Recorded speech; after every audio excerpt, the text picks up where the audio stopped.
Tarzan Triumphant, Edgar Rice Burroughs. Prologue. Time is the warp of the tapestry which is life. It is eternal, constant, unchanging. But the woof is gathered together from the four corners of the earth and the 28 seas and out of the air and the minds of men by that master artist, Fate, as she weaves the design that is never finished, a thread from here, a thread from there, another from out of the past that has waited years for the companion thread without which the picture must be incomplete. But Fate is patient. She waits 100 or 1,000 years to bring together two strands of thread whose union is essential to the fabrication of her tapestry, to the composition of the design that was without beginning and is without end. A matter of some 1,865 years ago, scholars do not agree as to the exact year, Paul of Tarsus suffered martyrdom at Rome. That a tragedy so remote should seriously affect the lives and destinies of an English aviatrix and an American professor of geology, neither of whom was conscious of the existence of the other at the time this narrative begins, when it does begin, which is not yet, since Paul of Tarsus is merely by way of prologue, may seem remarkable to us, but not to Fate, who has been patiently waiting these nearly 2,000 years for these very events I am about to chronicle. But there is a link between Paul and these two young people. It is Augustus the Ephesian. Augustus was a young man of moods and epilepsy, a nephew of the house of Onesiphorus. Numbered was he among the early converts to the new faith when Paul of Tarsus first visited the ancient Ionian city of Ephesus, inclined to fanaticism, from early childhood an epileptic, and worshipping the apostle as the representative of the master of earth. It is not strange that news of the martyrdom of Paul should have so affected Augustus as to seriously imperil his mental balance. Conjuring delusions of persecution, he fled Ephesus, taking ship for Alexandria, and here we might leave him, wrapped in his robe, huddled, sick and frightened, on the deck of the little vessel, were it not for the fact that at the island of Rhodes, where the ship touched, Augustus, going ashore, acquired in some manner, whether by conversion or purchase we know not, a fair-haired slave girl from some far northern barbarian tribe, and here we bid Augustus and the days of the Caesars adieu, and not without some regrets upon my part, for I can well imagine adventure, if not romance, in the flight of Augustus and the fair-haired slave girl down into Africa from the storied port of Alexandria, through Memphis and Thebe into the great unknown. Chapter 1. Gathering the Threads. As far as I know, the first turn of whimsy has nothing to do with the story, and so we are not particularly interested in the fact that it was not so much the fine grade of whiskey that he manufactured that won him his eardom as the generous contribution he made to the Liberal Party at the time that it was in power a number of years ago. Being merely a simple historian and no prophet, I cannot say whether we shall see the Earl of Whimsy again or not. But if we do not find the Earl particularly interesting, I can assure you that the same may not be said of his fair daughter, Lady Barbara Coyce. The African sun, still an hour high, was hidden from the face of the earth by solid cloud banks that enveloped the loftier peaks of the mysterious, impenetrable fastnesses of the forbidding Ghenzi mountain range that frowned perpetually upon 1,000 valleys little known to man. From far above this seeming solitude, out of the heart of the densely banked clouds, there came to whatever ears there might be to hear a strange and terrifying droning, suggesting the presence of a preposterous gargantuan bumblebee circling far above the jagged peaks of Ghenzi. At times it grew in volume until it attained terrifying proportions, and then gradually it diminished until it was only a sudslien of a sound, only to grow once again in volume and to again retreat. For a long time, invisible and mysterious, it had been describing its great circles deep in the concealing vapors that hid it from the earth and hid the earth from it. Lady Barbara Coyce was worried. Her petrol was running low. At the crucial moment her compass had failed her, and she had been flying blind through the clouds looking for an opening for what now seemed an eternity of hours to her. She had known that she must cross a lofty range of mountains, and she had kept at a considerable altitude above the clouds for this purpose, but presently they had risen to such heights that she could not surmount them, and, foolishly, rather than turn back and give up her projected non-stop flight from Cairo to the Cape, she had risked all in one effort to penetrate them. For an hour Lady Barbara had been indulging in considerable high-powered thinking, intermingled with the regret that she had not started thinking a little more heavily before she had taken off, as she had, against the explicit command of her sire. To say that she was terrified in the sense that fear bad impaired any of her faculties would not be true. However, she was a girl of keen intelligence, fully competent to understand the grave danger of her situation. And when there loomed suddenly close to the tip of her left wing a granite escarpment that was lost immediately above and below her in the all-enveloping vapor, it is no reflection upon her courage that she involuntarily caught her breath in a quick gasp and simultaneously turned the nose of her ship upwards until her altimeter registered an altitude that she knew must be far higher than the loftiest peak that reared its head above any part of Africa. Rising in a wide spiral, she was soon miles away from that terrifying menace that had seemingly leapt out of the clouds to seize her. Yet even so, her plight was still as utterly hopeless as it well could be. Her fuel was practically exhausted. To attempt to drop below the cloud banks, now that she knew positively that she was among lofty mountains, would be utter madness, and so she did the only thing that remained to her. Alone in the cold wet clouds, far above an unknown country, Lady Barbara Coyce breathed a little prayer as she bowed out. With the utmost meticulosity she counted 10 before she jerked the ripcord of her chute. At that same instant fate was reaching out to gather other threads, far-flung threads, for this tiny fragment of her tapestry. Keberaiga, chief of the Bungalow people of Bungalow, knelt before Tarzan of the Apes' many weary marches to the south of the Genzi mountain. In Moscow, Leon Stabuch entered the office of Stalin, the dictator of Red Russia, ignorant of the very existence of Keberaiga, the Black Chief, or of Leon Stabuch or Lady Barbara Coyce. Lafayette Smith, A.M., Ph.D., Sc.D., Professor of Geology at the Phil Sheridan Military Academy, boarded a steamship in the harbor of New York. Mr. Smith was a quiet, modest, scholarly-looking young man with horn-rimmed spectacles, which he wore not because of any defect of eyesight but in the belief that they added a certain dignity and semblance of age to his appearance. That his spectacles were fitted with plain glass was known only to himself and his optician. Graduated from college at 17, the young man had devoted 4 additional years to acquiring further degrees, during which time he optimistically expected the stamp of dignified maturity to make itself evident in his face and bearing, but, to his intense dismay, his appearance seemed quite as youthful at 21 as it had at 17. Leif Smith's great handicap to the immediate fulfillment of his ambition, to occupy the chair of geology in some university of standing, lay in his possession of the unusual combination of brilliant intellect and retentive memory with robust health and a splendid physique. Do what he might, he could not look sufficiently mature and scholarly to impress any college board. He tried whiskers, but the result was humiliating, and then he conceived the idea of horn-rimmed spectacles and pared his ambition down, temporarily, from a university to a prep school, for a school year. Now, he had been an instructor in an inconspicuous Western military academy, and now he was about to achieve another of his cherished ambitions. He was going to Africa to study the great rift valleys of the Dark Continent, concerning the formation of which there are so many theories propounded and acclaimed by acknowledged authorities on the subject as to leave the layman with the impression that a fundamental requisite to success in the science of geology is identical to that required by weather forecasters. But be that as it may, Lafayette Smith was on his way to Africa with the financial backing of a wealthy father and the wide experience that might be gained from a number of weekend field excursions into the back pastures of accommodating farmers, plus considerable ability as a tennis player and a swimmer. We may leave him now, with his notebooks and seasickness, in the hands of fate, who is leading him inexorably towards sinister situations from which no amount of geological knowledge nor swimming nor tennis ability may extricate him. When it is 2 hours before noon in New York, it is an hour before sunset in Moscow, and so it was that as Leif Smith boarded the liner in the morning, Leon Stabuch, at the same moment, was closeted with Stalin late in the afternoon. "That is all," said Stalin. "You understand?" "Perfectly," replied Stabuch.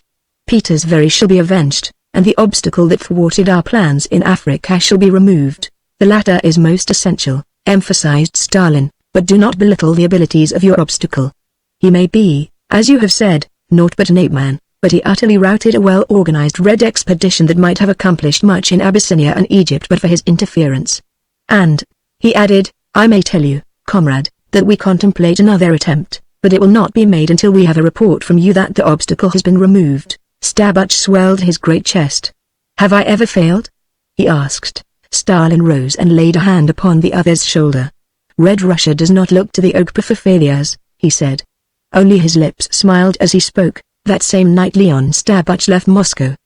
He thought that he left secretly and alone, but fate was at his side in the compartment of the railway carriage, as Lady Barbara Coyce bailed out in the clouds above the Genzi range, and Lafayette Smith trod the gangplank leading aboard the liner, and Stabuch stood before Stalin. Tarzan, with knitted brows, looked down upon the black kneeling at his feet. "Rise," he commanded, and then, "Who are you and why have you sought Tarzan of the Apes?" "I am Keberaiga, O great Bwana," replied the black. "I am chief of the Bungalow people of Bungalow.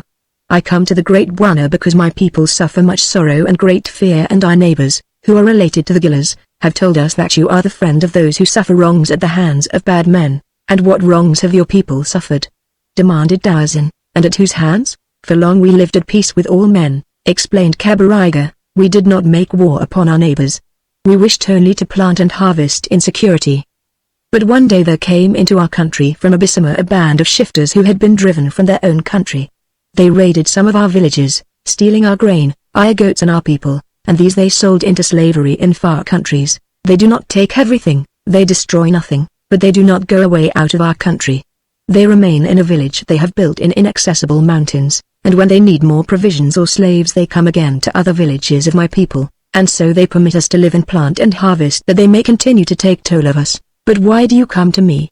demanded the ape-man. "I do not interfere among tribes beyond the boundaries of my own country, unless they commit some depredation against my own people. I come to you, Great Bwana," replied the black chief, "because you are a white man and these shifters are led by a white man. It is known among all men that you are the enemy of bad white men. That," said Tarzan, "is different. I will return with you to your country." And thus fate, enlisting the services of the black chief, Kabariga, led Tarzan of the apes out of his own country, toward the north. Nor did many of his own people know whither he had gone, nor why not even little Kima, the close friend and confidant of the ape-man. Chapter 2. The land of Midian. Abraham, the son of Abraham, stood at the foot of the towering cliff that is the wall of the mighty crater of a long-extinct volcano.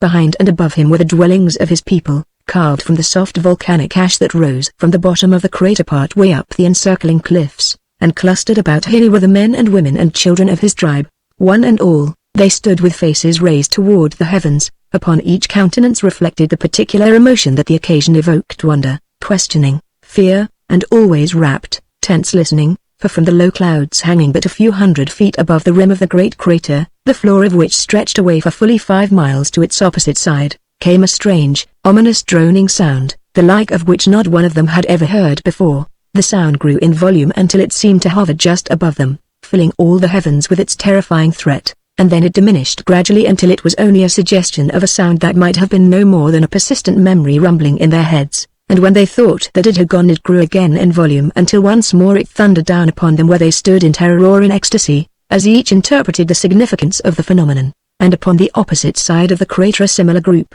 actuated by identical fears and questionings, clustered about Eliah, the son of Noah. In the first group the woman turned to Abraham, the son of Abraham. "What is it, father?" she asked. "I am afraid. Those who trust in the Lord," replied the man, "know no fear. You have revealed the wickedness of your heresy, woman." The face of the questioner blenched, and now, indeed, did she tremble. "Oh, father, you know that I am no heretic," she cried piteously. "Silence, Martha," commanded Abraham. "Perhaps this is the Lord himself, come again to earth, as was prophesied in the days of Paul, to judge us all." His voice was high and shrill, and he trembled as he spoke. A half-grown child, upon the outskirts of the assemblage, fell to the ground, where he writhed, foaming at the mouth. A woman screamed and fainted. "Oh, Lord, if it is indeed thee, thy chosen people await to receive thy blessing and thy commands," prayed Abraham. "But," he added, "if it is not thee, we beseech that thou savest us whole from harm." "Perhaps it is Gabriel," suggested another of the long-bearded men. "And the sound of his trump," wailed a woman, "the trump of doom." "Silence!" shrilled Abraham, and the woman shrank back in fear, unnoticed. The youth floundered and gasped for breath as, with eyes set as in death, he struggled in the throes of agony, and then another lurched and fell, and he, too, writhed and foamed, and now they were dropping on all sides, some in convulsions and others in death-like faints, until a dozen or more sprawled upon the ground, where their pitiable condition elicited no attention from their fellows unless a stricken one chanced to fall against a neighbor or upon his feet, in which case the latter merely stepped aside without vouchsafing so much as a glance at the poor unfortunate. With few exceptions, those who suffered the violent strokes were men and boys, while it was the women who merely fainted. But whether man, woman or child, whether writhing in convulsions or lying quietly in coma, no one paid the slightest attention to any of them.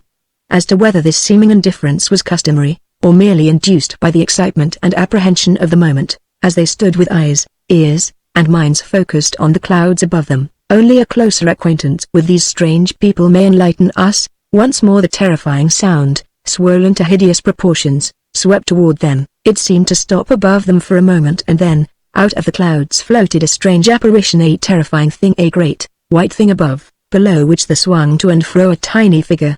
At sight of it, dropping gently toward them, a dozen of the watchers collapsed, frothing, in convulsions. Abraham, the son of Abraham, dropped to his knees, raising his hands in supplication toward the heavens. His people, those of them who were still upon their feet, followed his example. From his lips issued a torrent of strange sounds, a prayer perhaps, but if so not in the same language as that in which he had previously spoken to his people, nor in any language known to man, and as he prayed, his followers knelt in terrified silence. Closer and closer floated the mysterious apparition until, at length, expectant eyes recognized in the figure floating beneath the small, white cloud the outlines of a human form. A great cry arose as recognition spread, a cry that was a mingling of terror-born wail and ecstatic hosanna. Abraham was among the last to recognize the form of the dangling figure for what it was, or, perhaps, among the last to admit the testimony of his eyes.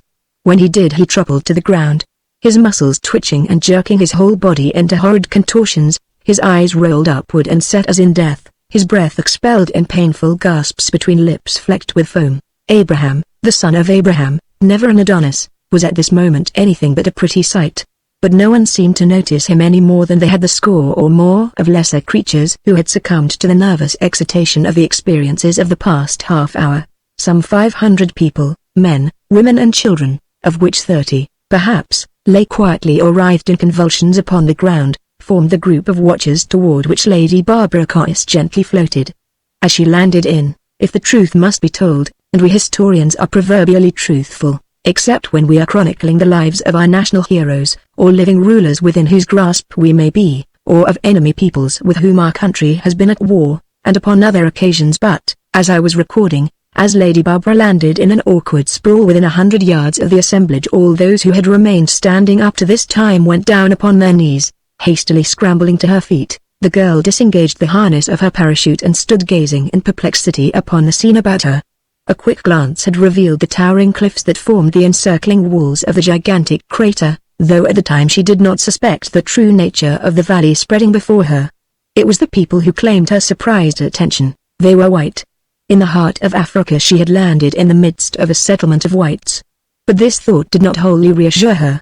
There was something strange and unreal about these prone and kneeling figures, but at least they did not appear ferocious or unfriendly. Their attitudes, in fact, were quite the opposite, and she saw no evidence of weapons among them. She approached them, and, as she did so, many of them began to wail and press their faces against the ground, while others raised their hands in supplication, some toward the heavens, and others toward her. She was close enough now to see their features, and her heart sank within her, for she had never conceived the existence of an entire village of people of such unprepossessing appearance, and Lady Barbara was one of those who were strongly impressed by externals. The men were particularly repulsive. Their long hair and beard seemed as little acquainted with soap, water and combs as with shears and razors. There were two features that impressed her most strongly and unfavorably: the huge noses and receding chins of practically the entire company. The noses were so large as to constitute a deformity, while in many of those before her, chins were almost non-existent. And then she saw two things that had diametrically opposite effects upon her: the score of epileptics writhing upon the ground, and a singularly beautiful, golden-haired girl who had risen from the prostrate herd and was slowly approaching her, a questioning look in her large grey eyes. Lady Barbara Curtis looked the girl full in the eyes and smiled, and when Lady Barbara smiled, stone crumbled before the radiant vision of her face, or so a poetic and enthralled admirer had once stated in her hearing.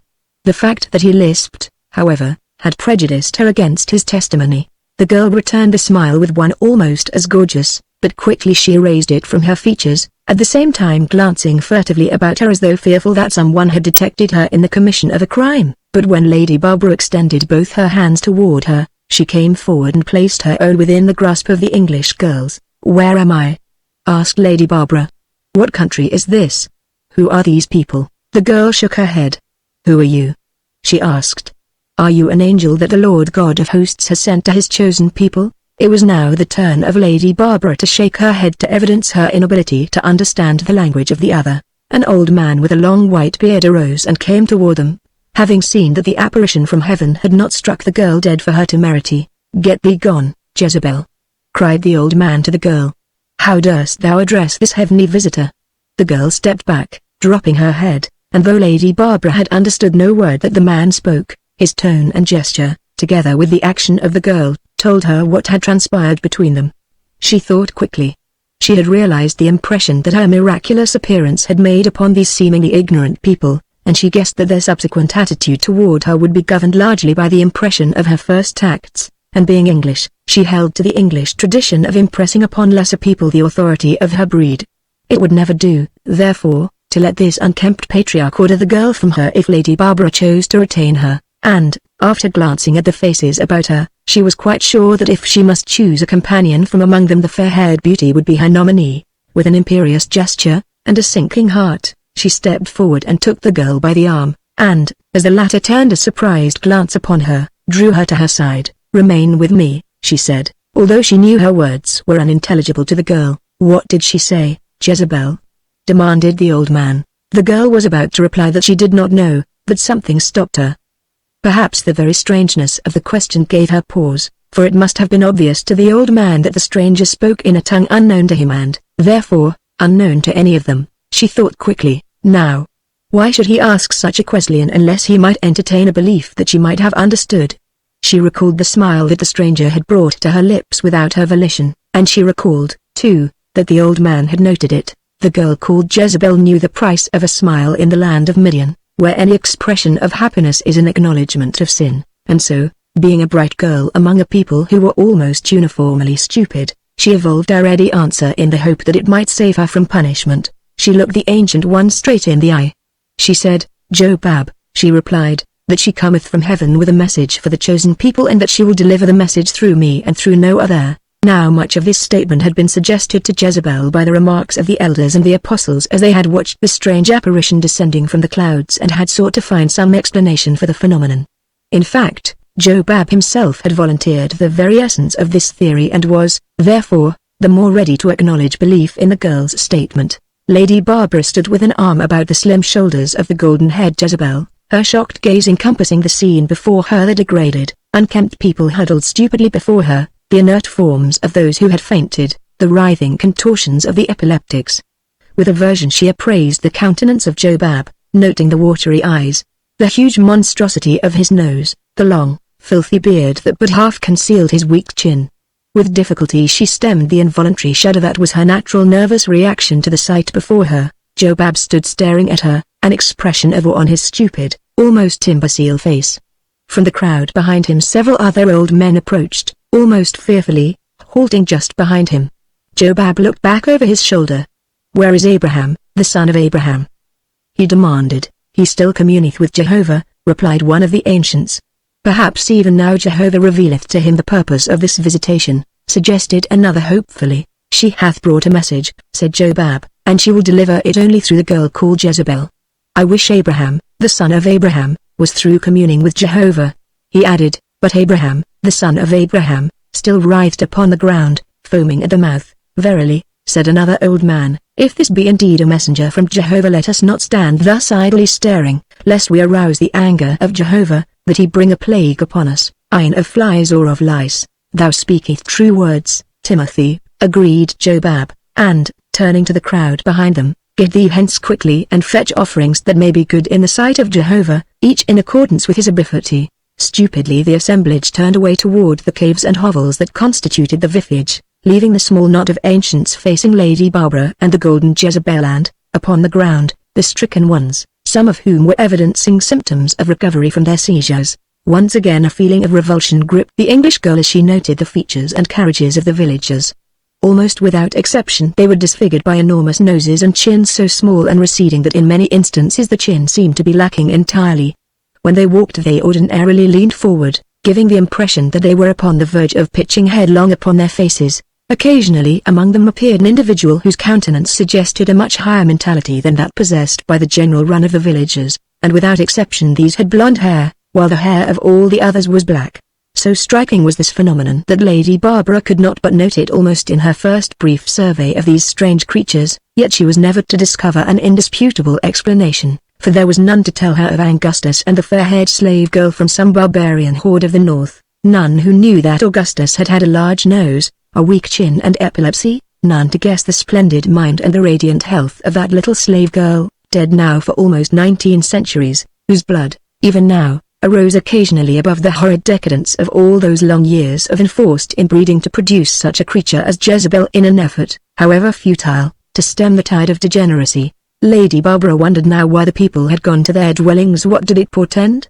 She looked at the old men who had remained behind, but their stupid, almost imbecile faces revealed nothing. Then she turned to the girl. How she wished that they might understand one another. She was positive that the girl was actively friendly, but she could not be so sure of these others.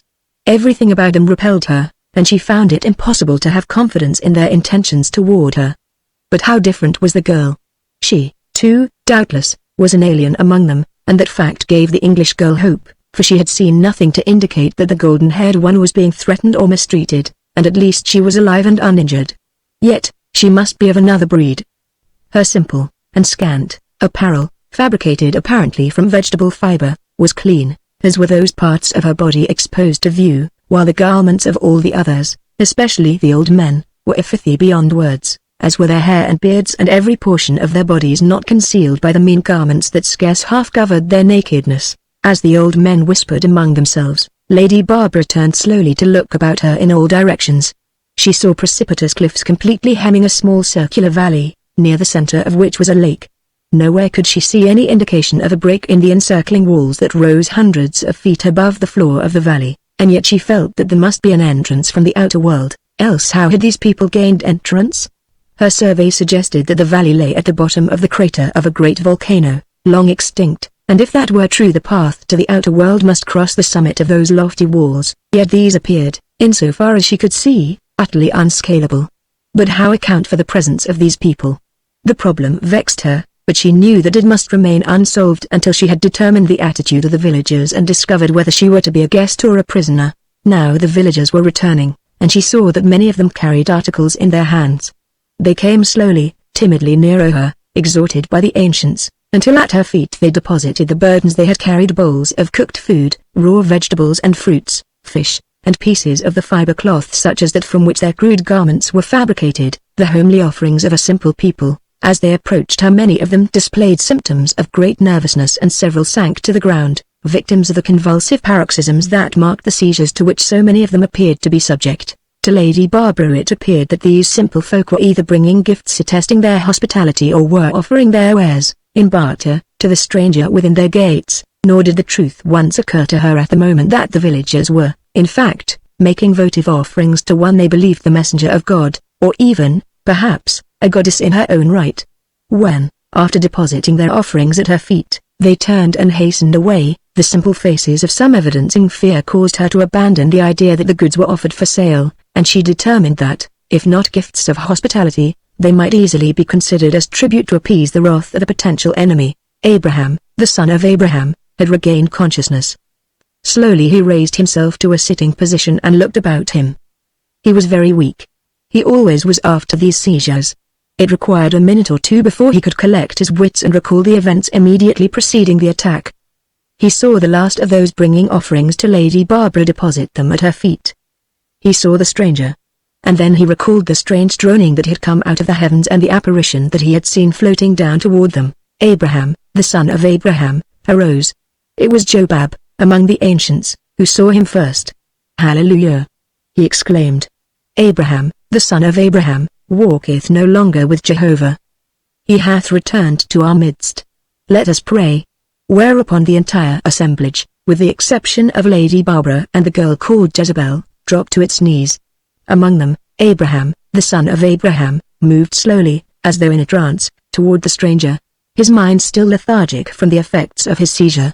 About him arose a strange, weird babel as the ancients prayed aloud without concord or harmony, interrupted by occasional cries of hallelujah and amen. Tall and thin, with a long grey beard still flecked with foam and saliva, his scant robe ragged and filthy, Abraham, the son of Abraham, presented a most repulsive appearance to the eyes of the English girl as, at last, he stopped before her. Now his mind was clearing rapidly, and as he halted he seemed to note the presence of the girl, Jezebel, for the first time. "What doest thou here, wanton?" he demanded. "Why art thou not upon thy knees praying with the others?" Lady Barbara was watching the two closely. She noted the stern and accusing attitude and tones of the man, and she saw the appealing glance that the girl cast toward her. Instantly she threw an arm about the latter's shoulders. "Remain here," she said, for she feared that the man was ordering the girl to leave her. If Jezebel did not understand the words of the strange, heavenly visitor, She could not mistake the detaining gesture, and, anyway, she did not wish to join the others in prayer. Perhaps it was only that she might cling a few brief minutes longer to the position of importance to which the incident had elevated her out of a lifetime of degradation and contempt to which her strange inheritance of beauty had condemned her, and so, nerved by the pressure of the arm about her, she faced Abraham, the son of Abraham, resolutely, although, withal, a trifle fearfully, since who knew better than she what a terrible man Abraham, the son of Abraham, might become when crossed by anyone. Answer me, thou Abraham, the son of Abraham, could not find an epithet sufficiently excoriating to meet the emergency. Let not thy anger blind thee to the will of Jehovah, warned the girl. What meanest thou? He demanded. Canst thou not see that his messenger hath chosen me to be her mouthpiece? What sacrilege is this, woman? It is no sacrilege, she replied sturdily. It is the will of Jehovah, and if thou believest me not, ask Jobab. The apostle, Abraham, the son of Abraham, turned to where the ancients prayed. Jobab, he cried in a voice that arose above the din of prayer. Instantly the devotions ceased with a loud amen. From Jobab. The older men arose, their example being followed by those others of the villagers who were not held earthbound by epilepsy, and Jobab, the apostle, approached the three who were now the gall of every eye. What transpired while I walked with Jehovah? Demanded Abraham, the son of Abraham. There came this messenger from heaven, replied Jobab, and we did her honor, and the people brought offerings, each according to his ability, and laid them at her feet, and she did not seem displeased nor either did she seem pleased, he added. And more than this we knew not what to do. But this daughter of Satan, cried Abraham, the son of Abraham.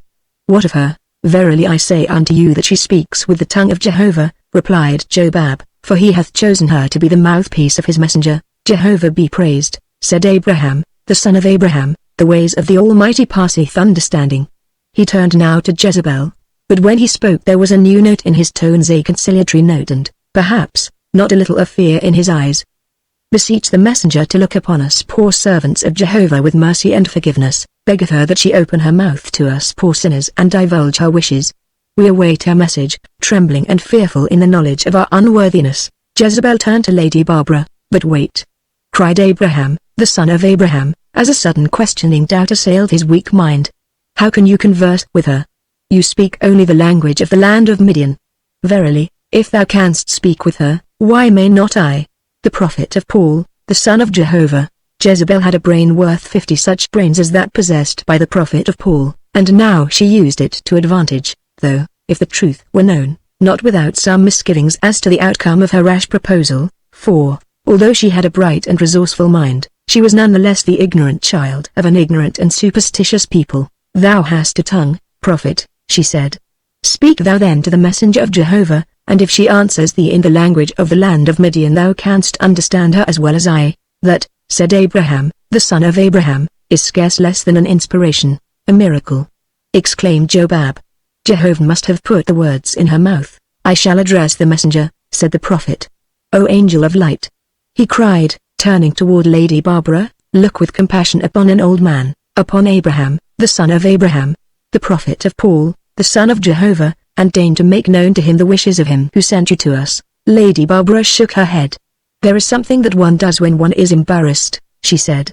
I have read it repeatedly in the advertising sections of American periodicals, but I haven't that brand. However, any port in a storm, and she extracted a gold cigarette case from a pocket of her jacket and lighted one of the cigarettes. What didst she say, Jezebel? Demanded the prophet, and, in the name of Paul, what miracle is this? Out of his nostrils goeth smoke is said of the behemoth of Holy Writ. What can be the meaning of this? It is a warning, said Jezebel, because thou didst doubt my words. Nay, nay, exclaimed Abraham, the son of Abraham, I doubted thee not. Tell her that I did not doubt thee, and then tell me what she said. She said, replied Jezebel, that Jehovah is not pleased with thee or thy people. He is angry because thou so mistreat Jezebel. His anger is terrible because thou dost make her work beyond her strength, nor give her the best food, and that thou dost punish her when she would laugh and be happy. Tell her, said the prophet, that we knew not that thou wert overworked and that we shall make amends. Tell her that we lovest thee and thou shalt have the best of food. Speak to her, O Jezebel, and ask if she has further commands for her poor servants. Jezebel looked into the eyes of the English girl, and upon her countenance rested an expression of angelic guilelessness. while from her lips issued a stream of meaningless jargon which was as unintelligible to Jezebel as to Lady Barbara or the listening villagers of the land of Midian. "My dear child," said Lady Barbara, when Jezebel eventually achieved a period, "what you say is as Greek to me. But you are very beautiful and your voice is musical. I am sorry that you can understand me no better than I understand you." "What saith she?" demanded Abraham, the son of Abraham. "She says that she is tired and hungry and that she wishes the offerings brought by the people to be taken to a clean cave, and that I accompany her and that she be left in peace, as she is tired and would rest, and she wishes no one but Jezebel to be with her." Abraham, the son of Abraham, turned to Jobab. "Send women to make clean the cave next to mine," he commanded, "and have others carry the offerings to the cave, as well as clean grasses for a bed." "For 2 beds, Jezebel corrected him. "Yea, even for 2 beds, agreed the prophet, hastily. And so Lady Barbara and Jezebel were installed in a well-renovated cave near the bottom of the cliff, with food enough to feed a numerous company. The English girl stood at the entrance to her strange, new abode, looking out across the valley as she sought to evolve some plan whereby she might get word of her predicament and her whereabouts to the outside world.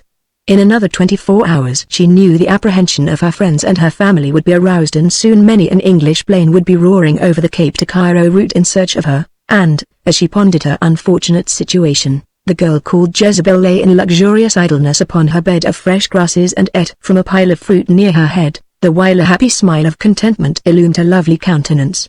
The shadows of night were already falling, and Lady Barbara turned back into the cave with but a single practical idea evolved from all her thinking: that she must find the means to communicate with these people, nor could she escape the conviction that only by learning their language might this be accomplished. As darkness came and chill night air replaced the heat of the day, Jezebel kindled a fire at the mouth of the cave.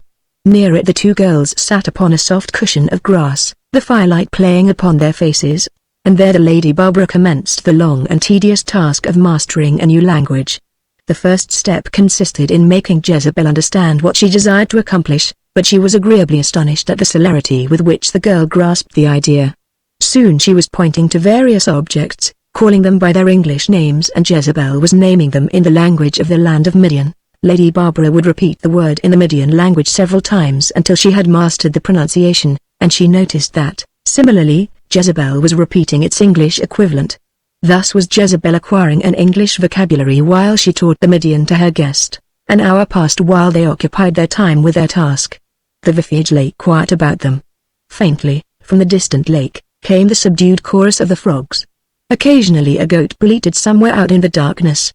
Far away, upon the opposite side of the valley, shone tiny, flickering lights, the cooking fires of another village, thought Lady Barbara. A man, bearing a lighted torch, appeared suddenly, coming from a nearby cave.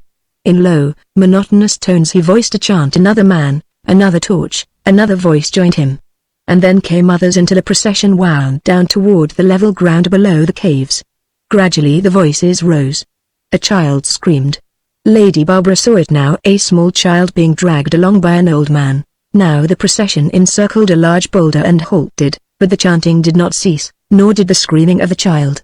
Tall among the others, Lady Barbara recognized the figure of the man who had last interrogated her. Abraham, the son of Abraham, the prophet, stood behind the boulder that rose waist-high in front of him. He raised his open palm and the chanting ceased. The child had ceased to scream, but its broken sobs came clearly to the ears of the 2 girls. Abraham, the son of Abraham, commenced to speak, his eyes raised toward the heavens. His voice came monotonously across the little span of darkness. His grotesque features were lighted by the flickering torches that played as well upon the equally repulsive faces of his congregation. Unaccountably, the entire scene assumed an aspect of menace in the eyes of the English girl.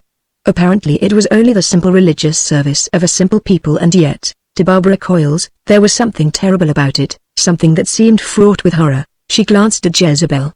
The girl was sitting cross-legged, her elbows on her knees, her chin supported in the palms of her hands, staring straight ahead. There was no smile now upon her lips. Suddenly the air was rent by a childish scream of fear and horror that brought the Lady Barbara's gaze back to the scene below. She saw the child, struggling and fighting, dragged to the top of the boulder. She saw Abraham, the son of Abraham, raise a hand above his head. She saw the torchlight play upon a knife, and then she turned away and hid her face in her hands. Chapter 3. The Gunner. Danny Gunner Patrick stretched luxuriously in his deck chair. He was at peace with the world temporarily, at least. In his clothes were 20 securely hidden. Beneath his left armpit, also securely hidden, snuggled a .45 and a specially designed holster. Gunner Patrick did not expect to have to use it for a long time perhaps, but it was just as well to be prepared. Gunner hailed from Chicago, where people in his circle of society believe in preparedness.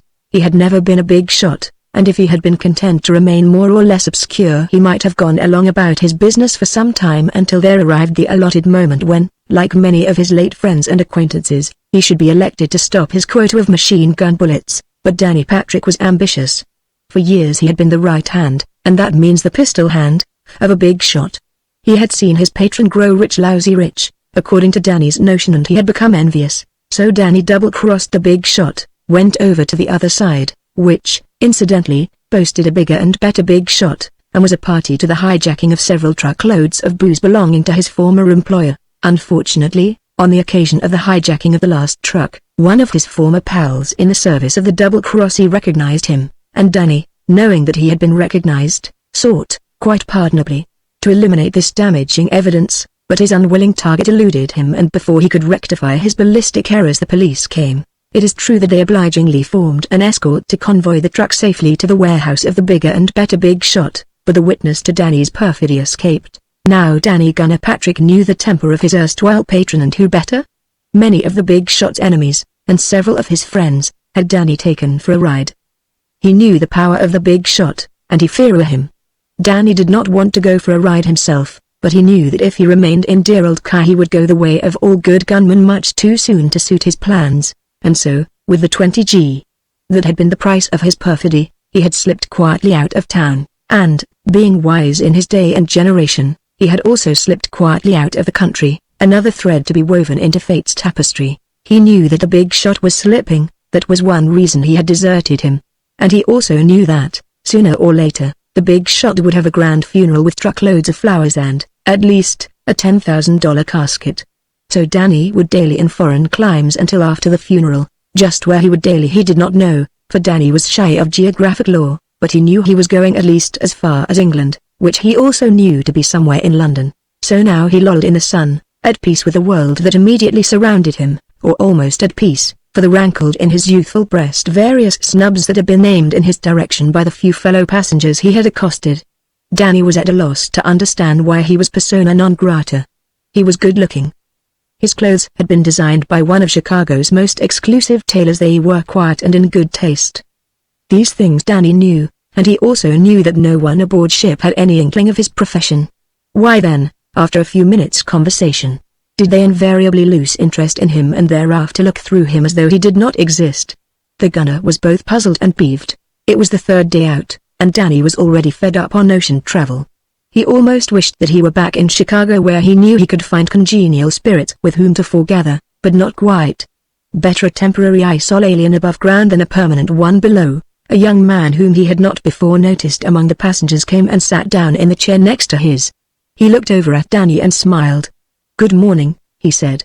"Lovely weather we're having." Danny's cold, blue eyes surveyed the stranger. "Are we?" he replied in a tone as cold as his gaze. Then he resumed his previous occupation of staring out across the rail at the illimitable expanse of rolling sea. Lafayette Smith smiled, opened a book, settled himself more comfortably in his chair and proceeded to forget all about his discourteous neighbor. Later that day Danny saw the young man at the swimming pool and was impressed by one of the few things that Danny could really understand: proficiency in a physical sport. The young man far outshone the other passengers both in swimming and diving, and his sun-bronzed body evidenced long hours in a bathing suit. The following morning when Danny came on deck he found that the young man had preceded him. "Good morning," said Danny pleasantly as he dropped into his chair. "Nice morning." The young man looked up from his book. "Is it?" he asked and let his eyes fall again to the printed page. Danny laughed. "Right back at me, eh?" he exclaimed. "You see, I thought Yaus was one of them hi-hat guys. Then I seen you in the tank. You sure can dive, buddy." Lafayette Smith, A.M., Ph.D., SC.D., let his book drop slowly to his lap as he turned to survey his neighbor. Presently a smile stole across his face, a good-natured, friendly smile. "Thanks," he said. "You see, it is because I like it so well. A fellow who's spent as much time at it as I have ever since I was a little shaver would have to be an awful dub not to be fairly proficient." "Yeah, agreed Danny. It's your racket, I suppose. Lafayette Smith looked about the deck around his chair. He thought, at first, that Danny was referring to a tennis racket, as that would be the thing that the word would connote to the mind of so ardent a tennis enthusiast as he. Then he caught the intended meaning and smiled. I am not a professional swimmer, if that is what you mean, he said. Pleasure trip? Inquired Danny. Well, I hope it will be, replied the other, but it is largely what might be called a business trip, too. Scientific investigation. I am a geologist, yeah? I never heard of that racket before. It is not exactly a racket, said Smith. There is not enough money in it to raise it to the importance and dignity of a racket. Oh, well, I know a lot of little rackets that pay good, especially if a fellow goes it alone and doesn't have to split with a mob. Going to England? I shall be in London a couple of days only, replied Smith. I thought maybe you was going to England. Lafayette Smith looked puzzled. I am, he said. Oh, you're going there from London? Was the young man trying to kid him? Very good. Yes, he said, if I can get permission from King George to do so I shall visit England while I'm in London. Say, does that guy live in England? He's the fellow Big Bill was going to punch in the snout. Geez, but there is one big bag of hot wind. Who, King George? No, I don't know him. I mean Thompson. I don't know either of them, admitted Smith, but I've heard of King George. You ain't never heard of Big Bill Thompson, mayor of Chicago? Oh, yes, but there are so many Thompsons I didn't know to which one you referred. Do you have to get next to King George to get to England? Demanded Danny, and something in the earnestness of his tone assured Smith that the young man had not been kidding him. No, he replied. You see, London is the capital of England. When you are in London you are, of course, in England. Geez! Exclaimed Danny. I sure was all wet. Wasn't I? But you see, he added confidentially, I ain't never been out of America before. Are you making a protracted stay in England? A what? Are you going to remain in England for some time? I'll see how I like it, replied Danny. I think you'll like London, Smith told him. I don't have to stay there, Danny confided. I can go where I please. Where are you going? To Africa. What sort of a burg is it? I don't think I'd like been bossed by a lot of savages, though a lot of 'em is regular, at that. I knew some Negro cops in Kai that never looked to frame a guy. You wouldn't be bothered by any policeman where I'm going, Smith assured him. There are none. Geezel, you don't say? But get me right, mister, I ain't worried about no cops. They ain't got nothing on me. Though I sure would like to go somewhere where I wouldn't never see none of their ugly mugs. You know, mister, he added confidentially, I just can't like a cop. This young man puzzled Lafayette Smith the while he amused him. Being a scholar, and having pursued scholarly ways in a quiet university town, Smith was only aware of the strange underworld of America's great cities to such a sketchy extent as might result from a cursory and disinterested perusal of the daily press. He could not catalogue his new acquaintance by any first-hand knowledge. He had never talked with exactly such a type before. Outwardly, the young man might be the undergraduate son of a cultured family, but when he spoke one had to revise this first impression. Say, exclaimed Danny, after a short silence, I know about this here Africa, now. I see in a moving picture once lions and elephants and a lot of foolish-looking deer with funny monikers. So that's where you're going? Hunting, I suppose, not for animals, but for rocks, explained Smith. Geese. Who ain't hunting for rocks?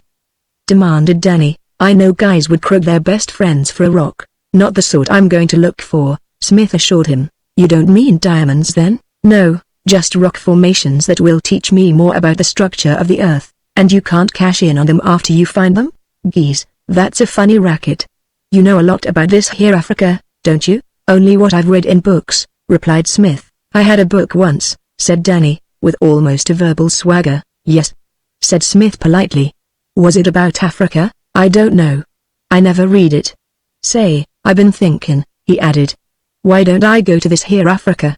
That picture I seen looked like there wasn't many people there. And I sure would like to get away from people for a while. I'm fed up on M. How big a place is Africa? Almost 4 times as large as the United States. Geese. And no cops? Not where I'm going, nor very many people. Perhaps I shall see no one but the members of my safari for weeks at a time. Safari? My people, porters, soldiers, servants. Oh, your mob, it may be. What say I go with you, mister? I don't understand your racket and I don't want to. But I won't demand no cut in whatever it is. Like the old dame that attended the funeral, I just want to go along for the ride, only I'll pay my way. Lafayette Smith wondered. There was something about this young man he liked, and he certainly found him interesting as a type.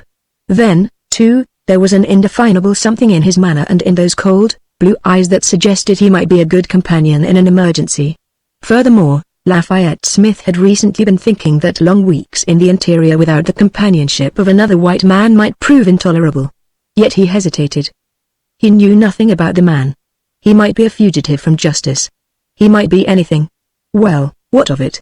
He had about made up his mind. If it's expenses that's worrying you, said Danny, noting the other's hesitation, forget I'll pay my share and then some, if you say so.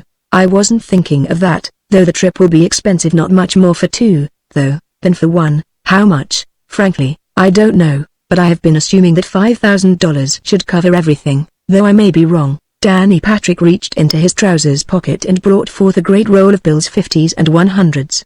He counted out $3,000. Here's 3G. To bind the bargain, he said, and there's more where that came from. I ain't no piker.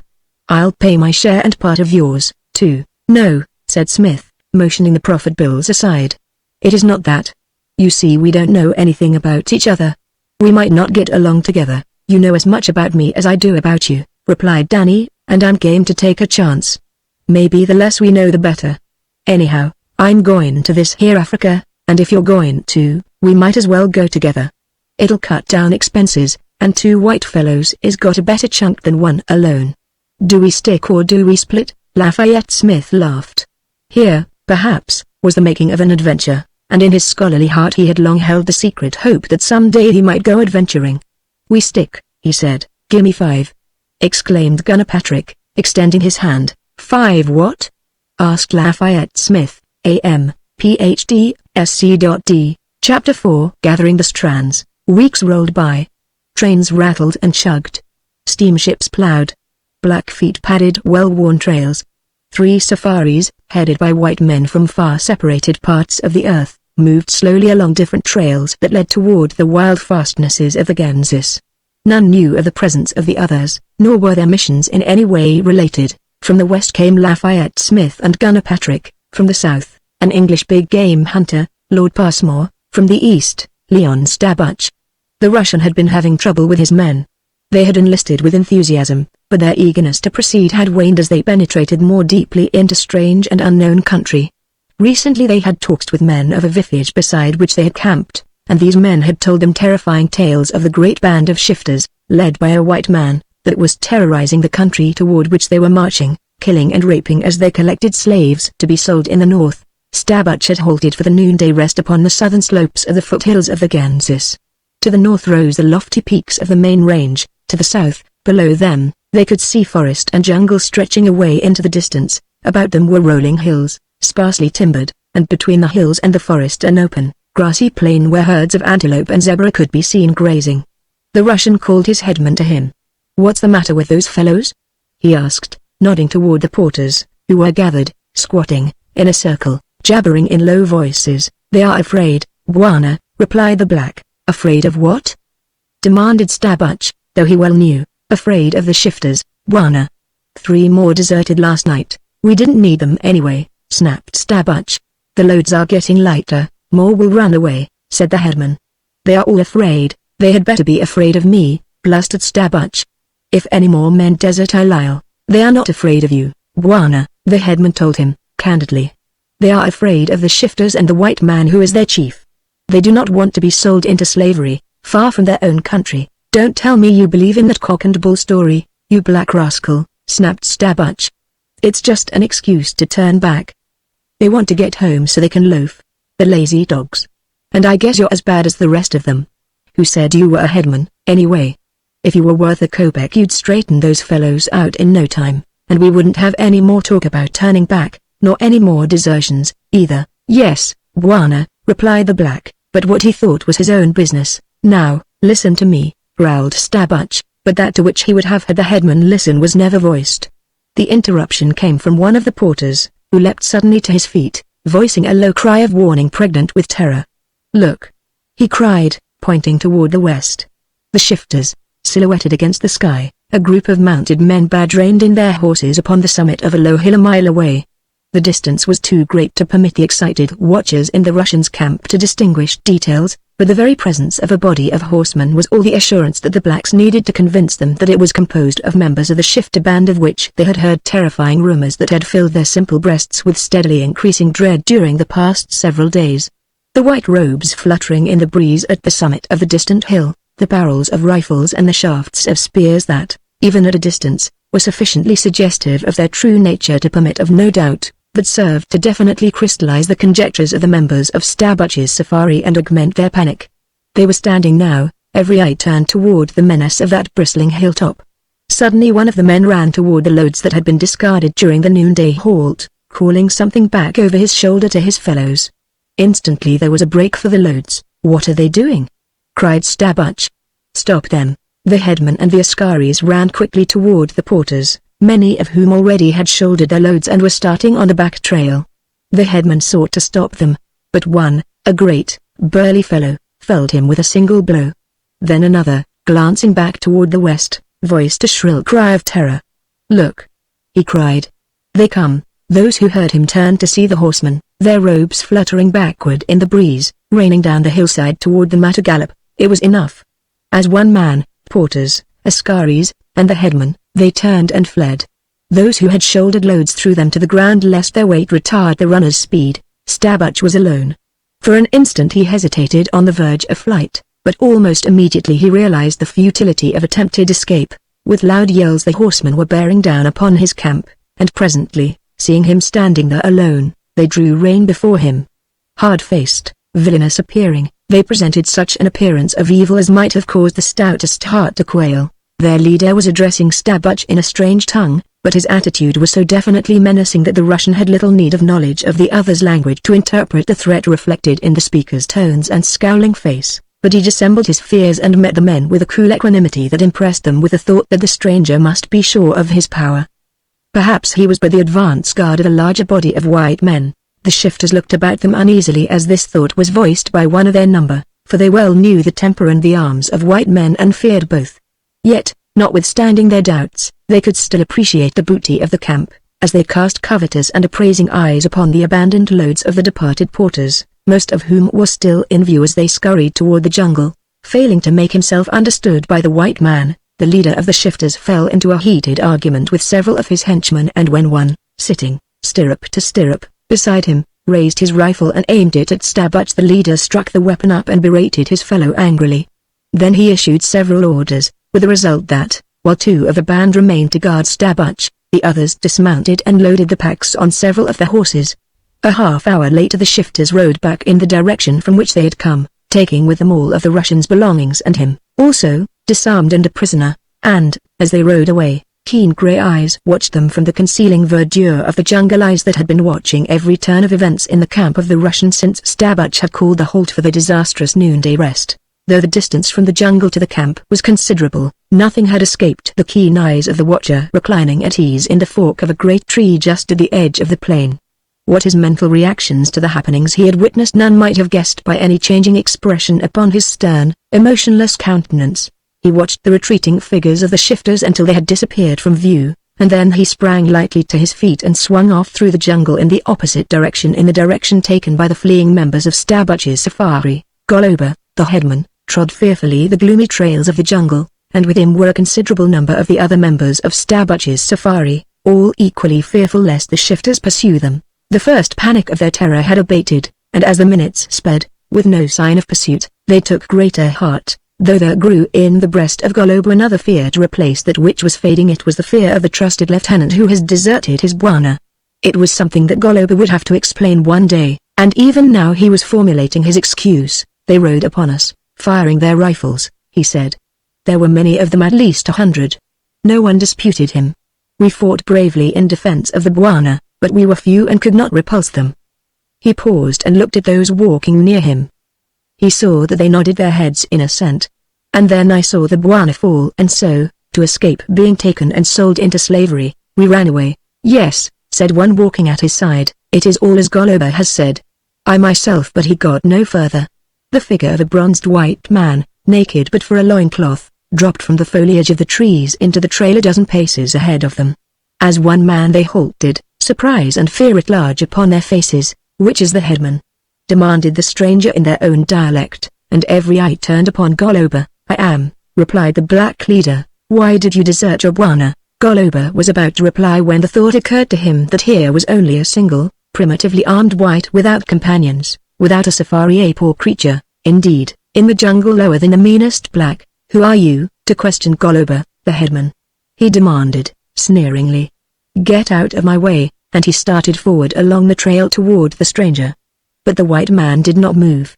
He merely spoke, in low, even tones. "Goloba should know better," he said, "than to speak thus to any white man." The black hesitated.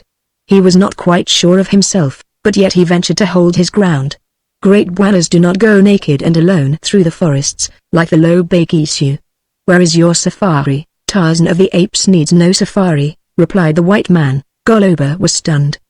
He had never seen Tarzan of the Apes, for he came from a country far from Tarzan's stamping ground, but he had heard tales of the great bwana, tales that had lost nothing in the telling. "You are Tarzan?" he asked. The white man nodded, and Goloba sank, fearfully, to his knees. "Have mercy, great bwana," he begged. Goloba did not know. "Now, answer my question," said Tarzan. "Why did you desert your bwana?" "We were attacked by a band of shifters," replied Goloba. "They rode upon us, firing their rifles. There were at least 100 of them. We fought bravely." "Stop," commanded Tarzan. "I saw all that transpired. No shots were fired. You ran away before you knew whether the horsemen were enemies or friends. Speak now, but speak true words." "We knew that they were enemies," said Goloba, "for we had been warned by villagers, near whom we had camped, that these shifters would attack us and sell into slavery all whom they captured." "What more did the villagers tell you?" asked the ape man. "That the shifters are led by a white man." "That is what I wish to know," said Tarzan. "And now may Goloba and his people go?" asked the black. "We fear that the shifters may be pursuing us." "They are not," Tarzan assured him. "I saw them ride away toward the west, taking your bwana with them." "It is of him I would know more." "Who is he? What does he here?" "He is from a country far in the north," replied Goloba. "He called it Ressa." "Yes," said Tarzan. "I know the country." "Why did he come here?" "I do not know," replied Goloba. "It was not to hunt. He did not hunt, except for food." "Did he speak ever of Tarzan?" demanded the ape man. "Yes," replied Goloba. "Often he asked about Tarzan. At every village he asked when they had seen Tarzan and where he was, but none knew." "That is all," said the ape man. "You may go." Chapter 5 When the lion charged, Lord Passmore was camped in a natural clearing on the bank of a small river a few miles south of the jungle's northern fringe. His stalwart porters and askaris squatted over their cooking fires laughing and joking among themselves. It was 2 hours past sunset, and Lord Passmore, faultlessly attired in dinner clothes, was dining. His native boy, standing behind his chair, ready to anticipate his every need, a tall, well-built negro approached the fly beneath which Lord Passmore's camp table had been placed. "You sent for me, bwana?" he asked. Lord Passmore glanced up into the intelligent eyes of the handsome black. There was just the faintest shadow of a smile lurking about the corners of the patrician mouth of the white man.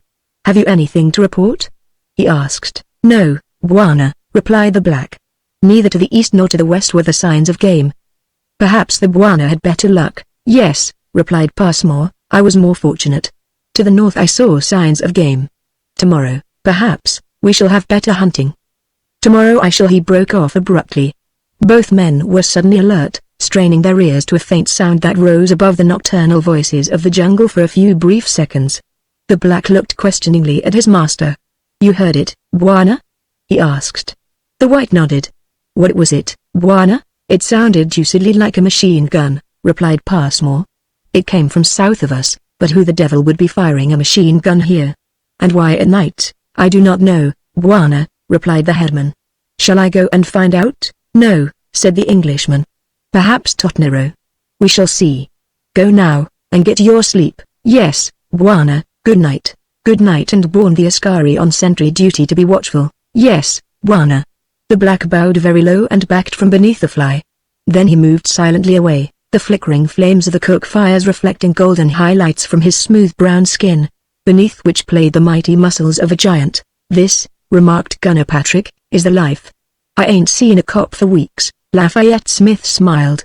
If cops are the only things you fear, Danny, your mind and your nerves can be at rest for several weeks more. What give you the idea I was afraid of cops? Demanded Danny. I ain't never seen the cop I was afraid of. They're a bunch of punks. Anyhow, they ain't got nothing on me. What a guy's got to look out for though is they might frame a guy. But, geez, out here a guy don't have to worry about nothing. He settled back easily in his camp chair and exhaled a slowly spiraling column of cigarette smoke that rose lazily in the soft night air of the jungle. Geez, he remarked after a brief silence, I didn't know a guy could feel so peaceful. Say, do you know this is the first time in years I ain't packed a rod? A what? A rod, iron, a gat, you know, a gun. Why didn't you say so in the first place? Laughed Smith. Why don't you try talking English once in a while, geez? Exclaimed Danny. You're a great guy to talk about a guy talking English. What's that you pulled on me the other day when you was crossing that open rollin' can, try? I learned that by heart, a country of low relief in an advanced stage of mature dissection, and you talk about me talking English.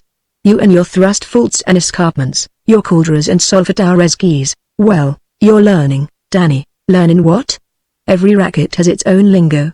What good is your line to me? But every guy wants to know what a rod is if he knows what's good for his health. From what Organio tells me, it may be just as well to continue packing your rod, said Smith. How come? He says we're getting into lion country. We may even find them near here. They don't often frequent jungles, but we're only about a day's march to more open terrain, whatever that is. Talk English. Geese. What was that? A series of coughing grunts rose from somewhere in the solid black wall of jungle that surrounded the camp, to be followed by a thunderous roar that shook the earth. Simba! Cried one of the blacks, and immediately a half-dozen men hastened to add fuel to the fires. Gunner Patrick leapt to his feet and ran into the tent, emerging a moment later with a Thompson submachine gun. Tell with a rod, he said. When I get that baby on the spot, I want a typewriter. Are you going to take him for a ride? Inquired Lafayette Smith, whose education had progressed noticeably in the weeks he had spent in the society of Danny Gunner Patrick. No, admitted Danny, unless he tries to muscle in on my racket. Once again the rumbling roar of the lion shattered the quiet of the outer darkness. This time it sounded so close that both men started nervously. He appears to be harboring the thought, commented Smith. What thought? Demanded the gunner. About muscling in. The smoke's got the same hunch, said Danny. Look at M. The porters were palpably terrified and were huddled close to the fires, the Askaris fingering the triggers of their rifles. The gunner walked over to where they stood, straining their eyes out into the impenetrable darkness. Where is he? He asked Organio, the headman. Have you seen him? Over there, said Organio. It looks like something moving over there, Bwana. Danny peered into the darkness. He could see nothing, but now he thought he heard a rustling of foliage beyond the fires. He dropped to one knee and aimed the machine gun in the direction of the sound. There was a burst of flame and the sudden rat-a-tat-tat of the weapon as he squeezed the trigger. For a moment the ringing ears of the watchers heard nothing, and then, as their auditory nerves returned to normal, to the keenest ears among them came the sound of crashing among the bushes, diminishing in the distance. I guess I nicked him, said Danny to Smith, who had walked over and was standing behind him. You didn't kill him, said Smith. You must have wounded him. Simba is not wounded, Bwana, said Organio. How do you know? Demanded Danny. You can't see nothing out there. If you had wounded him he would have charged, explained the headman. He ran away. It was the noise that frightened him. Do you think he will come back? Asked Smith. I do not know, Bwana, replied the Negro. No one knows what Simba will do. Of course he won't come back, said Danny. The old typewriter scared him stiff. I'm going to turn in. Numa, the lion, was old and hungry. He had been hunting in the open country, but his muscles, while still mighty, were not what they had been in his prime. When he reared to seize Pogo, the zebra, or Whoopee, the antelope, he was always just a trifle slower than he had been in the past, and his prey eluded him. So Numa, the lion, had wandered into the jungle where the scent of man had attracted him to the camp. The beast fires of the blacks blinded him, but, beyond them, his still keen scent told him there was flesh and blood, and Numa, the lion, was ravenous. Slowly his hunger was overcoming his inherent urge to avoid the man-things. Little by little it drew him closer to the hated fires. Crouched almost upon his belly he moved forward a few inches at a time. In another moment he would charge, and then came the sudden burst of flame, the shattering crash of the machine gun, the shriek of bullets above his head. The startling suddenness with which this unexpected tumult broke the fear-laden silence of the camp and the jungle snapped the taut nerves of the great cat, and his reaction was quite as natural as it was involuntary. Wheeling in his tracks, he bounded away into the forest. The ears of Numa, the lion, were not the only jungle ears upon which the discord of Gunner Patrick's typewriter impinged, for that seeming solitude of impenetrable darkness harbored a myriad life. For an instant it was motionless, startled into immobility, and then it moved on again upon the multitudinous concerns of its varied existence. Some, concerned by the strangeness of the noise, moved farther from the vicinity of the camp of the man-things, but there was at least one that curiosity attracted to closer investigation. Gradually the camp was settling down for the night. The two Bwanas had retired to the seclusion of their tent. The porters had partially overcome their nervousness, and most of them had lain down to sleep. A few watched the beast fires near which two Askaris stood on guard, one on either side of the camp. Numa stood with low-hung head out there, somewhere, in the night. The tattoo of the machine gun had not appeased his appetite, but it had added to his nervous irritability and to his caution.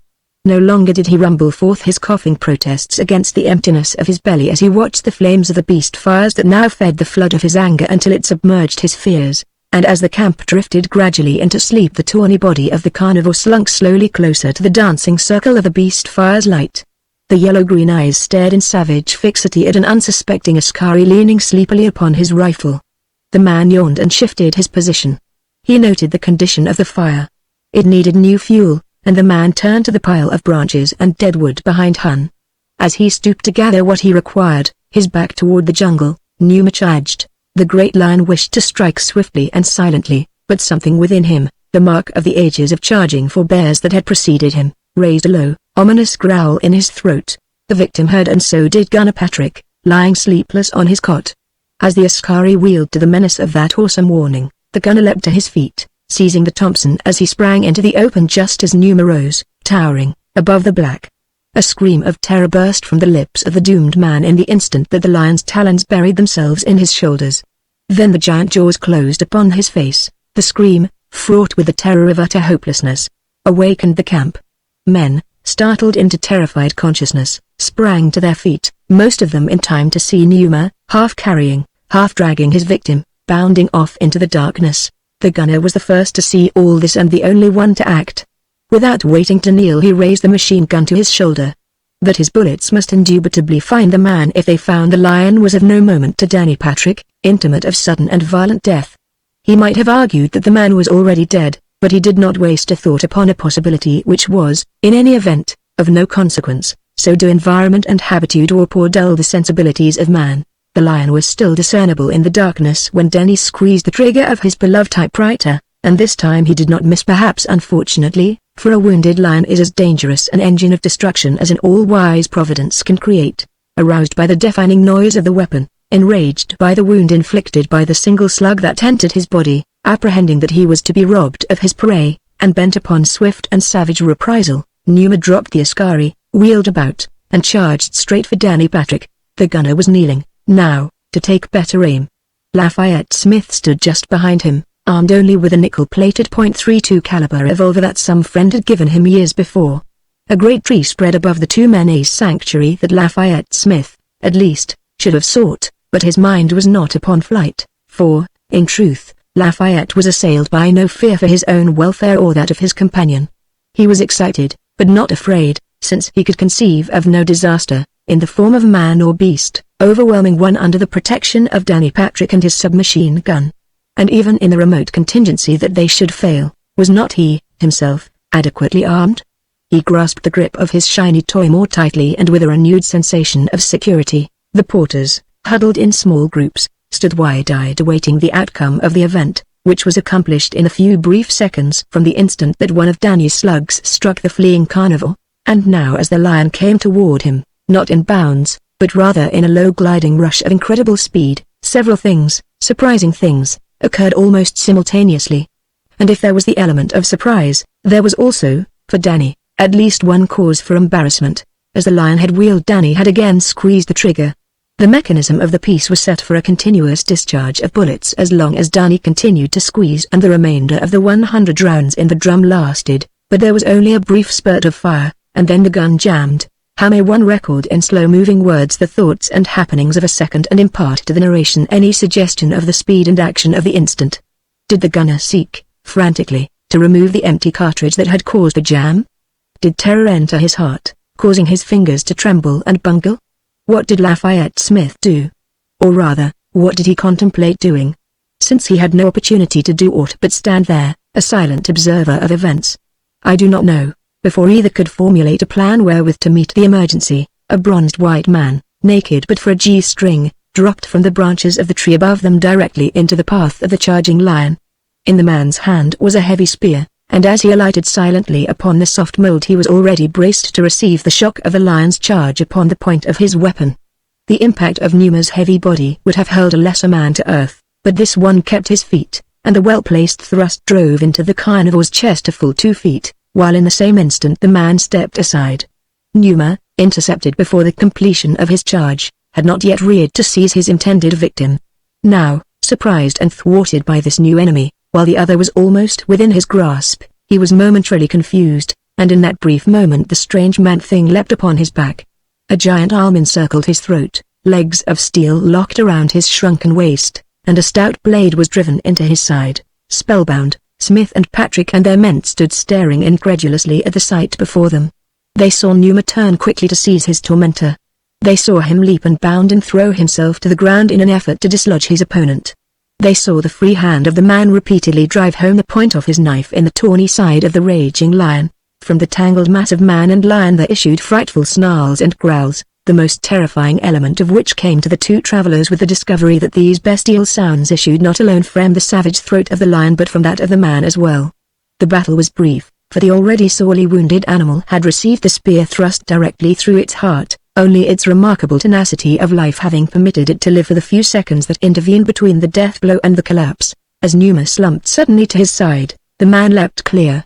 For a moment he stood looking down upon the death throes of his vanquished foe, while Smith and Patrick remained in awestruck contemplation of the savage, primordial scene, and then he stepped closer, and, placing one foot upon the carcass of his kill, he raised his face to the heavens and gave tongue to a cry so hideous that the Negroes dropped to the ground in terror while the two whites felt the hair rise upon their scalps. Once again upon the jungle fell the silence and the paralysis of momentary terror.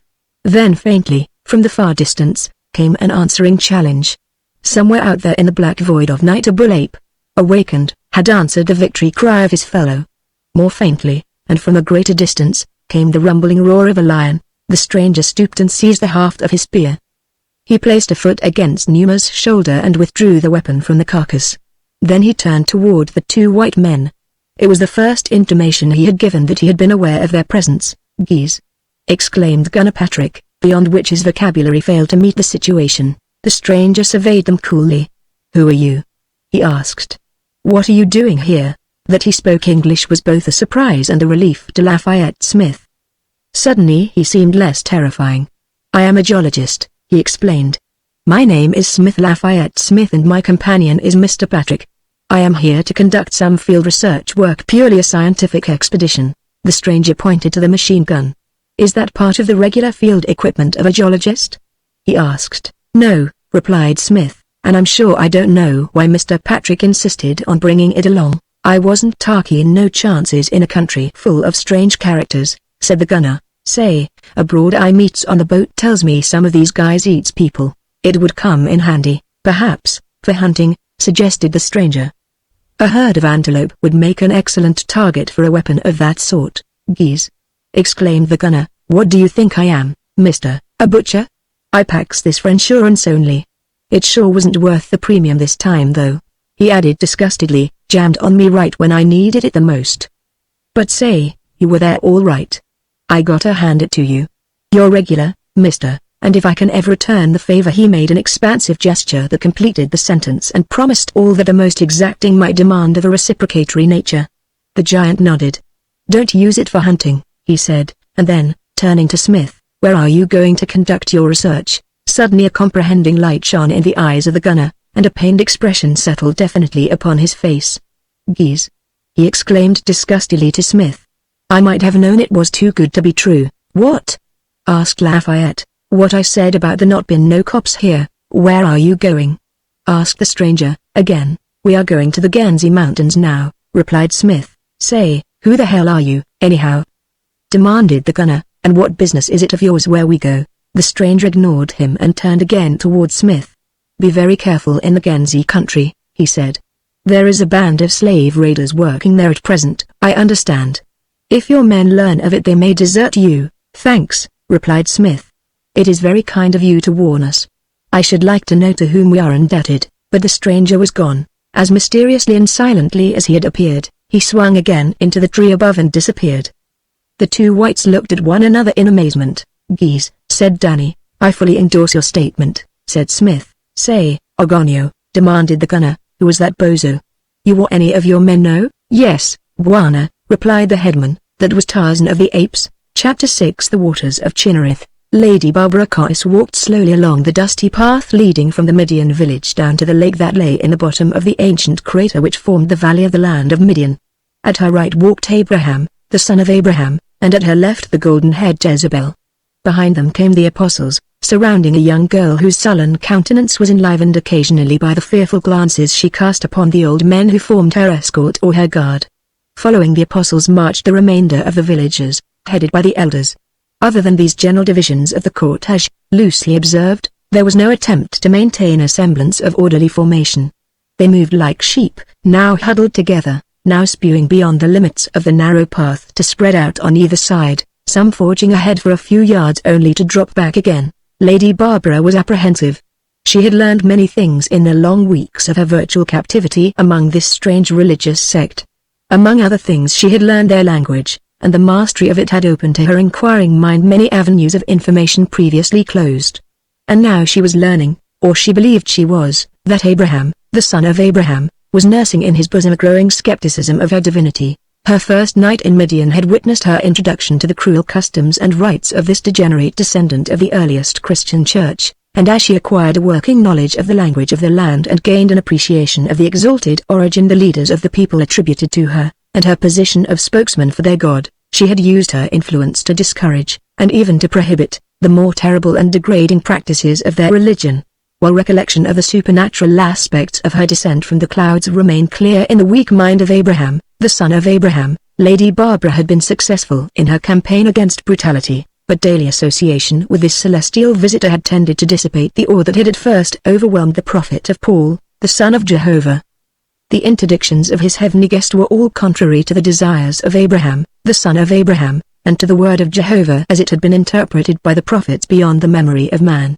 Such were the foundations of the prophet's increasing skepticism, nor was the changing attitude of the old man toward her unrecognized by the English girl. Today he had ignored her and was even forcing her to accompany them and witness the proof of his apostasy. What would come next? She had had not only ocular proof of the fanatical blood frenzy of the terrible old man, but she had listened for hours to detailed descriptions of orgies of frightfulness from the lips of Jezebel. Yes, Lady Barbara Coyce was apprehensive, and not without reason, but she determined to make a last effort to reassert her waning authority. "Think well, Abraham, the son of Abraham," she said to the man walking at her side, "of the wrath of Jehovah when he sees that you have disobeyed him." "I walk in the path of the prophets," replied the old man. "Always we have punished those who defied the laws of Jehovah, and Jehovah has rewarded us. Why should he be wroth now? The girl must pay the price of her iniquity." "But she only smiled," argued Lady Barbara. "A sin in the eyes of Jehovah," replied Abraham, the son of Abraham. "Laughter is carnal, and smiles lead to laughter, which gives pleasure, and all pleasures are the lures of the devil. They are wicked." "Do not say any more," said Jezebel, in English. "You will only anger him, and when he is angry he is terrible." "What sayest thou, woman?" demanded Abraham, the son of Abraham. "I was praying to Jehovah in the language of heaven," replied the girl. The prophet let his scowling gaze rest upon her. "Thou doest well to pray, woman. Jehovah looks not with pleasure upon thee." "Then I shall continue praying," replied the girl meekly, and to Lady Barbara, in English, "The old devil is already planning my punishment. He has always hated me, just as they always hate us poor creatures who are not created in the same image as they." The remarkable difference in physical appearance and mentality that set Jezebel apart from the other Midians was an inexplicable phenomenon that had constantly puzzled Lady Barbara and would continue to puzzle her, since she could not know of the little fair-haired slave girl whose virile personality still sought to express itself beyond a grave 19 centuries old. How greatly Jezebel's mentality surpassed that of her imbecilic fellows had been demonstrated to Lady Barbara by the surprising facility with which the girl had learned to speak English while she was teaching Lady Barbara the language of the Midians. How often and how sincerely had she thanked a kindly providence for Jezebel. The procession had now arrived at the shore of the lake, which legend asserted to be bottomless, and had halted where a few flat lava rocks of great size overhung the waters. The apostles took their places with Abraham, the son of Abraham, upon one of the rocks, the girl in their midst, and then a half-dozen younger men came forward at a signal from Jobab. One of their number carried a fiber net, and 2 others brought a heavy piece of lava. Quickly they threw the net over the now terrified and screaming girl and secured the lava rock to it. Abraham, the son of Abraham, raised his hands above his head, and at the signal all knelt. He commenced to pray in that now familiar gibberish that was not Midian, nor, according to Jezebel, any language whatsoever, for she insisted that the prophet and the apostles, to whose sole use it was restricted, could not understand it themselves. The girl, kneeling, was weeping softly now, sometimes choking down a muffled sob, while the young men held the net securely. Suddenly Abraham, the son of Abraham, abandoned the ecclesiastical tongue and spoke in the language of his people. For as she has sinned so shall she suffer, he cried. It is the will of Jehovah, in his infinite mercy, that she shall not be consumed by fire, but that she shall be immersed 3 times in the waters of Chinnereth that her sins may be washed from her. Let us pray that they may be not too grievous, since otherwise she shall not survive. He nodded to the 6 young men, who seemed well schooled in their parts. 4 of them seized the net and raised it between them, while the remaining 2 held the ends of long fiber ropes that were attached to it. As the 4 commenced to swing the body of the girl pendulum-like between them, her screams and pleas for mercy rose above the silent waters of Chinnereth in a diapason of horror, mingled with which were the shrieks and groans of those who, excited beyond the capacity of their nervous systems, were falling to the ground in the throes of epileptic seizures. To and fro, with increasing rapidity, the young men swung their terror-crazed burden. Suddenly one of them collapsed to sink, writhing and foaming, to the surface of the great block of lava upon which they stood, dropping the soft body of the girl heavily to the hard rocks. As Jobab signaled to another young man to take the place of him who had fallen, an apostle screamed and dropped in his tracks. But no one gave heed to those who had succumbed, and a moment later the girl was swinging to and fro out over the waters of Chinnereth, back over the hard face of the lava. In the name of Jehovah! In the name of Jehovah! Chanted Abraham, the son of Abraham, to the cadence of the swinging sack. In the name of Jehovah! In the name of his son. There was a pause, and as the body of the girl swung again out over the water pool, it was the signal. The 4 young men released their holds upon the net, and the body of the girl shot downward toward the dark waters of the lake. There was a splash. The screaming ceased. The waters closed in above the victim of cruel fanaticism, leaving only a widening circle of retreating wavelets and 2 fiber ropes extending upward to the altar of castigation. For a few seconds there was silence and immobility, except for the groans and contortions of the now greatly increased numbers of the victims of the nemesis of the Midians. Then Abraham, the son of Abraham, spoke again to the 6 executioners, who immediately laid hold of the 2 ropes and hauled the girl upward until she swung, dripping and choking, just above the surface of the water. For a brief interval they held her there, and then, at a word from the prophet, they dropped her again beneath the waters. "You murderer!" cried Lady Barbara, no longer able to control her anger. "Order that poor creature drawn ashore before she is drowned." Abraham, the son of Abraham, turned eyes upon the English girl that almost froze her with horror. The wild, staring eyes of a maniac, piercing pupils rimmed round with white. "Silence, blasphemer!" screamed the man. "Last night I walked with Jehovah, and he told me that you would be next." "Oh, please," whispered Jezebel, tugging at Lady Barbara's sleeve. "Do not anger him more or you are lost." The prophet turned again to the 6 young men, and again, at his command, the victim was drawn above the surface of the lake. Fascinated by the horror of the situation, Lady Barbara had stepped to the edge of the rock, and, looking down, saw the poor creature limp but still gasping in an effort to regain her breath. She was not dead, but another immersion must surely prove fatal. "Oh, please," she begged, turning to the prophet, "in the name of merciful God, do not let them lower her again." Without a word of reply Abraham, the son of Abraham, gave the signal, and for the 3rd time the now unconscious girl was dropped into the lake. The English girl sank to her knees in an attitude of prayer, and raising her eyes to heaven plead fervently to her Maker to move the heart of Abraham, the son of Abraham, to compassion, or out of the fullness of his own love to save the victim of these misguided creatures from what seemed now certain death. For a full minute she had prayed, and still the girl was left beneath the waters. Then the prophet commanded that she be raised. If she is now pure in the eyes of Jehovah, he cried, she will emerge alive. If she be dead, it is the will of Jehovah. I have but walked in the paths of the prophets. The 6 young men raised the sagging net to the surface of the rocks where they rolled the limp form of the girl from it close to where Lady Barbara kneeled in prayer. And now the prophet appeared to notice the attitude and the pleading voice of the English girl for the first time. What doest thou? He demanded. I pray to a God whose power and mercy are beyond your understanding, she replied. I pray for the life of this poor child. There is the answer to your prayer, sneered the prophet contemptuously, indicating the still body of the girl. She is dead, and Jehovah has revealed to all who may have doubted that Abraham, the son of Abraham, is his prophet and that thou art an impostor. We are lost, whispered Jezebel. Lady Barbara thought as much herself, but she thought quickly, for the emergency was critical. Rising, she faced the prophet. Yes, she is dead, she replied. But Jehovah can resurrect her. He can, but he will not, said Abraham, the son of Abraham. Not for you, for he is angry with him who dares to call himself his prophet and yet disobeys his commands. She stepped quickly to the side of the lifeless body. But for me he will resurrect her. Come Jezebel and help me. Now Lady Barbara, in common with most modern, athletically inclined young women, was familiar with the ordinary methods for resuscitating the drowned, and she fell to work upon the victim of the prophet's homicidal mania with a will born not only of compassion, but of vital necessity. She issued curt orders to Jezebel from time to time, orders which broke but did not terminate a constant flow of words which she voiced in chant-like measures. She started with the charge of the Light Brigade, but after 2 stanzas her memory failed and she had recourse to Mother Goose, snatches from the verse in Alice in Wonderland, Kipling, O Mark I Am, and, as the girl after 10 minutes of heartbreaking effort commenced to show signs of life, Lady Barbara closed with excerpts from Lincoln's Gettysburg Address. Crowded about them were the prophet, the apostles, the elders, and the 6 executioners, while beyond these the villagers pressed as close as they dared to witness the miracle if such it were to be. And that government of the people, by the people, and for the people shall not perish from the earth, chanted Lady Barbara, rising to her feet.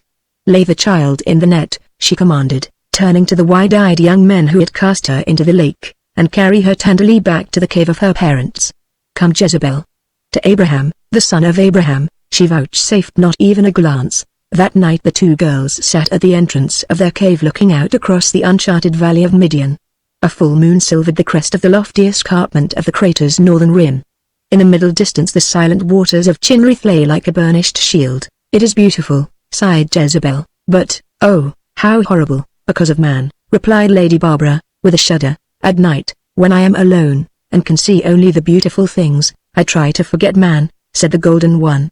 Is there so much cruelty and wickedness in the land from which you come, Barbara?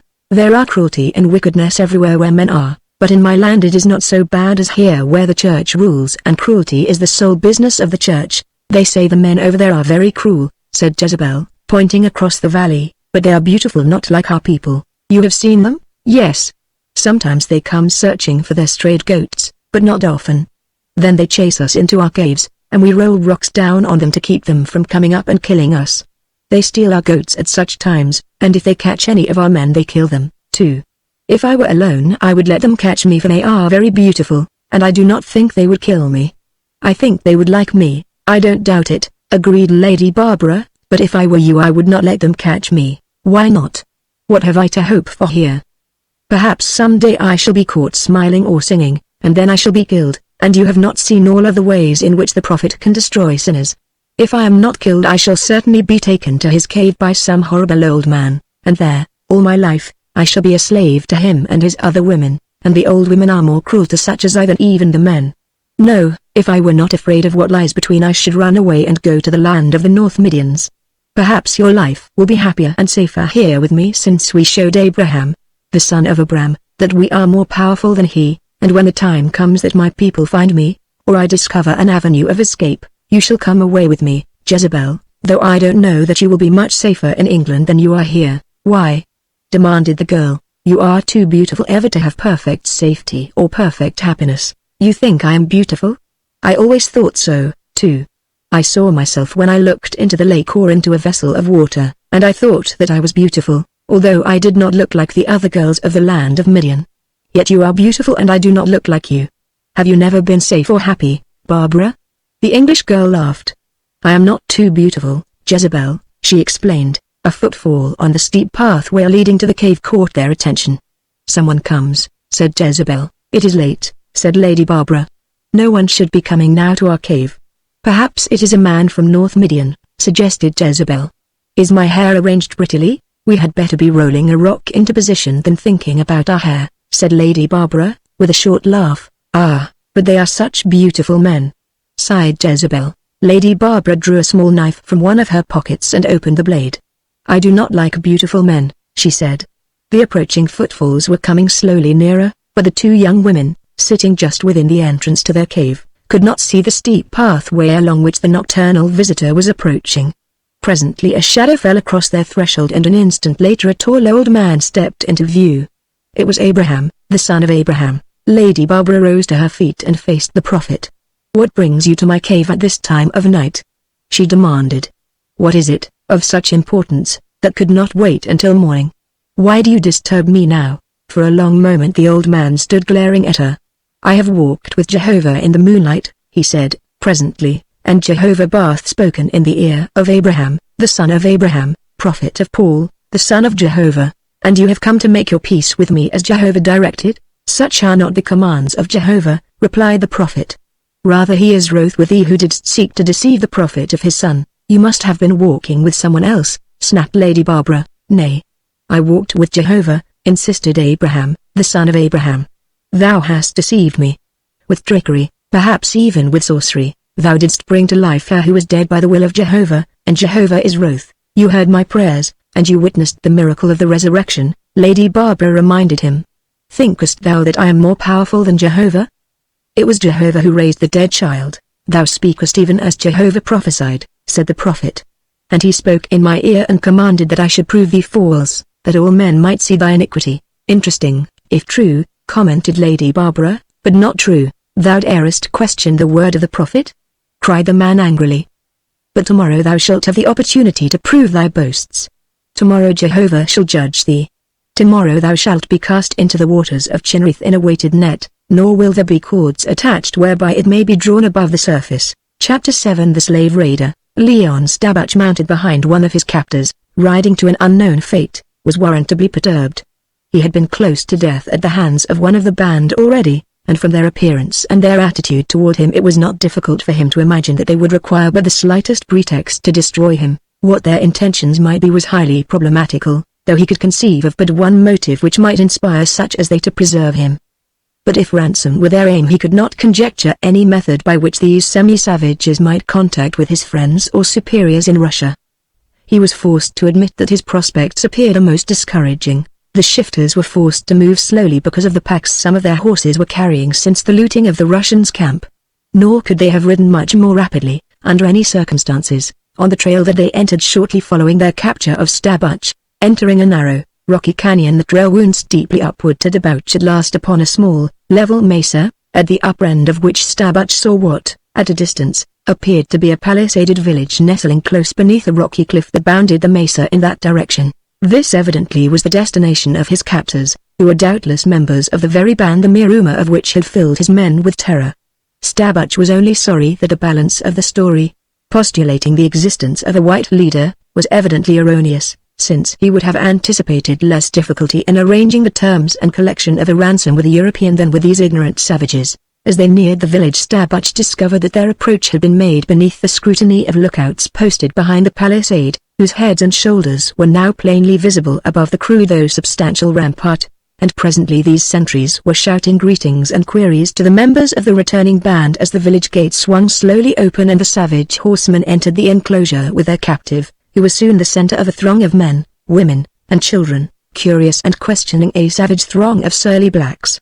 Although there was nothing actively menacing in the attitude of the savages, there was a definite unfriendliness in their demeanor that cast a further gloom of apprehension upon the already depressed spirits of the Russian, and as the cavalcade entered the central compound, about which the huts were grouped, he experienced a sensation of utter hopelessness.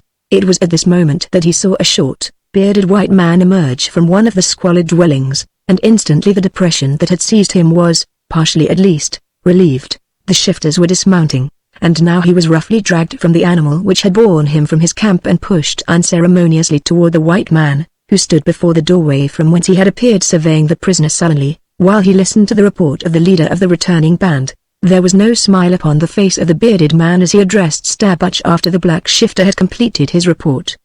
The Russian recognized that the language employed by the stranger was Italian, a tongue which he could neither speak nor understand, and this he explained in Russian, but the bearded one only shrugged and shook his head.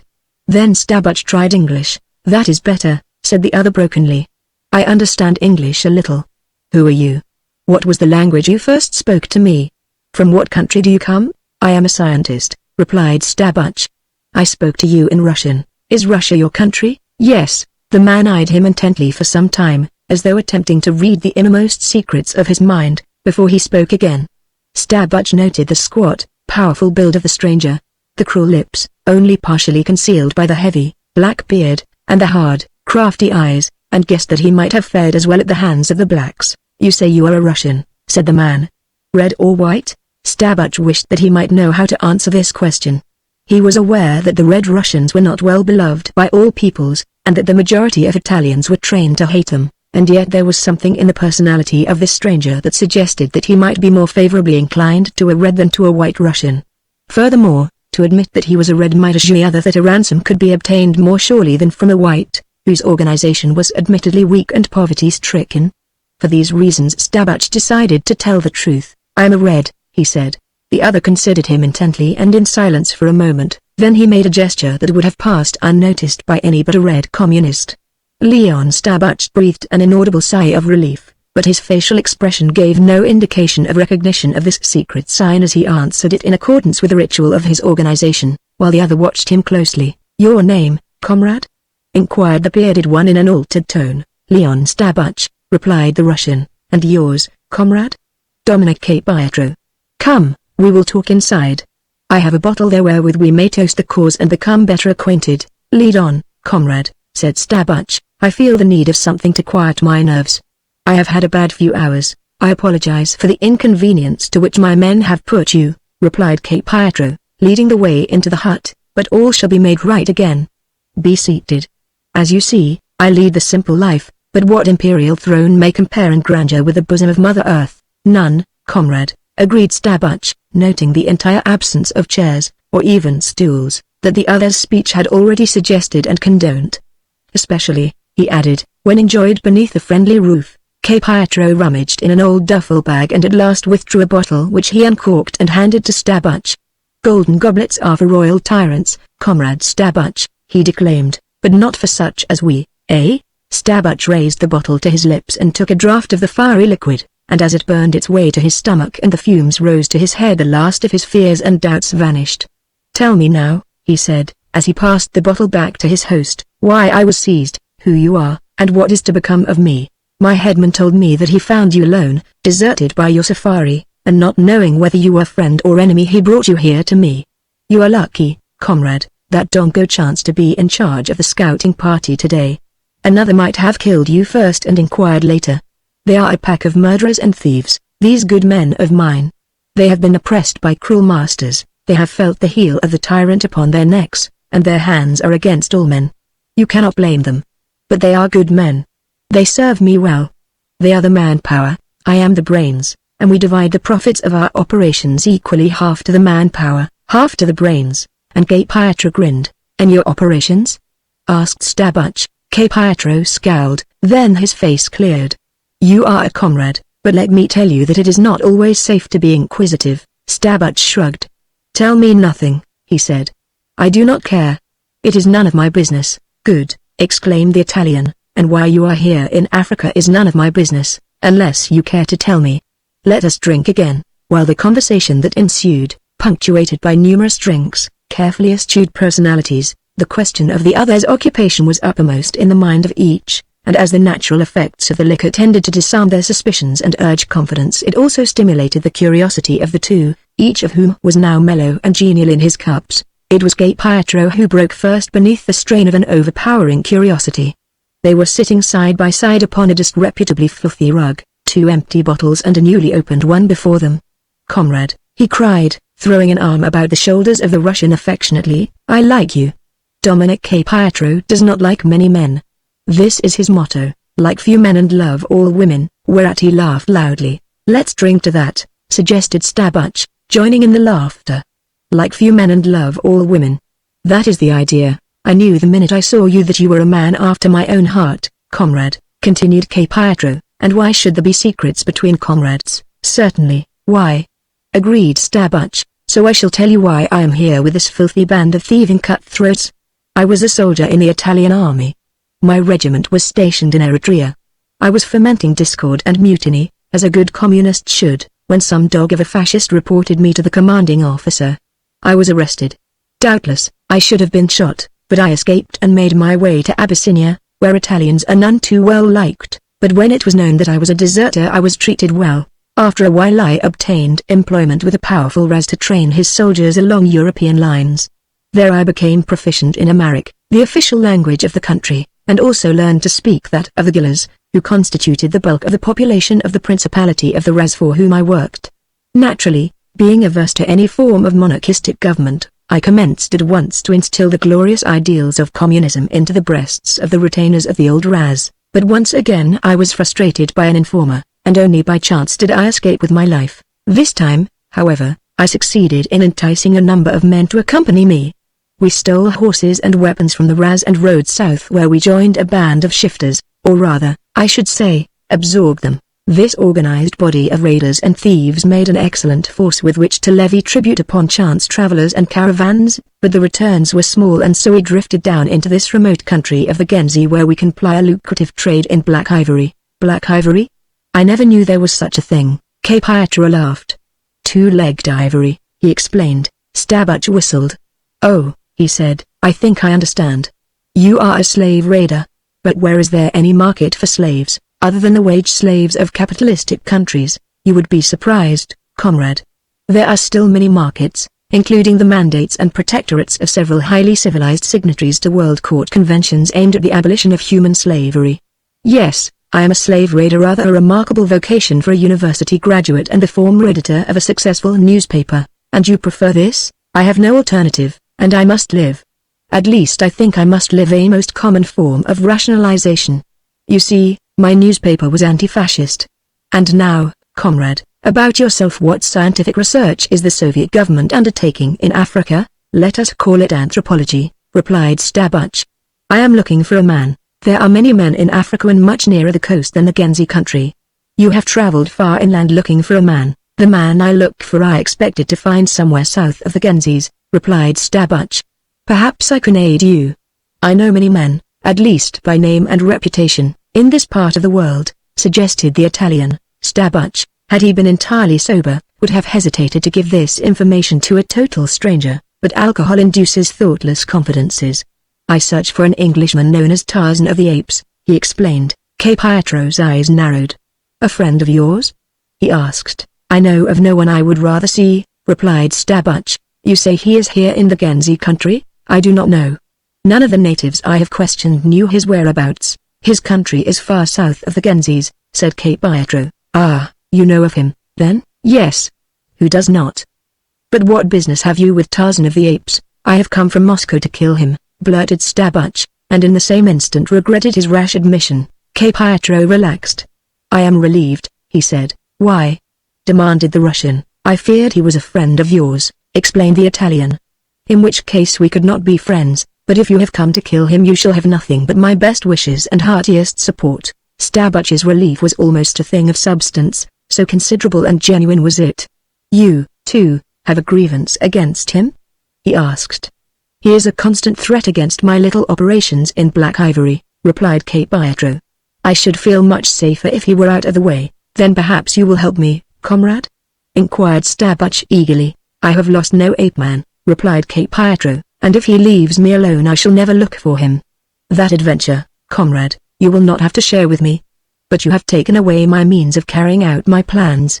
I cannot seek Tarzan without a safari, complained Stabbach. That is right, admitted the raider, but perhaps the mistake of my men may be rectified. Your equipment and goods are safe. They will be returned to you, and, as for men, who better could find them for you than Dominic K. Pietro, who deals in men? The safari of Lord Passmore moved northward, skirting the western foothills of the Genzi Mountains.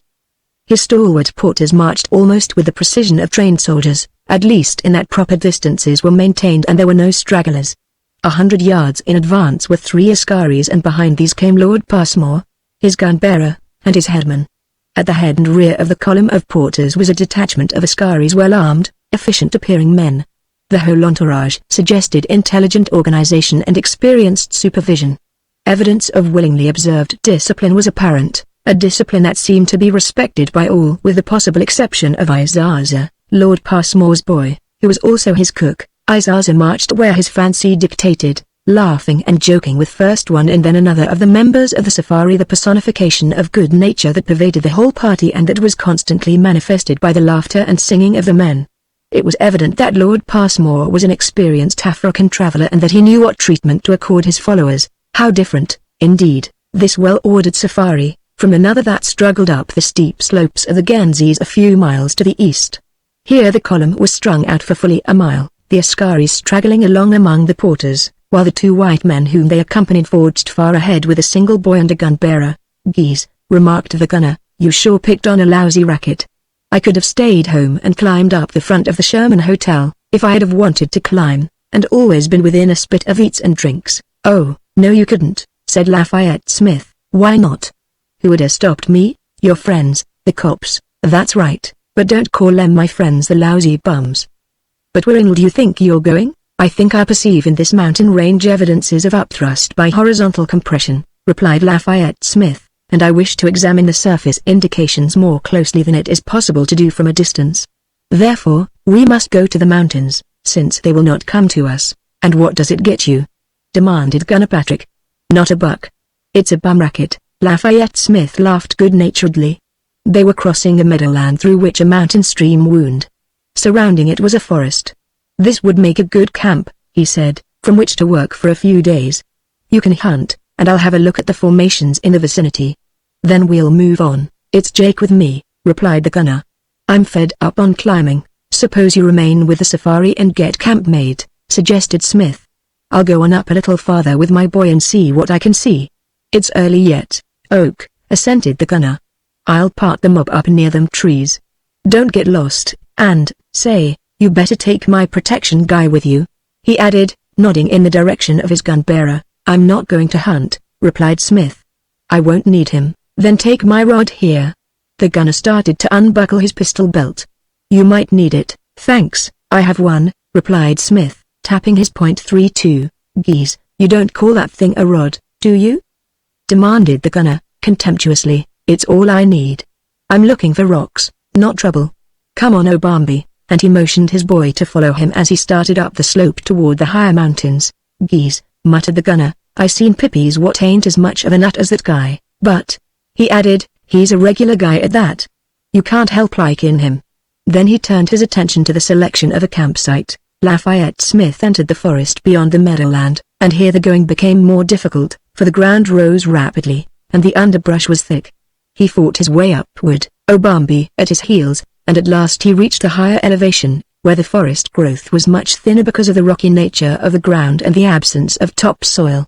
Here he paused to examine the formation, but only to move on again, this time at right angles to his original direction. Thus, stopping occasionally to investigate, he moved erratically upward until he achieved the summit to the ridge from which he had a view of miles of rugged mountains in the distance.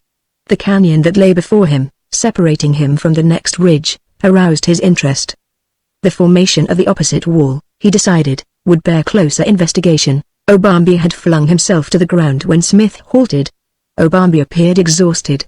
He was not. He was merely disgusted. To him the Bwana was mad, quite mad. Upon no other premises could Obambi explain the senseless climbing, with an occasional pause to examine rocks. Obambi was positive that they might have discovered plenty of rocks at the foot of the mountains had they but searched for them. And then, too, this Bwana did not hunt. He supposed all Bwanas came to Africa to hunt. This one, being so different, must be mad. Smith glanced at his boy.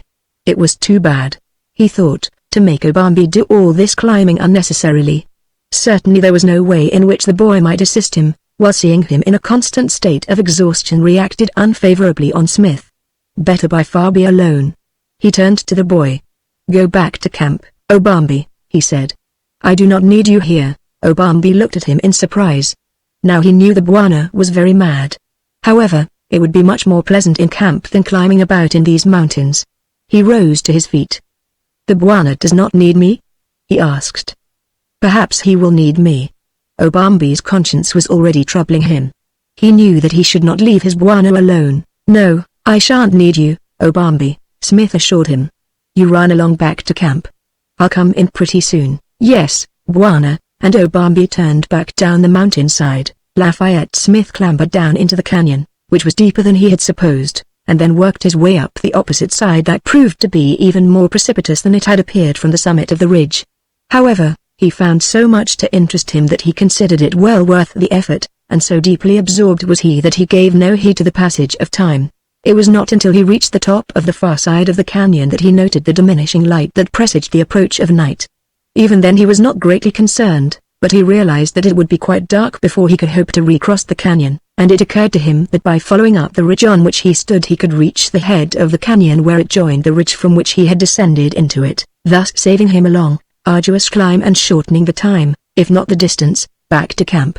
As he trudged upward along the ridge, night fell, but still he kept on, though now he could only grope his way slowly, nor did it occur to him for several hours that he was hopelessly lost. Chapter 8 The Baboons. A new day had dawned, and Africa greeted the age-old miracle of Kudu emerging from his lair behind the eastern hills and smiled.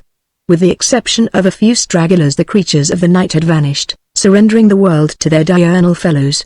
Tongani, the baboon, perched upon his sentinel rock, surveyed the scene and, perhaps, not without appreciation of the beauties, for who are we to say that God touched so many countless of his works with beauty yet gave to but one of these the power of appreciation? Below the sentinel fed the tribe of Zugash, the king, fierce Tonganishes with their balm clinging to their backs, if very young, while others played about, imitating their elders in their constant search for food, surly, vicious bulls, old Zugash himself, the surliest and the most vicious. The keen, close-set eyes of the sentinel, constantly upon the alert downwind, perceived something moving among the little hills below. It was the top of a man's head. Presently the whole head came into view, and the sentinel saw that it belonged to a Tarmangani, but as yet he sounded no alarm, for the Tarmangani was still a long way off and might not be coming in the direction of the tribe. The sentinel would watch yet a little longer and make sure, for it was senseless to interrupt the feeding of the tribe if no danger threatened. Now the Tarmangani was in full view. Tongani wished that he might have the evidence of his keen nose as well as his eyes, then there would be no doubt, for, like many animals, the Tonganese preferred to submit all evidence to their sensitive nostrils before accepting the verdict of their eyes, but the wind was in the wrong direction. Perhaps, too, Tongani was puzzled, for this was such a Tarmangani as he had never before seen a Tarmangani who walked almost as naked as Tongani himself. But for the white skin he might have thought him a Gamangani. This being a Tarmangani, the sentinel looked for the feared thunderstick, and because he saw none he waited before giving the alarm. But presently he saw that the creature was coming directly toward the tribe.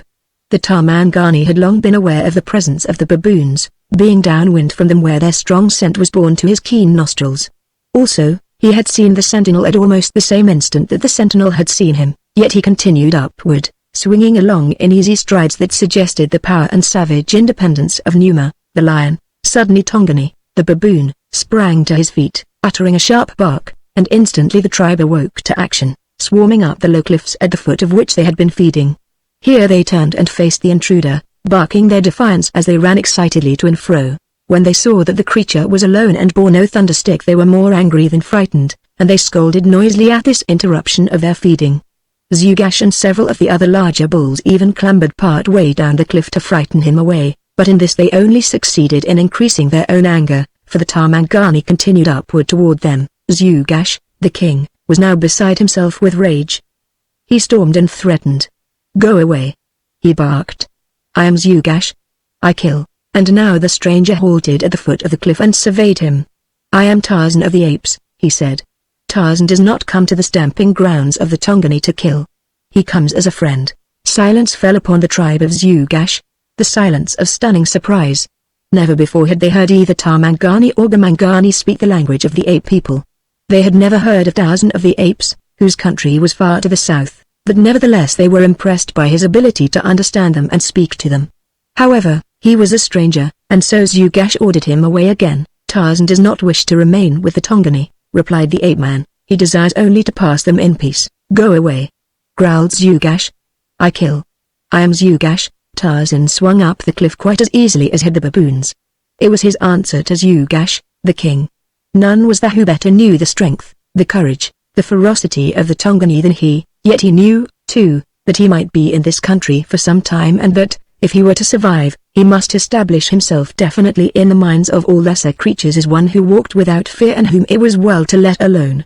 Barking furiously, the baboons retreated, and Tarzan gained the summit of the cliff, where he saw that the shiz and balas had scattered, many of them going farther up into the hills, while the adult bulls remained to contest the way. As Tarzan paused, just beyond the summit of the cliff, he found himself the center of a circle of snarling bulls against the combined strength and ferocity of which he would be helpless.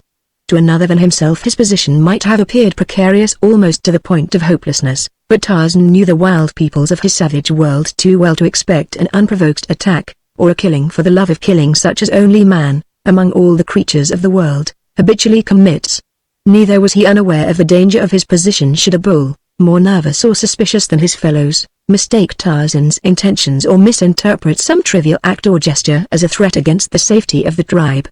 But he knew that only an accident might precipitate a charge and that if he gave them no cause to attack him they would gladly let him proceed upon his way unmolested. However, he had hoped to achieve friendly relations with the Tongani, whose knowledge of the country and its inhabitants might prove of inestimable value to him. Better, too, that the tribe of Zhugash be allies than enemies. And so he essayed once more to win their confidence. Tell me, Zhugash, he said, addressing the bristling king baboon, if there be many Tarmangani in your country. Tarzan hunts for a bad Tarmangani who has many Gamangani with him. They are bad men. They kill. With thundersticks they kill.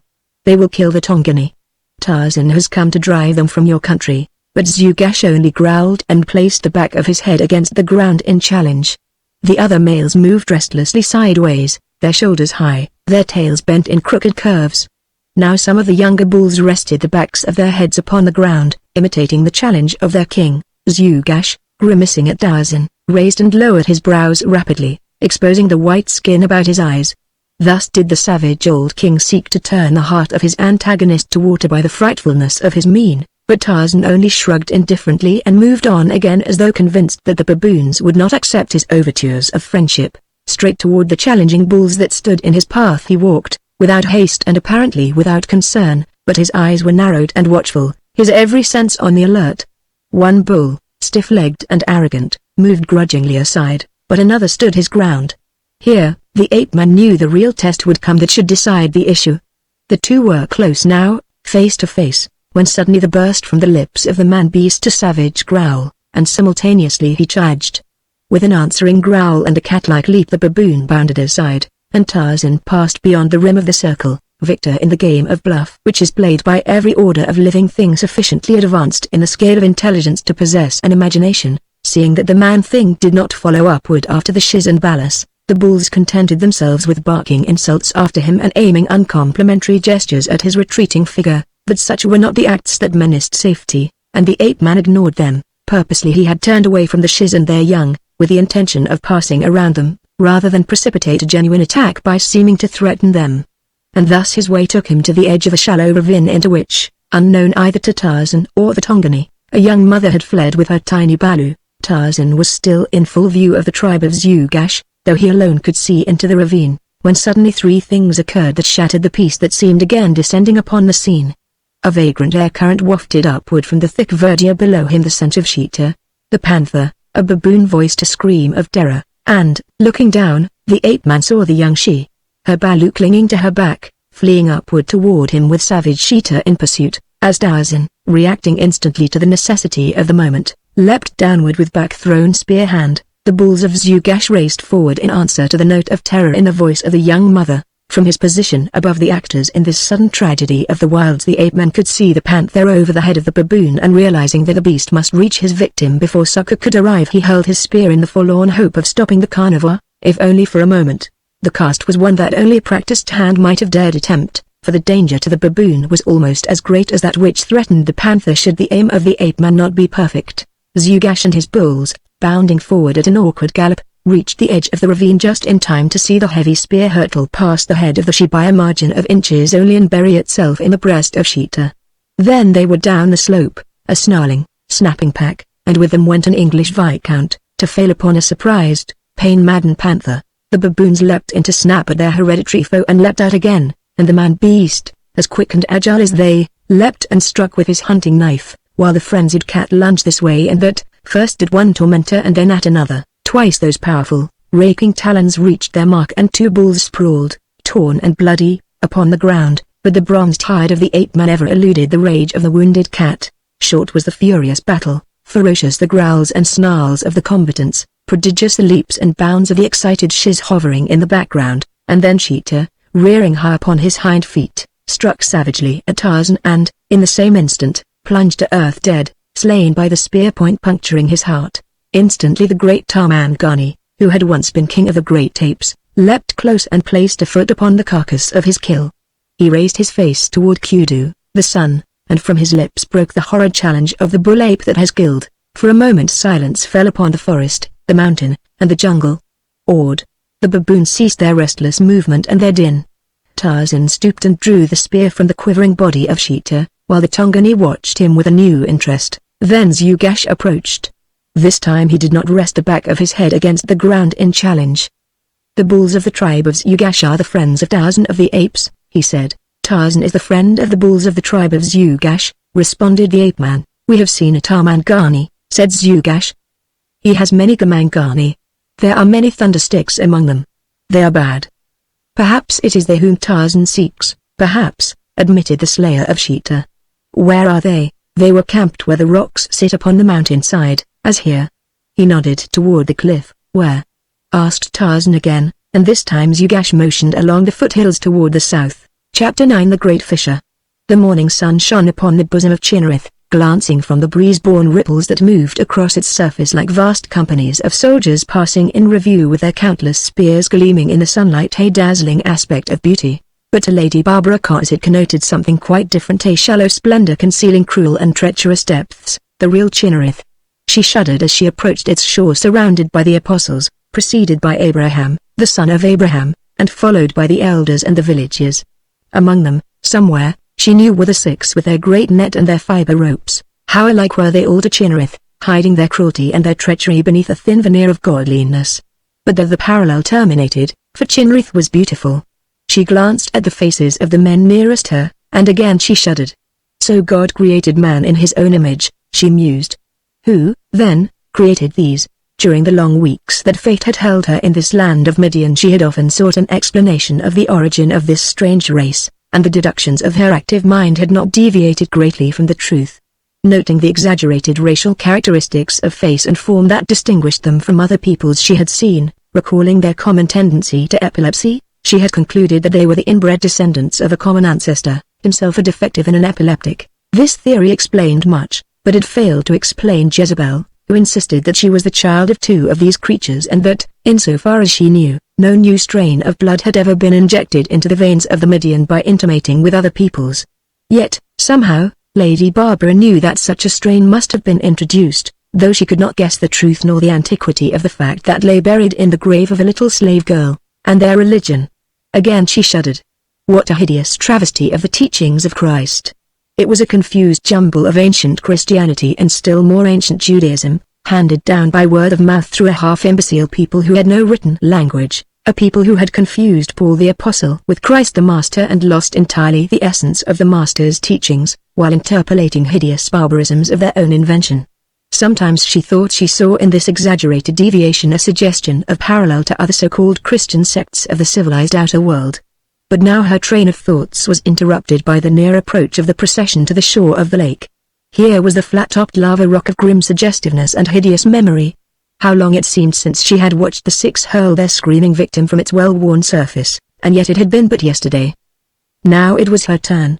The prophet and the apostles were intoning their senseless gibberish, meant to impress the villagers with their erudition and cloak the real vacuity of their minds, a practice not unknown to more civilized sects. She was halted now upon the smooth surface of the lava, polished by soft sandals and naked feet through the countless years that these cruel rites had been enacted beside the waters of Chinnereth.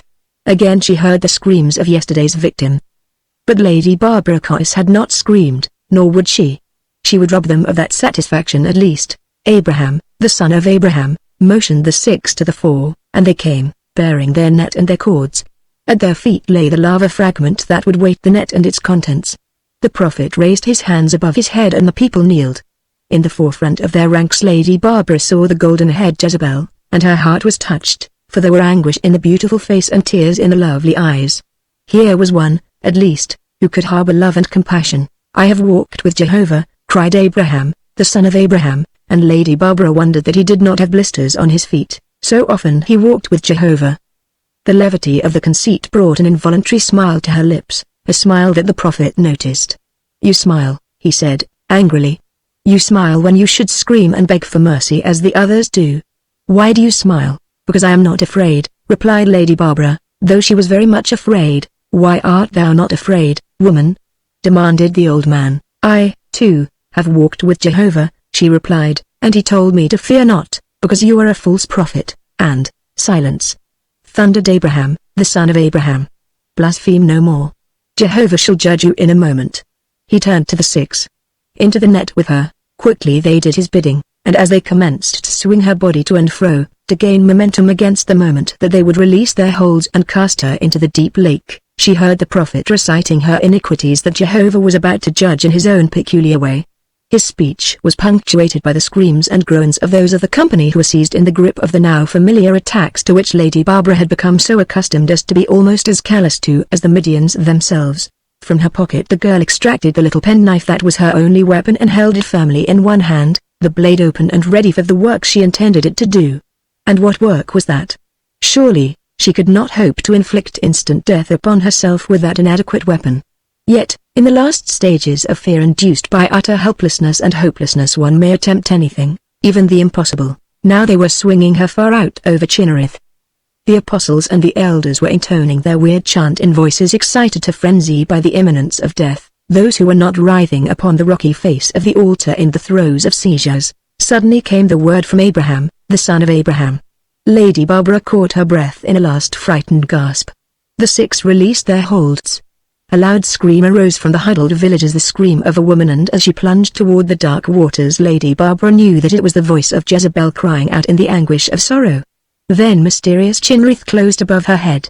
At that very moment Lafayette Smith, A.M., Ph.D., Sc.D., was stumbling along a rocky mountainside that walled the great crater where lay the land of Midian and Chinnereth. He was no less aware of the tragedy being enacted upon the opposite side of that stupendous wall than of the fact that he was moving directly away from the camp he was seeking. Had there been anyone there to tell him, and had they told him, that he was hopelessly lost, he would have been inclined to dispute the statement, so positive was he that he was taking a shortcut to camp, which he imagined was but a little distance ahead. Although he had been without supper and breakfast, hunger had not as yet caused him any annoyance, partially because of the fact that he had had some chocolate with him, which had materially assisted in allaying its pangs, and partially through his interest in the geologic formations that held the attention of his scholarly mind to the exclusion of such material considerations as hunger, thirst, and bodily comfort.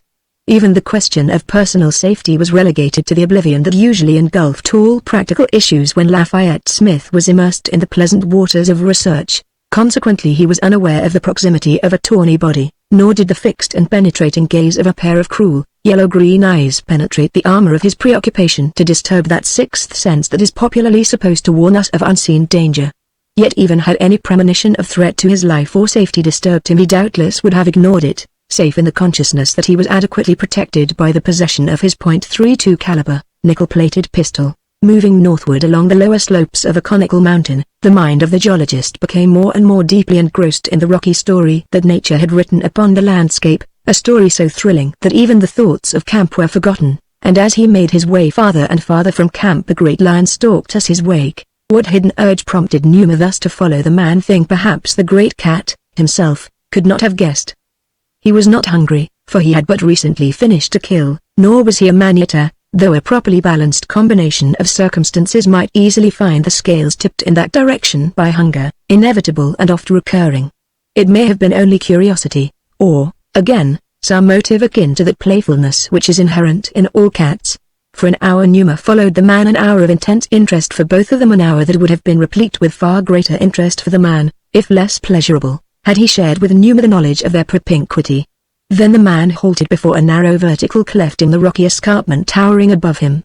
Here was an interesting entry in the book of nature. What titanic force had thus rent the solid rock of this mighty mountain? It had its own peculiar significance, but what was it? Perhaps elsewhere on the face of the mountain, that here became precipitous, there would be other evidence to point the way to a solution. Lafayette Smith looked up at the face of the cliff towering above him. He looked ahead in the direction he had been going, and then he looked back in the direction from which he had come and saw the lion. For a long moment the two stared at one another. Surprise and interest were the most definitely registered of the emotions that the discovery engendered in the mind of the man. Suspicion and irritability were aroused in Numa. Most interesting, thought Lafayette Smith. A splendid specimen, but his interest in lions was purely academic, and his thoughts quickly reverted to the more important phenomenon of the crack in the mountain, which now, again, claimed his undivided attention. From which it may be inferred that Lafayette Smith was either an inordinately courageous man or a fool. Neither assumption, however, would be wholly correct, especially the latter. The truth of the matter is that Lafayette Smith suffered from inexperience and impracticality. While he knew that a lion was, per se, a threat to longevity, he saw no reason why this lion should attack him. He, Lafayette Smith, had done nothing to offend this, or any other, lion. He was attending to his own affairs and, like the gentleman he was, expected others, including lions, to be equally considerate.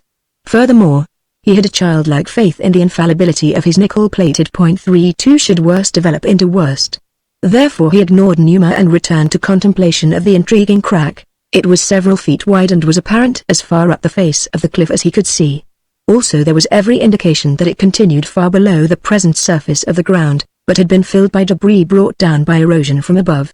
How far into the mountain it extended he could not guess, but he hoped that it ran back, and was open, for a great distance, in which event it would offer a most unique means for studying the origin of this mountain massif. Therefore, with this thought uppermost in his mind, and the lion already crowded into the dim background of his consciousness, he entered the narrow opening of the intriguing fissure. Here he discovered that the cleft curved gradually to the left and that it extended upward to the surface, where it was considerably wider than at the bottom, thus affording both light and air for the interior. Thrilled with excitement and glowing with pride in his discovery, Lafayette clambered inward over the fallen rocks that littered the floor of the fissure, intent now on exploring the opening to its full extent and then working back slowly to the entrance in a more leisurely manner, at which time he would make a minute examination of whatever geological record nature had imprinted upon the walls of this majestic corridor. Hunger, thirst, camp, and the lion were forgotten. Numa, however, was no geologist. The great cleft aroused no palpitant enthusiasm within his broad breast. It did not cause him to forget anything, and it intrigued his interest only to the extent of causing him to speculate on why the man-thing had entered it. Having noted the indifferent attitude of the man, his lack of haste, Numa could not attribute his disappearance within the maw of the fissure to flight, of which it bore not a single earmark, and it may be recorded here that Numa was an expert on a fight. All of his life things had been fleeing from him. It had always seemed to Numa an unfair provision of nature that things should so almost inevitably seek to escape him, especially those things he most coveted. There were, for example, Paco, the zebra, and Whoopee, the antelope, the tenderest and the most delicious of his particular weaknesses, and, at the same time, the fleetest. It would have been much simpler all around had Kota the tortoise been endowed with the speed of Paco and Paco with the torpidity of Kota. But in this instance there was nothing to indicate that the man-thing was fleeing him. Perhaps, then, there was treachery afoot. Numa bristled. Very cautiously he approached the fissure into which his quarry had disappeared. Numa was beginning to think of Lafayette Smith in terms of food, now, since his long stalking had commenced to arouse within his belly the first, faint suggestions of hunger. He approached the cleft and looked in. The Tarmangani was not in sight. Numa was not pleased, and he evidenced his displeasure by an angry growl. 100 yards within the fissure Lafayette Smith heard the growl and halted abruptly. "That damn lion!" he ejaculated. I had forgotten all about him. It now occurred to him that this might be the beast's lair, a most unhappy contretemps, if true. A realization of his predicament at last supplanted the geologic reveries that had defiled his mind. But what to do? Suddenly his faith in his trusty .32 faltered. As he recalled the appearance of the great beast, the weapon seemed less infallible, yet it still gave him a certain sense of assurance as his fingers caressed its grip. he determined that it would not be wise to retrace his steps toward the entrance at this time. Of course the lion might not have entered the fissure, might not even be harboring any intention of so doing. On the other hand, he might, in which event a return toward the opening could prove embarrassing, if not disastrous. Perhaps, if he waited a while, the lion would go away, and in the meantime, he decided, it would be discreet to go still further along the cleft, as the lion, if it entered at all, might conceivably not proceed to the uttermost depths of the corridor. Further, there was the chance that he would find some sort of sanctuary farther in a cave, a ledge to which he could climb, a miracle. Lafayette Smith was open to anything by this time, and so he scrambled on, tearing his clothes and his flesh as well on sharp fragments of tumbled rock, going deeper into this remarkable corridor that seemed endless. In view of what might be behind him, he hoped that it was endless. He had shuddered regularly to the oft-recurring expectation of running into a blank wall just beyond the portion of the gently curving fissure that lay within his view ahead. He pictured the event. With his back to the rocky end of the cul-de-sac he would face back down the corridor, his pistol ready in his hand. Presently the lion would appear and discover him. At this point he had some difficulty in constructing the scene, because he did not know just what the lion would do. Perhaps, seeing a man, cowed by the superior gaze of the human eye, he would turn in hasty retreat. And then again, perhaps not. Lafayette Smith was inclined to the conclusion that he would not. But then, of course, he had not had sufficient experience of wild animals to permit him to pose as an authority on the subject. To be sure, upon another occasion, while engaged in field work, he had been chased by a cow. Yet even this experience had not been conclusive. It had not served to definitely demonstrate the cow's ultimate intent, for the very excellent reason that Lafayette had attained a fence 2 jumps ahead of her, confused as the issue now seemed to be by his total ignorance of leonine psychology. He was convinced that he must attempt to visualize the expectant scene, that he might be prepared for the eventuality, forging grimly ahead over the roughly tumbled fragments, casting an occasional glance backward. He again pictured his last stand with his back against the corridor's rocky end. The lion was creeping slowly toward him, but Lafayette was waiting until there should be no chance of a miss. He was very cool. His hand was steady as he took careful aim. Here regrets interrupted the even tenor of his musing, regrets that he had not practiced more assiduously with his revolver. The fact that he had never discharged it troubled him, though only vaguely, since he harbored the popular subconscious conviction that if a firearm is pointed in the general direction of an animate object it becomes a deadly weapon. However, in this mental picture he took careful aim, the fact that he was utilizing the front sight only giving him no concern. He pulled the trigger. The lion staggered and almost fell. It required a second shot to finish him, and as he sank to the ground Lafayette Smith breathed a genuine sigh of relief. He felt himself trembling slightly to the reaction of the nervous strain he had been undergoing. He stopped, and, withdrawing a handkerchief from his pocket, mopped the perspiration from his forehead, smiling a little as he realized the pitch of excitement to which he had aroused himself. Doubtless the lion had already forgotten him and had gone on about his business, he soliloquized. He was facing back in the direction from which he had come as this satisfying conclusion passed through his mind, and then, 100 feet away, where the corridor passed from view around a curve, the lion appeared. Chapter 10. In the clutches of the enemy, the gunner was perturbed. It was morning, and Lafayette Smith was still missing. They had searched for him until late the previous night, and now they were setting forth again. Ogonio, the headman, acting under instructions from the gunner, had divided the party into pairs and, with the exception of 4 men left to guard the camp, these were to search in different directions, combing the country carefully for trace of the missing man. Danny had selected Hobambi as his companion, a fact which irked the black's boy considerably, as he had been the target for a great deal of angry vituperation ever since Danny had discovered, the afternoon before, that he had left Smith alone in the mountains. "It don't make no difference what he told you, you punk," the gunner assured him. "You didn't have no business leaving him out there alone. Now I'm going to take you for a walk, and if we don't find Lafayette you ain't never coming back." "Yes, Bwana," replied Hobambi, who had not even a crude idea of what the white man was talking about. One thing, however, pleased him immensely, and that was that the Bwana insisted on carrying his own gun, leaving nothing for Hobambi to carry but a light lunch and 2 50-round drums of ammunition. Not that the 9 pounds and 13 ounces of a Thompson submachine gun would have been an exceptionally heavy burden, but that Hobambi was always glad to be relieved of any burden. He would have been mildly grateful for a load reduction of even 13 ounces. The gunner, in attempting to determine the probable route that Smith would have followed in his search for the camp, reasoned in accordance with what he assumed he would have done under like circumstances, and, knowing that Smith had been last seen well above the camp and a little to the north of it, he decided to search in a northerly direction along the foothills, it being obvious that a man would come downhill rather than go farther up in such an emergency. The day was hot and by noon the gunner was tired, sweating, and disgusted. He was particularly disgusted with Africa, which, he informed Hobambi, was a hell of a burg. "Geez," he grumbled, "I've walked my lousy legs off, and I ain't been no further than from the Loop to Cicero. I've been 6 hours, and I could have done it in 20 minutes in a taxi. Of course they ain't got no cops in Africa, but they ain't got no taxis either." "Yes, Bwana," agreed Hobambi. "Shut up," growled the gunner. They were sitting beneath the shade of a tree on a hillside, resting and eating their lunch. A short distance below them the hillside dropped sheer in a 50-foot cliff, a fact that was not apparent from where they sat, any more than was the palisaded village at the cliff's base. Nor did they see the man squatting by a bush at the very brink of the cliff. His back was toward them, as, from the concealment of the bush, he gazed down upon the village below. Here, the watcher believed, was the man he sought, but he wished to make sure, which might require days of watching. Time, however, meant little or nothing to Tarzan no more than it did to any other jungle beast.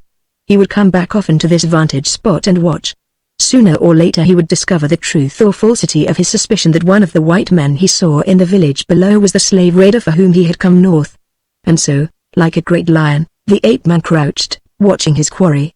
Below him Dominic K. Pietro and Leon Stabach lolled in the shade of a tree outside the hut of the raider, while a half-dozen slave girls waited upon them as they leisurely ate their belated breakfast. A couple of fiery liquid bracers had stimulated their jaded spirits, which had been at low ebb after their awakening following their debauch of the previous day, though, even so, neither could have been correctly described as being in fine fettle. K. Pietro, who was even more surly and quarrelsome than usual, vented his spleen upon the hapless slaves, while Stabach ate in morose silence, which he finally broke to revert to the subject of his mission. "I ought to get started toward the south," he said. "From all I can learn there's nothing to be gained looking for the ape-man in this part of the country. What you in such a hurry to find him for?" demanded K. Pietro. "Ain't my company good enough for you? Business before pleasure, you know, comrade," Stabach reminded the Italian in a conciliatory tone. "I suppose so," grunted K. Pietro. "I should like to visit you again after I have come back from the south," suggested Stabach. "You may not come back." "I shall. Peter's very must be avenged.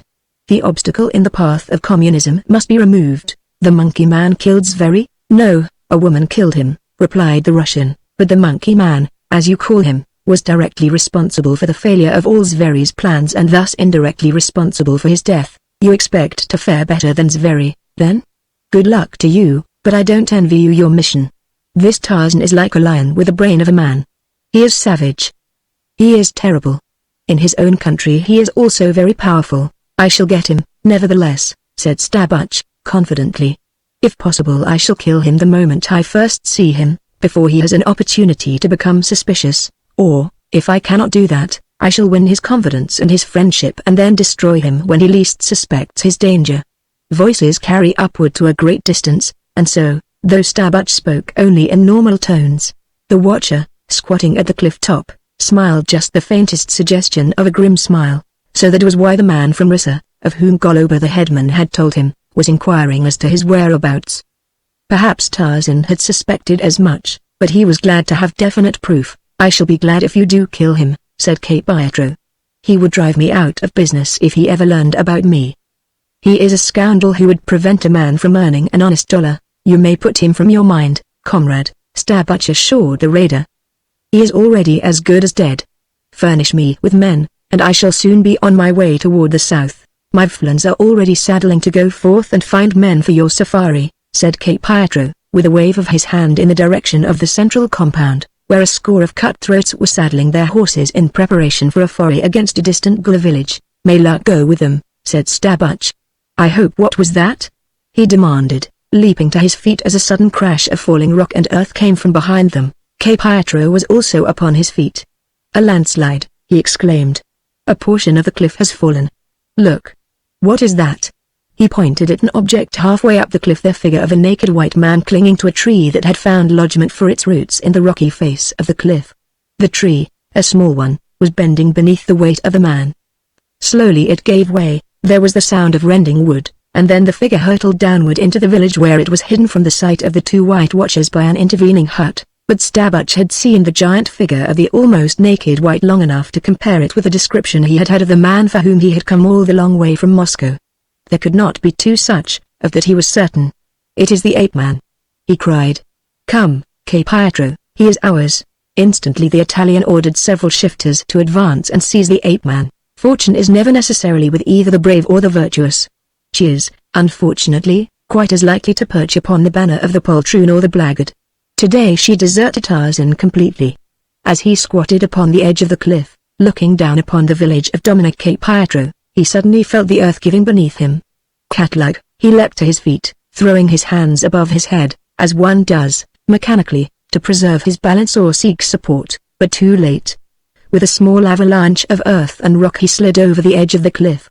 The tree, growing part way down the face of the escarpment, broke his fall and, for a moment, gave him hope that he might escape the greater danger of the final plunge into the village, where, if the fall did not kill him it was quite evident that his enemies would. But only for a moment were his hopes aroused. With the breaking of the bending stem hope vanished as he plunged on downward. Danny Gunner Patrick, having finished his lunch, lighted a cigarette and let his gaze wander out over the landscape that unfolded in a lovely panorama before him. City-bred, he saw only a part of what there was to be seen and understood but little of that. What impressed him most was the loneliness of the prospect. "Geez," he soliloquized, "what a hideout! No one wouldn't ever find a guy here." His eyes suddenly focused upon an object in the foreground. "Hey, fella," he whispered to Obambi, "what's that?" He pointed in the direction of the thing that had aroused his curiosity. Obambi looked and, when they found it, his keen eyes recognized it for what it was. "It is a man, Bwana," he said. "It is the man who kiffied Simba in our camp that night." "It is Tarzan of the Apes, how tell you know?" demanded the gunner. "There is only one Tarzan," replied the black. "It could be no other, as no other white man in all the jungle country or the mountain country or the plains country goes thus naked." The gunner rose to his feet. He was going down to have a talk with the ape-man, who, perhaps, could help him in his search for Lafayette Smith, but as he arose he saw the man below him leap to his feet and throw his arms above his head. Then he disappeared as though swallowed up by the earth. The gunner knitted his brows. "Geez," he remarked to Obambi, "he sure screwed, didn't he?" "What, Bwana?"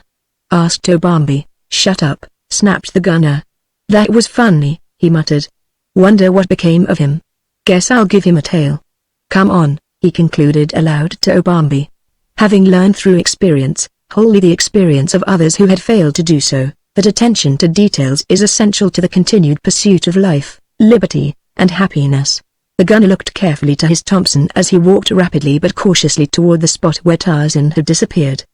He saw that there was a cartridge in the chamber, that the magazine drum was properly attached and that the fire control lever was set for full automatic fire. In the village, which he could not yet see under the presence of which he did not dream, the shifters were running toward the place where they knew the body of the fallen man must lie, and in the van were Stabbach and Che Pietro, when suddenly there stepped from the interior of the last hut the man they sought. They did not know that he had alighted on the thatched roof of the hut from which he had just emerged, nor that, though he had broken through it to the floor below, it had so broken his fall that he had suffered no disabling injury. To them it seemed a miracle, and to see him thus, apparently uninjured, took the two white men so by surprise that they halted in their tracks while their followers, imitating their example, clustered about them. Stabbach was the first to regain his presence of mind. Whipping a revolver from its holster he was about to fire point blank at the ape-man, when Che Pietro struck his hand up. "Wait," growled the Italian. "Do not be too fast. I am in command here." "But it is the ape-man," cried Stabbach. "I know that," replied Che Pietro, "and for that very reason I wish to take him alive. He is rich. He will bring a great ransom." "Damn the ransom," ejaculated Stabbach. "It is his life I want." "Wait until I have the ransom," said Che Pietro, "and then you can go after him." In the meantime Tarzan stood watching the two. He saw that his situation was fraught with exceptional danger.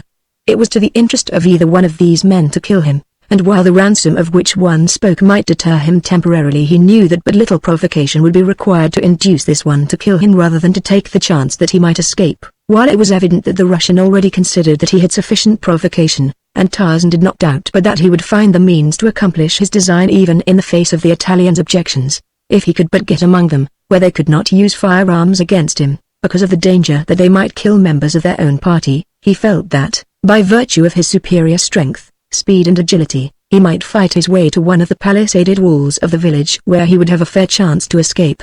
Once there he could scale the palisade with the speed of Manu, the monkey, and with little danger other than from the revolvers of the two whites, since he held the marksmanship of the shifters in contempt. He heard Cape Pietro call to his men to take him alive, and then, waiting not upon them, he charged straight for the two whites, while from his throat burst the savage growl of a wild beast that had, upon more than a single occasion in the past, wrought havoc with the nerves of human antagonists, nor did it fail in its purpose now. Shocked and unnerved for the instant, Stabbach fell back while Cape Pietro, who had no desire to kill the ape-man unless it became necessary, leapt to one side and urged his followers to seize him. For a moment bedlam reigned in the village of the White Trader. Yelling, cursing men milled about a white giant who fought with his bare hands, seizing an antagonist and hurling him in the faces of others, or, using the body of another like a flail, sought to mow down those who opposed him. Among the close-massed fighters, excited curs ran yelping and barking, while children and women upon the outskirts of the melee shrieked encouragement to the men. Slowly Tarzan was gaining ground toward one of the coveted walls of the village where, as he stepped quickly backward to avoid a blow, he stumbled over a yapping cur and went down beneath a dozen men. From the top of the cliff Gunner Patrick looked down upon this scene. "That mob has sure got him on the spot," he said aloud. "He's a regular guy, too. I guess here's where I step for him." "Yes, Bwana," agreed the willing Obambi. "Shut up," said the gunner, and then he raised the butt of the Thompson to his shoulder and squeezed the trigger. Mingled with the rapid reports of the machine gun were the screams and curses of wounded and frightened men and the shrieks of terrified women and children. Like snow before a spring shower, the pack that had surrounded Tarzan melted away as men ran for the shelter of their huts or for their saddled ponies. Cape Pietro and Stabbach were among the latter, and even before Tarzan could realize what had happened he saw the two racing through the open gates of the village. The gunner, noting the satisfactory effect of his fire, had ceased, though he stood ready again to rain a hail of death down upon the village should necessity require. He had aimed only at the outskirts of the crowd surrounding the ape-man, for fear that a bullet might strike the man he was endeavoring to succor, but he was ready to risk finer shooting should any press the naked giant too closely. He saw Tarzan standing alone in the village street like a lion at bay, and then he saw his eyes ranging about for an explanation of the burst of fire that had liberated him. "Up here, fella!" shouted the gunner. The ape-man raised his eyes and located Danny instantly. "Wait," he called, "I'll be up there in a moment." Chapter 11 The Crucifixion. As the waters of Chinrith closed over the head of Lady Barbara, the golden-haired Jezebel sprang to her feet and ran swiftly forward among the men congregated upon the great flat lava rock from which the victim of their cruel fanaticism had been hurled to her doom. She pushed apostles roughly aside as she made her way toward the brink, tears streaming from her eyes and sobs choking her throat. Abraham, the son of Abraham, standing directly in her path, was the first to guess her purpose to throw herself into the lake and share the fate of her loved mistress. Impelled by no humanitarian urge, but rather by a selfish determination to save the girl for another fate which he already had chosen for her, the prophet seized her as she was about to leap into the water. Turning upon the old man like a tigress, Jezebel scratched, bit, and kicked in an effort to free herself, which she would have succeeded in doing had not the prophet called the 6 executioners to his aid. 2 of them seized her, and, seeing that her efforts were futile, the girl desisted, but now she turned the floodgates of her wrath upon Abraham, the son of Abraham. "Murderer!" she cried. "Son of Satan! May Jehovah strike thee dead for this. Curses be upon thy head and upon those of all thy kin. Damned be they and thee for the foul crime thou hast committed here this day." "Silence, blasphemer!" screamed Abraham, the son of Abraham. "Make thy peace with Jehovah, for tonight thou shalt be judged by fire. Take her back to the village." He directed the 2 who held her, "and make her secure in a cave. Sayest thou, too, that she escapeth not, fire or water, it be all the same to me," cried the girl as they dragged her away. "Just so it takes me away forever from this accursed land of Midian and the mad beast who poseth as the prophet of Jehovah." As Jezebel moved off toward the village between her 2 guards, the villagers fell in behind them, the women calling her foul names and otherwise reviling her, and in the rear of all came the prophet and the apostles, leaving a score of their fellows still lying upon the ground, where they writhed, unnoticed, in the throes of epilepsy. The impact with the surface of the water had almost stunned Lady Barbara, but she had managed to retain her senses and control of her mental and physical powers, so that, although dazed, she was able to put into effect the plan that she had nursed from the moment that she was aware of the fate to which the prophet had condemned her. Being an excellent swimmer and diver, the thought of being immersed below the surface of Chinrith for a few minutes had not, in itself, caused her any great mental perturbation. Her one fear had lain in the very considerable possibility that she might be so badly injured by the impact with the water, or stunned, as to be helpless to effect her own release from the net. Her relief was great, therefore, when she discovered that she was far from helpless, nor did she delay an instant in bringing her small pocket knife to play upon the fiber strands of the net that enmeshed her, slashing rapidly, but yet, at the same time, in accordance with a practical plan. She severed strand after strand in a straight line, as the rock dragged her downward toward the bottom. Constantly through her mind ran a single admonition: keep cool. Keep cool. Should she permit herself to give way to hysteria, even for an instant, she knew that she must be lost. The lake seemed bottomless, the strands innumerable, while the knife grew constantly duller, and her strength appeared to be rapidly ebbing. Keep cool. Keep cool. Her lungs were bursting. Just a moment more. Keep cool. She felt unconsciousness creeping upon her. She struggled to drag herself through the opening she had made in the net. Her senses reeled dizzily. She was almost unconscious as she shot rapidly toward the surface. As her head rose above the surface, those standing upon the rock above her had their attention riveted upon Jezebel, who was engaged at that moment in kicking the prophet of Paul, the son of Jehovah, on the shins. Lady Barbara was ignorant of all this, but it was fortunate for her, perhaps, because it prevented any of the Midians from noticing her resurrection from the deep and permitted her to swim, unseen, beneath the shelter of the overhanging rock from which she had been precipitated into the lake. She was very weak, and it was with a prayer of thanksgiving that she discovered a narrow ledge of beach at the water's edge beneath the great lava block that loomed above her. As she dragged herself wearily out upon it, she heard the voices of those upon the rock overhead, the voice of Jezebel cursing the prophet and the old man's threat against the girl. A thrill of pride in the courage of Jezebel warmed the heart of Lady Barbara, as did the knowledge that she had won a friend so loyal and devoted that she would put her own life in jeopardy merely for the sake of openly accusing the murderer of her friend. How magnificent she was in the primitive savagery of her denunciation. Lady Barbara could almost see her standing there defying the greatest power that her world knew, her golden hair framing her oval face, her eyes flashing, her lips curling in scorn, her lithe young body tense with emotion. And what she had heard, and the thought of the helplessness of the young girl against the power of the vile old man, changed Lady Barbara's plans completely. She had thought to remain in hiding until night and then seek to escape this hideous valley and its mad denizens. There would be no pursuit, for they would think her dead at the bottom of Chinrith, and thus she might seek to find her way to the outer world with no danger of interference by the people of the land of Midian. She and Jezebel had often speculated upon the likelihood of the existence of a possible avenue of ascent of the crater wall, and from the entrance of their cave they had chosen a spot about midway of the western face of the crater, where the rim had fallen inward, as offering the best chance of escape. Tumbled masses of rock rose here from the bottom of the valley almost to the summit of the crater, and here Lady Barbara had decided to make her first bid for freedom. But now all was changed. She could not desert Jezebel, whose life was now definitely jeopardized because of her friendship and loyalty. But what was she to do? How could she be of assistance to the girl? She did not know. Of only one thing was she certain: she must try. She had witnessed enough horrors in the village of the South Midians to know that whatever Abraham, the son of Abraham, planned for Jezebel would doubtless be consummated after dark, the time he chose, by preference, for all the more horrible of his so-called religious rites. Only those which took them to a distance from the village, such as immersions in the waters of Chinrith, were performed by daylight. With these facts in mind, Lady Barbara decided that she might, with safety, wait until after dark before approaching the village.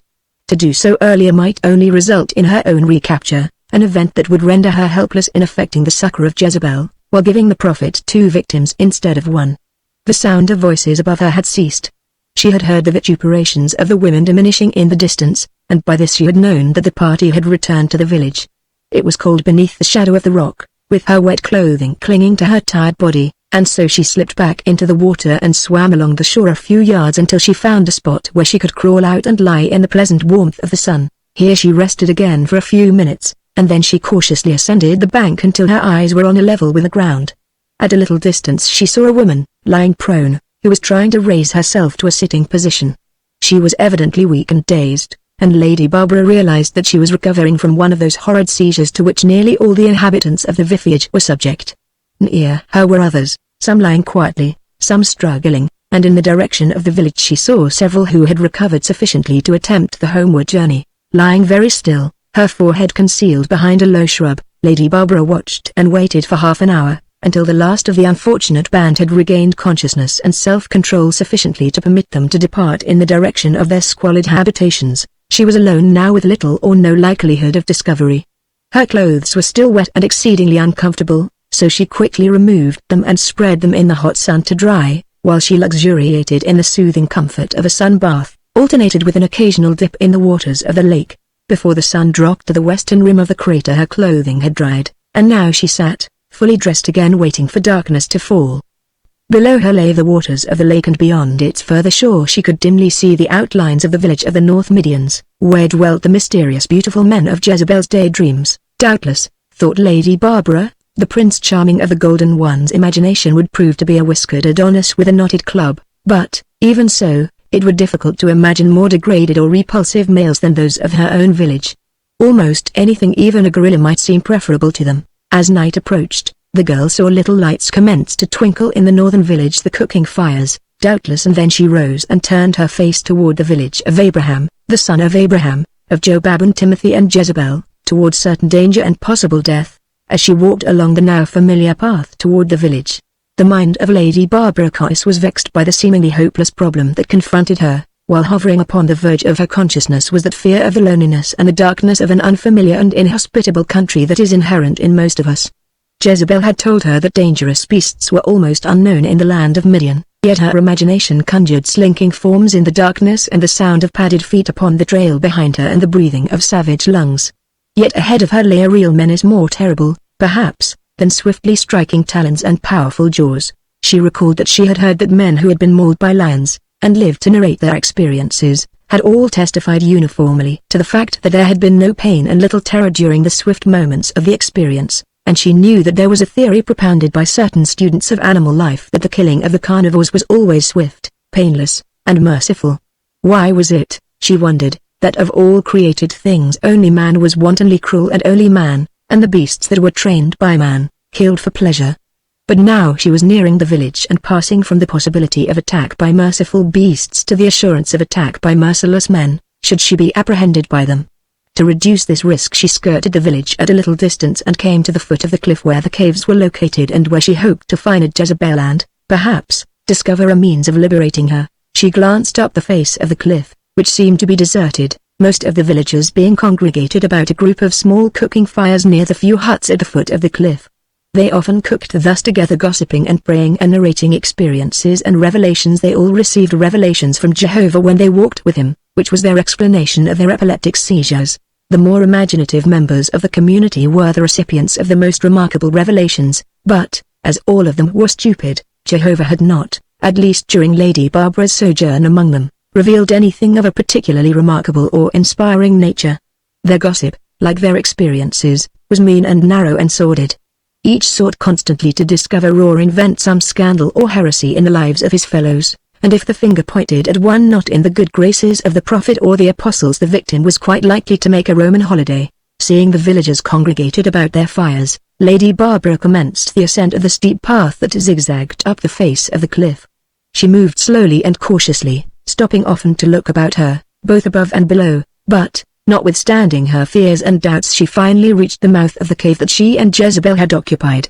If she hoped to find the Golden One, she was disappointed, but at least, if Jezebel were not there, it was a relief to find that no one else was, and with a sense of greater security than she had felt since the dawn of this eventful day, she crawled into the interior and threw herself down upon the straw pallet that the girls had shared. Home. This rough lair, no better than that which housed the beasts of the wilds, was home now to Lady Barbara Cois, whose life had been spent within the marble halls of the Earl of Whimsy. Permeating it were memories of the strange friendship and affection that had gradually united these two girls, whose origins and backgrounds could scarcely have been more dissimilar. Here each had learned the language of the other, here they had laughed and sung together, here they had exchanged confidences, and here they had planned together a future in which they would not be separated. The cold walls seemed warmer because of the love and loyalty to which they had been silent witnesses. But now Lady Barbara was here alone. Where was Jezebel? It was the answer to that question that the English girl must find. She recalled the prophet's threat for tonight: "Thou shalt be judged by fire." She must hasten, then, if she were to save Jezebel. But how was she to accomplish it in the face of all the seemingly insurmountable obstacles which confronted her? Her ignorance of where Jezebel was being held, the numbers of her enemies, her lack of knowledge of the country through which they would be forced to flee should she be so fortunate as to effect the girl's escape from the village. She roused herself. Lying here upon her pallet would accomplish nothing. She rose and looked down toward the village, and instantly she was all alertness again, for there was Jezebel. She was standing between two guards, surrounded by many villagers who maintained an open space about her. Presently the spectators separated and men appeared carrying a burden. What was it? They laid it in the center of the open space, in front of Jezebel, and then Lady Barbara saw what it was: a large wooden cross. A man was digging a hole at the center of the circular space that had been left around the prisoner, others were bringing brush and faggots. Now the men who guarded Jezebel seized her and bore her to the ground. They laid her upon the cross and stretched her arms out upon the wooden cross arm. Lady Barbara was horror-stricken. Were they going to perpetrate the horrible atrocity of nailing her to the cross? Abraham, the son of Abraham, stood at the head of the cross, his hands in the attitude of prayer, a personification of pious hypocrisy. The girl knew that no cruelty, however atrocious, was beyond him. She knew, too, that she was powerless to prevent the consummation of this foul deed, yet she cast discretion and self-interest to the winds, as, with a warning cry that shattered the silence of the night, she sped swiftly down the steep pathway toward the village, a self-sacrifice offered willingly upon the altar of friendship. Startled by her scream, every eye was turned upward toward her. In the darkness they did not recognize her, but their stupid minds were filled with questioning and with terror as they saw something speeding down the cliff face toward them.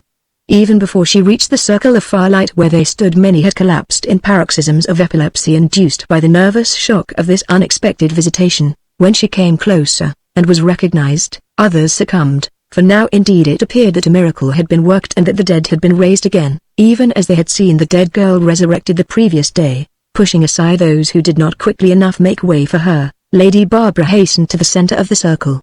As his eyes fell upon her, Abraham, the son of Abraham, paled and stepped back. For a moment he seemed upon the verge of a stroke. "Who are you?" he cried. "What are you doing here?" "You know who I am," replied Lady Barbara. "Why do you tremble if you do not know that I am the messenger of Jehovah whom you reviled and sought to destroy? I am here to save the girl Jezebel from death. Later Jehovah will send his wrath upon Abraham, the son of Abraham, and upon all the people of the land of Midian for their cruelties and their sins." "I did not know," cried the prophet. "Tell Jehovah that I did not know. Intercede for me, that Jehovah may forgive me, and anything within my power to grant shall be yours." So great was her surprise at the turn events had taken that Lady Barbara, who had expected only opposition and attack, was stunned for the moment. Here was an outcome so foreign to any that she had imagined that she had no response ready. She almost laughed aloud as she recalled the fears that had constantly harassed her since she had determined to attempt Jezebel's escape. And now it was all so easy. "Liberate the girl, Jezebel," she commanded, "and then make food ready for her and for me, quick!" cried the prophet. "Raise the girl and set her free." "Wait!" exclaimed a thin, querulous voice behind him. "I have walked with Jehovah." All turned in the direction of the speaker. He was Jobab the apostle. "Quick! Release her!" demanded Lady Barbara, who, in this interruption and in the manner and voice of the speaker, whom she knew as one of the most fanatically intolerant of the religious bigots of Midian, saw the first spark that might grow into a flame of resistance to the will of the prophet, for she knew these people well enough to be sure that they would grasp at any excuse to thwart the abandonment of their cruel pleasure. "Wait!" shrieked Jobab. "I have walked with Jehovah, and he hath spoken unto me, saying, Behold, Jobab the apostle, a seeming miracle shall be wrought out of Chinnereth, but be not deceived, for I say unto ye that it shall be the work of Satan, and whosoever believeth in it shall perish." "Hallelujah!" shrieked a woman, and the cry was taken up by the others. To right and left the excited villagers were being stricken by their nemesis. A score of writhing bodies jerked and struggled upon the ground in the throes of convulsions, the horrible choking, the frothing at the mouth, adding to the horror of the scene. For a moment, Abraham, the son of Abraham, stood silent in thought. A cunning light flickered suddenly in his crafty eyes, and then he spoke. "Amen," he said. "Let the will of Jehovah be done as revealed to the apostle Jobab. Let Jobab speak the word of Jehovah, and upon Jobab's head be the reward." "Another cross," screamed Jobab, "bring another cross. Let 2 beacon fires light the path of Jehovah in the heavens, and if either of these be his children he will not let them be consumed." And so, as Abraham, the son of Abraham, had passed the buck to Jobab. Jobab passed it along to Jehovah, who has been the recipient of more than his share through the ages. Futile were the threats and arguments of Lady Barbara against the bloodlust of the Midians. A second cross was brought, a second hole dug, and presently both she and Jezebel were lashed to the symbols of love and raised to an upright position. The bottoms of the crosses were sunk in the holes prepared for them and earth tamped around them to hold them upright. Then willing hands brought faggots and brushwood and piled them about the bases of the two pyres. Lady Barbara watched these preparations in silence. She looked upon the weak, degenerate faces of this degraded people, and she could not, even in the extremity of her danger, find it in her heart to condemn them too severely for doing what supposedly far more enlightened people had done, within the memory of man, in the name of religion. She glanced at Jezebel and found the girl's eyes upon her. "You should not have come back," said the girl. "You might have escaped." Lady Barbara shook her head. "You did it for me," continued Jezebel. "May Jehovah reward you, for I may only thank you." "You would have done the same for me at Chinnerith," replied Lady Barbara. "I heard you defy the prophet there." Jezebel smiled. "You are the only creature I have ever loved," she said, "the only one who I ever thought loved me. Of course I would die for you." Abraham, the son of Abraham, was praying. Young men stood ready with flaming torches, the flickering light from which danced grotesquely upon the hideous features of the audience, upon the two great crosses, and upon the beautiful faces of the victims. "Goodbye, Jezebel," whispered Lady Barbara. "Goodbye," replied the Golden One. Chapter 12. Out of the Grave. Notwithstanding the fact that Lafayette Smith had so recently visualized this very emergency and had, as it were, rehearsed his part in it, now that he stood face to face with the lion he did none of the things exactly as he had pictured. He was not at all cool when he saw the carnivore appear at the turn in the fissure. He did not face him calmly, draw a deadly bead, and fire. Nothing was in the least as he had imagined it would be. In the first place the distance between them seemed entirely inadequate and the lion much larger than he had supposed any lion could be, while his revolver seemed to shrink to proportions that represented utter futility. All this, however, was encompassed in a single, instantaneous and overwhelming conception. No appreciable time elapsed, therefore, between the instant that he perceived the lion and that at which he commenced to jerk the trigger of his pistol, which he accomplished, without aiming, while in the act of turning to flee. Running headlong over the jumbled rocks, Lafayette Smith fled precipitately into the unknown depths of the ancient rift. At his elbow the ghastly fear that beyond each successive turn would loom the rocky terminus of his flight, while just behind him he pictured the ravenous carnivore thirsting for his blood. The fall of swiftly moving padded feet close behind him urged him to greater speed. The hot breath of the lion surged from the savage lungs to pound upon his ears like surf upon an ocean beach. Such is the power of imagination. It is true that Numa was bounding along the bottom of the rift, but in the opposite direction to that in which Lafayette Smith bounded. Fortunately, for Lafayette, none of his wild shots had struck the lion, but the booming reverberation of the explosions in the narrow fissure had so surprised and unnerved him that he had wheeled and fled even as the man had. Had the pursuit been as real as Lafayette imagined it, it could have urged him to no greater speed, nor could the consequent terror have nerved him to greater endurance, but physical powers have their limits, and presently the realization that his had about reached theirs forced itself upon Lafayette's consciousness and with it realization of the futility of further flight. It was then that he turned to make his stand. He was trembling, but with fatigue rather than fear, and inwardly he was cool as he reloaded his revolver. He was surprised to discover that the lion was not on top of him, but he expected momentarily to see him appear where the fissure turned from his sight. Seating himself on a flat rock he waited the coming of the carnivore while he rested, and as the minutes passed and no lion came his wonderment increased. Presently his scientific eye commenced to note the structure of the fissure's walls about him, and as his interest grew in the geologic facts revealed or suggested his interest in the lion waned, until, once again, the carnivore was relegated to the background of his consciousness, while in its place returned the momentarily forgotten plan to explore the rift to its farthest extent. Recovered from the excessive fatigue of his strenuous exertion he undertook once more the exploration so rudely interrupted. Regained was the keen pleasure of discovery, forgotten, hunger, fatigue, and personal safety as he advanced along this mysterious path of adventure. Presently the floor of the rift dropped rapidly until it was inclined at an angle that made progress difficult, and at the same time it narrowed, giving evidence that it might be rapidly pinching out. There was now barely width for him to squeeze forward between the walls when the fissure ahead of him became suddenly shrouded in gloom. Glancing up in search of an explanation of this new phenomenon, Lafayette discovered that the walls far above were converging, until directly above him there was only a small streak of sky visible, while ahead the rift was evidently closed entirely at the top. As he pushed on, the going, while still difficult because of the steepness of the floor of the fissure, was improved to some extent by the absence of jumbled rocks underfoot. The closed ceiling of the corridor having offered no crumbling rim to the raging elements of the ages, but presently another handicap made itself evident: darkness, increasing steadily with each few yards until the man was groping his way blindly, though none the less determinedly, toward the unknown that lay ahead. That an abyss might yawn beyond his next step may have occurred to him, but so impractical was he in all worldly matters while his scientific entity was in the ascendancy that he ignored the simplest considerations of safety. However, no abyss yawned, and presently, at a turning, daylight showed ahead. It was only a small patch of daylight, and when he reached the opening through which it shone it appeared, at first, that he had achieved the end of his quest, that he could proceed no farther. Dropping to his hands and knees he essayed the feat of worming his way through the aperture, which he then discovered was amply large to accommodate his body, and a moment later he stood erect in astonished contemplation of the scene before him. He found himself standing near the base of a lofty escarpment overlooking a valley that his practiced eye recognized immediately as the crater of a long-extinct volcano. Below him spread a panorama of rolling, tree-dotted landscape, broken by occasional huge outcroppings of weathered lava rock, and in the center a blue lake danced in the rays of an afternoon sun, thrilling to an identical reaction such as doubtless dominated Balboa as he stood upon the heights of Darien overlooking the broad Pacific. Lafayette Smith experienced that spiritual elation that is, perhaps, the greatest reward of the explorer. Forgotten, for the moment, was the scientific interest of the geologist, submerged by intriguing speculation upon the history of this lost valley, upon which, perhaps, the eyes of no other white man had ever gazed. Unfortunately for the permanency of this beatific state of mind, two other thoughts rudely obtruded themselves, as thoughts will. One appertained to the camp, for which he was supposed to be searching, while the other involved the lion, which was supposedly searching for him.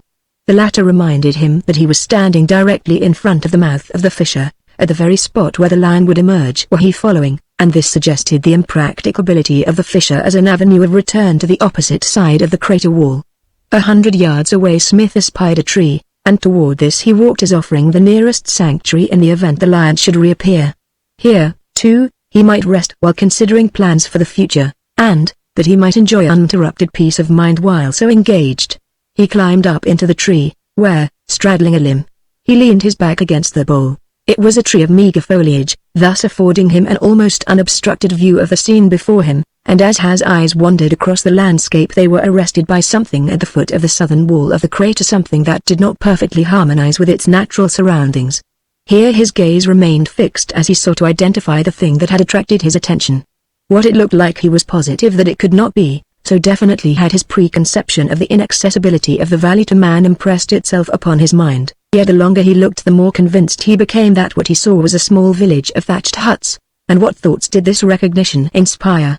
What noble and aesthetic emotions were aroused within his breast by the sight of this lonely village in the depths of the great crater which should, by all the proofs that he had seen, have been inaccessible to man? No, you are wrong again.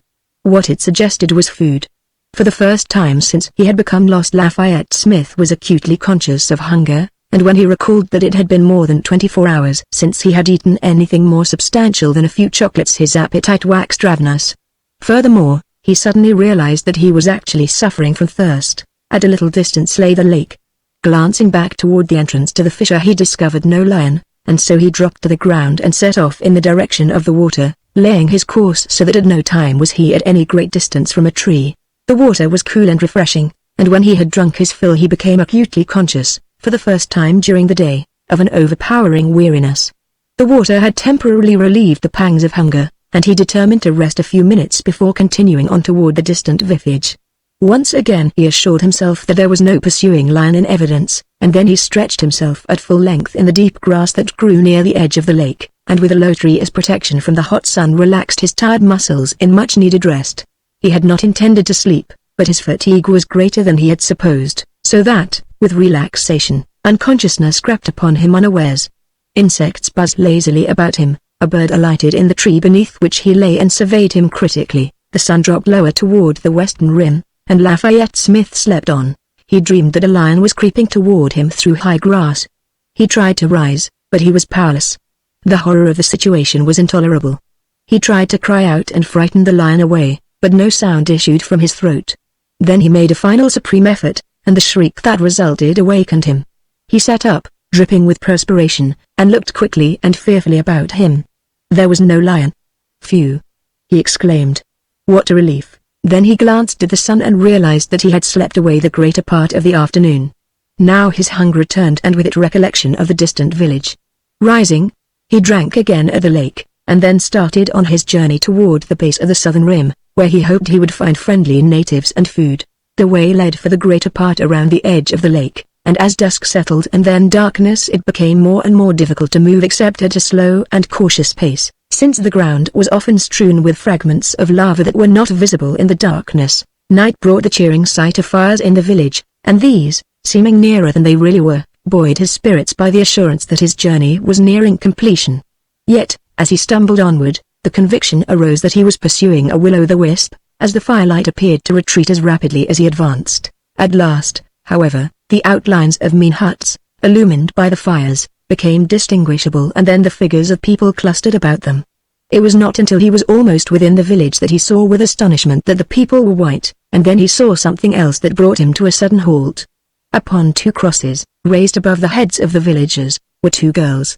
The firelight played upon their faces, and he saw that both were beautiful. What weird, unholy rite was this? What strange race inhabited this lost valley? Who were the girls? That they were not of the same race as the villagers was apparent at the first casual glance at the degraded features of the latter. Lafayette Smith hesitated. It was evident that he was witnessing some sort of religious rite or pageant, and he assumed that to interrupt it would prove far from a satisfactory introduction to these people, whose faces, which had already repelled him, impressed him so unfavorably that he questioned the friendliness of his reception even under the most favorable auspices. And then a movement of the crowd opened for a moment an avenue to the center of the circle where the crosses stood, and the man was horrified by what was revealed for an instant to his amazed eyes, for he saw the dry brush and the faggots piled about the bottoms of the crosses and the young men with the flaming torches ready to ignite the inflammable piles. An old man was intoning a prayer. Here and the villagers writhed upon the ground in what Smith thought were evidences of religious ecstasy. And then the old man gave a signal, and the torchbearers applied the flames to the dry brush. Lafayette Smith waited to see no more. Leaping forward, he thrust surprised villagers from his path and sprang into the circle before the crosses. With a booted foot he kicked the already burning brush aside, and then, with his little .32 shining in his hand, he turned and faced the astonished and angry crowd. For a moment Abraham, the son of Abraham, was paralyzed by surprise. Here was a creature beyond his experience or his ken. It might be a celestial messenger, but the old man had gone so far now, and his crazed mind was so thoroughly imbued with the lust for torture, that he might even have defied Jehovah himself rather than forego the pleasures of the spectacle he had arranged. At last he found his voice. "What blasphemy is this?" he screamed. "Set upon this infidel, and tear him limb from limb. You will have to shoot, now," said an English voice at Smith's back, "for if you don't they will kill you." He realized that it was one of the girls upon the crosses, another astonishing mystery in this village of mysteries, that cool English voice. Then one of the torchbearers rushed him with a maniacal shriek, and Smith fired. With a scream the fellow clutched his chest and sprawled at the American's feet, and at the report of the pistol and the sudden collapse of their fellow the others, who had been moving forward upon the intruder, fell back, while upon all sides the overexcited creatures succumbed to the curse that had descended to them from Augustus the Ephesian, until the ground was strewn with contorted forms. Realizing that the villagers were, for the moment at least, too disconcerted and overawed by the death of their fellow to press their attack, Smith turned his attention at once to the two girls. Replacing his pistol in its holster, he cut their bonds with his pocket knife before Abraham, the son of Abraham, could collect his scattered wits and attempt to urge his followers to a renewed attack. It was more than the work of a moment to liberate the two captives as, after he had cut the bonds that held their feet, Smith had been compelled to partially support each with one arm as he severed the fibers that secured their wrists to the cross arms, lest a bone be broken or a muscle wrenched as the full weight of the victim was thrown suddenly upon one wrist. He had cut Lady Barbara down first, and she was assisting him with Jezebel, who, having been crucified for a longer time, was unable to stand alone. When Abraham, the son of Abraham, regained sufficient composure to permit him to think and act, both Lady Barbara and Smith were supporting Jezebel, into whose numbed feet the blood was again beginning to circulate. Their backs were toward the prophet, and, taking advantage of their preoccupation, the old man was creeping stealthily upon them from the rear. In his hand was a crude knife, but none the less formidable for its crudeness. It was the blood-stained sacrificial knife of this terrible old high priest of the Midians, more terrible now because of the rage and hatred that animated the cruel, defective mind that directed the claw-like hand that wielded it. All of his rage, all of his hatred were directed against the person of Lady Barbara, in whom he saw the author of his humiliation and his thwarted desires. Stealthily he crept upon her from behind while his followers, frozen to silence by his terrible glances, watched in breathless anticipation. Occupied with the half-fainting Jezebel, none of the three at the crosses saw the repulsive figure of the Avenger as he towered suddenly behind the English girl, his right hand raised high to drive the blade deeply into her back, but they heard his sudden, choking, gasping scream and turned in time to see the knife fall from his nerveless fingers as they clutched at his throat, and to witness his collapse. Augustus the Ephesian had reached out of a grave digged 2,000 years before, to save the life of Lady Barbara Cox, though doubtless he would have turned over in that same grave had he realized the fact. Chapter 13 The Gunner walks. Like a great cat, Tarzan of the Apes scaled the palisade of the raiders' village, dropped lightly to the ground upon the opposite side and ascended the cliffs a little to the south of the village where they were less precipitous. He might have taken advantage of the open gate, but the direction he chose was the shorter way, and a palisade constituted no obstacle to the foster son of Kala. The sheep, the gunner, was waiting for him upon the summit of the cliff directly behind the village, and for the second time these strangely dissimilar men met dissimilar, and yet, in some respects, alike. Each was ordinarily quiet to taciturnity, each was self-reliant, each was a law unto himself in his own environment, but though the similarity ceased, for the extremes of environment had produced psychological extremes as remotely separated as the poles. The ape-man had been reared amidst scenes of eternal beauty and grandeur. His associates the beasts of the jungle, savage perhaps, but devoid of avarice, petty jealousy, treachery, meanness, and intentional cruelty, while the gunner had known naught but the squalid aspects of scenery defiled by man, of horizons grotesque with screaming atrocities of architecture, of an earth hidden by concrete and asphaltum and littered with tin cans and garbage. His associates, in all walks of life, activated by grand and petty meannesses unknown to any but mankind. A machine gun has its possibilities, said the ape-man, with the effect of a smile. They had you in a bad spot, mister, remarked the gunner. I think I should have gotten out all right, replied Tarzan, but I thank you nonetheless. How did you happen to be here? I've been looking for my sidekick, and I happened to see you go over the edge here. Obambi here, tipped me off that you was the guy saved me from the lion, so I was glad to step for you. You are looking for whom? My sidekick, Smith. Where is he? I wouldn't be looking for him if I knew. He's went and lost himself. Been gone since yesterday afternoon. Tell me the circumstances, said Tarzan. Perhaps I can help you. That's what I was going to ask you, said the gunner. I know my way around south of Madison Street, but out here I'm just a punk. I ain't got no idea where to look for him. Geez, take a slant at the mountains. You might as well try to meet a guy at the corner of Oak and Poker's, hunt for him there. I'll tell you how it happened. And then he briefly narrated all that was known of the disappearance of Lafayette Smith. Was he armed? Asked the ape-man. He thought he was. What do you mean? He packed a shiny toy pistol. What if anybody ever shot me with it, and I found it out? I'd turn him over my knee and spank him. It might serve him in getting food, said Tarzan, and that will be of more importance to him than anything else. He's not in much danger, except from men and starvation. Where's your camp? Danny nodded toward the south. Back there about those sand miles, he said. You'd better go to it and remain there where he can find you if he can make his way back to it, and where I can find you if I locate him. I want to help you hunt for him. He's a good guy, even if he is legitimate. I can move faster alone, replied the ape-man. If you start out looking for him I'll probably have to find you, too. The gunner grinned. I guess you ain't so far off, at that, he replied. All right, I'll beat it for camp and wait there for you. You know where our camp is at? I'll find out, replied Tarzan and turned to Obambi, to whom he put a few questions in the native Bantu dialect of the black. Then he turned again to the gunner. I know where your camp is now. Watch out for these fellows from that village, and don't let your men wander very far from the protection of your machine gun. Why? Demanded Danny. What are them guys? They are robbers, murderers, and slave raiders, replied Tarzan. Geese, exclaimed the gunner, there's rackets even in Africa, ain't they? I do not know what a racket is, replied the ape-man, but there is crime wherever there are men, and nowhere else. He turned then, without word of parting, and started upward toward the mountains. Geese, muttered the gunner. That guy ain't so crazy about men, What, Bwana? Asked Obambi. Shut up, admonished Danny. The afternoon was almost spent when the gunner and Obambi approached camp. Tired and footsore as he was, the white man had, nonetheless, pushed rapidly along the back trail lest night descend upon them before they reached their destination. For Danny, in common with most city-bred humans, had discovered something peculiarly depressing and awe-inspiring in the mysterious sounds and silences of the nocturnal wilds. He wished the fires and companionship of men after the sun had set. And so the two covered the distance on the return in much less time than had been consumed in traversing it originally.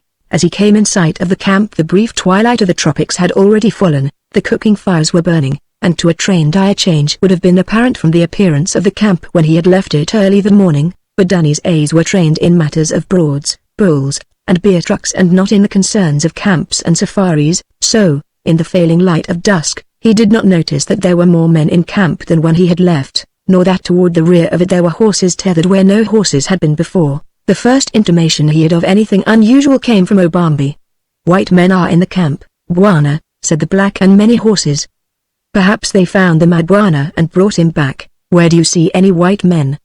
demanded the gunner. "By the big fire in the center of camp, Bwana," replied Obambi. "Geese, yes, I see 'em now," admitted Danny. "They must have found old Smithy all right, but I don't see him, do you?" "No, Bwana, but perhaps he is in his tent." The appearance of Patrick and Obambi caused a commotion in the camp that was wholly out of proportion to its true significance. The white men leapt to their feet and drew their revolvers, while strange blacks, in response to the commands of one of these, seized rifles and stood nervously alert. "You don't have to throw no fit," called Danny. "It's only me and Obambi." The white men were advancing to meet him now, and the two parties halted face to face near one of the fires. It was then that the eyes of one of the two strange white men alighted on the Thompson submachine gun. Raising his revolver he covered Danny. "Put up your hands," he commanded sharply. "Wait-o?" demanded the gunner, but he put them up as every sensible man does when thus invited at the business end of a pistol. "Where is the ape-man?" asked the stranger. "What ape-man? What you talking about? What's your racket?" "You know who I mean, Tarzan," snapped the other. The gunner glanced quickly about the camp. He saw his own men herded under guard of villainous-looking blacks in long robes that had once been white. He saw the horses tethered just beyond them. He saw nothing of Lafayette Smith. The training and the ethics of gangland controlled him on the instant. "Don't know the guy," he replied sullenly. "You were with him today," snarled the bearded white. "You fired on my village." "Who, me?" inquired the gunner innocently. "You got me wrong, mister. I been hunting all day. I ain't seen no one. I ain't fired at nothing. Now it's my turn. What are you guys doing here with this bunch of Ku Klux Klanners? If it's a stick-up, hop to it, and get on your way. You got the drop on us, and they ain't no one to stop you. Get it over with. I'm hungry and want to feed." "Take the gun away from him," said Cape Pietro, in Gala, to one of his men, also his pistol, and there was nothing for Danny Gunner Patrick, with his hands above his head, to do but submit. Then they sent Obambi, under escort, to be herded with the other black prisoners and ordered the gunner to accompany them to the large fire that blazed in front of Smith's tent and his own. "Where is your companion?" demanded Cape Pietro. "What companion?" inquired Danny. "The man you have been traveling with," snapped the Italian. "Who else would I mean? Search me," replied the gunner. "What you mean by that? You got something concealed upon your person? If you mean money, I ain't got none." "You did not answer my question," continued Cape Pietro. "What question?" "Where is your companion?" "I ain't got none. Your headman told us there were two of you."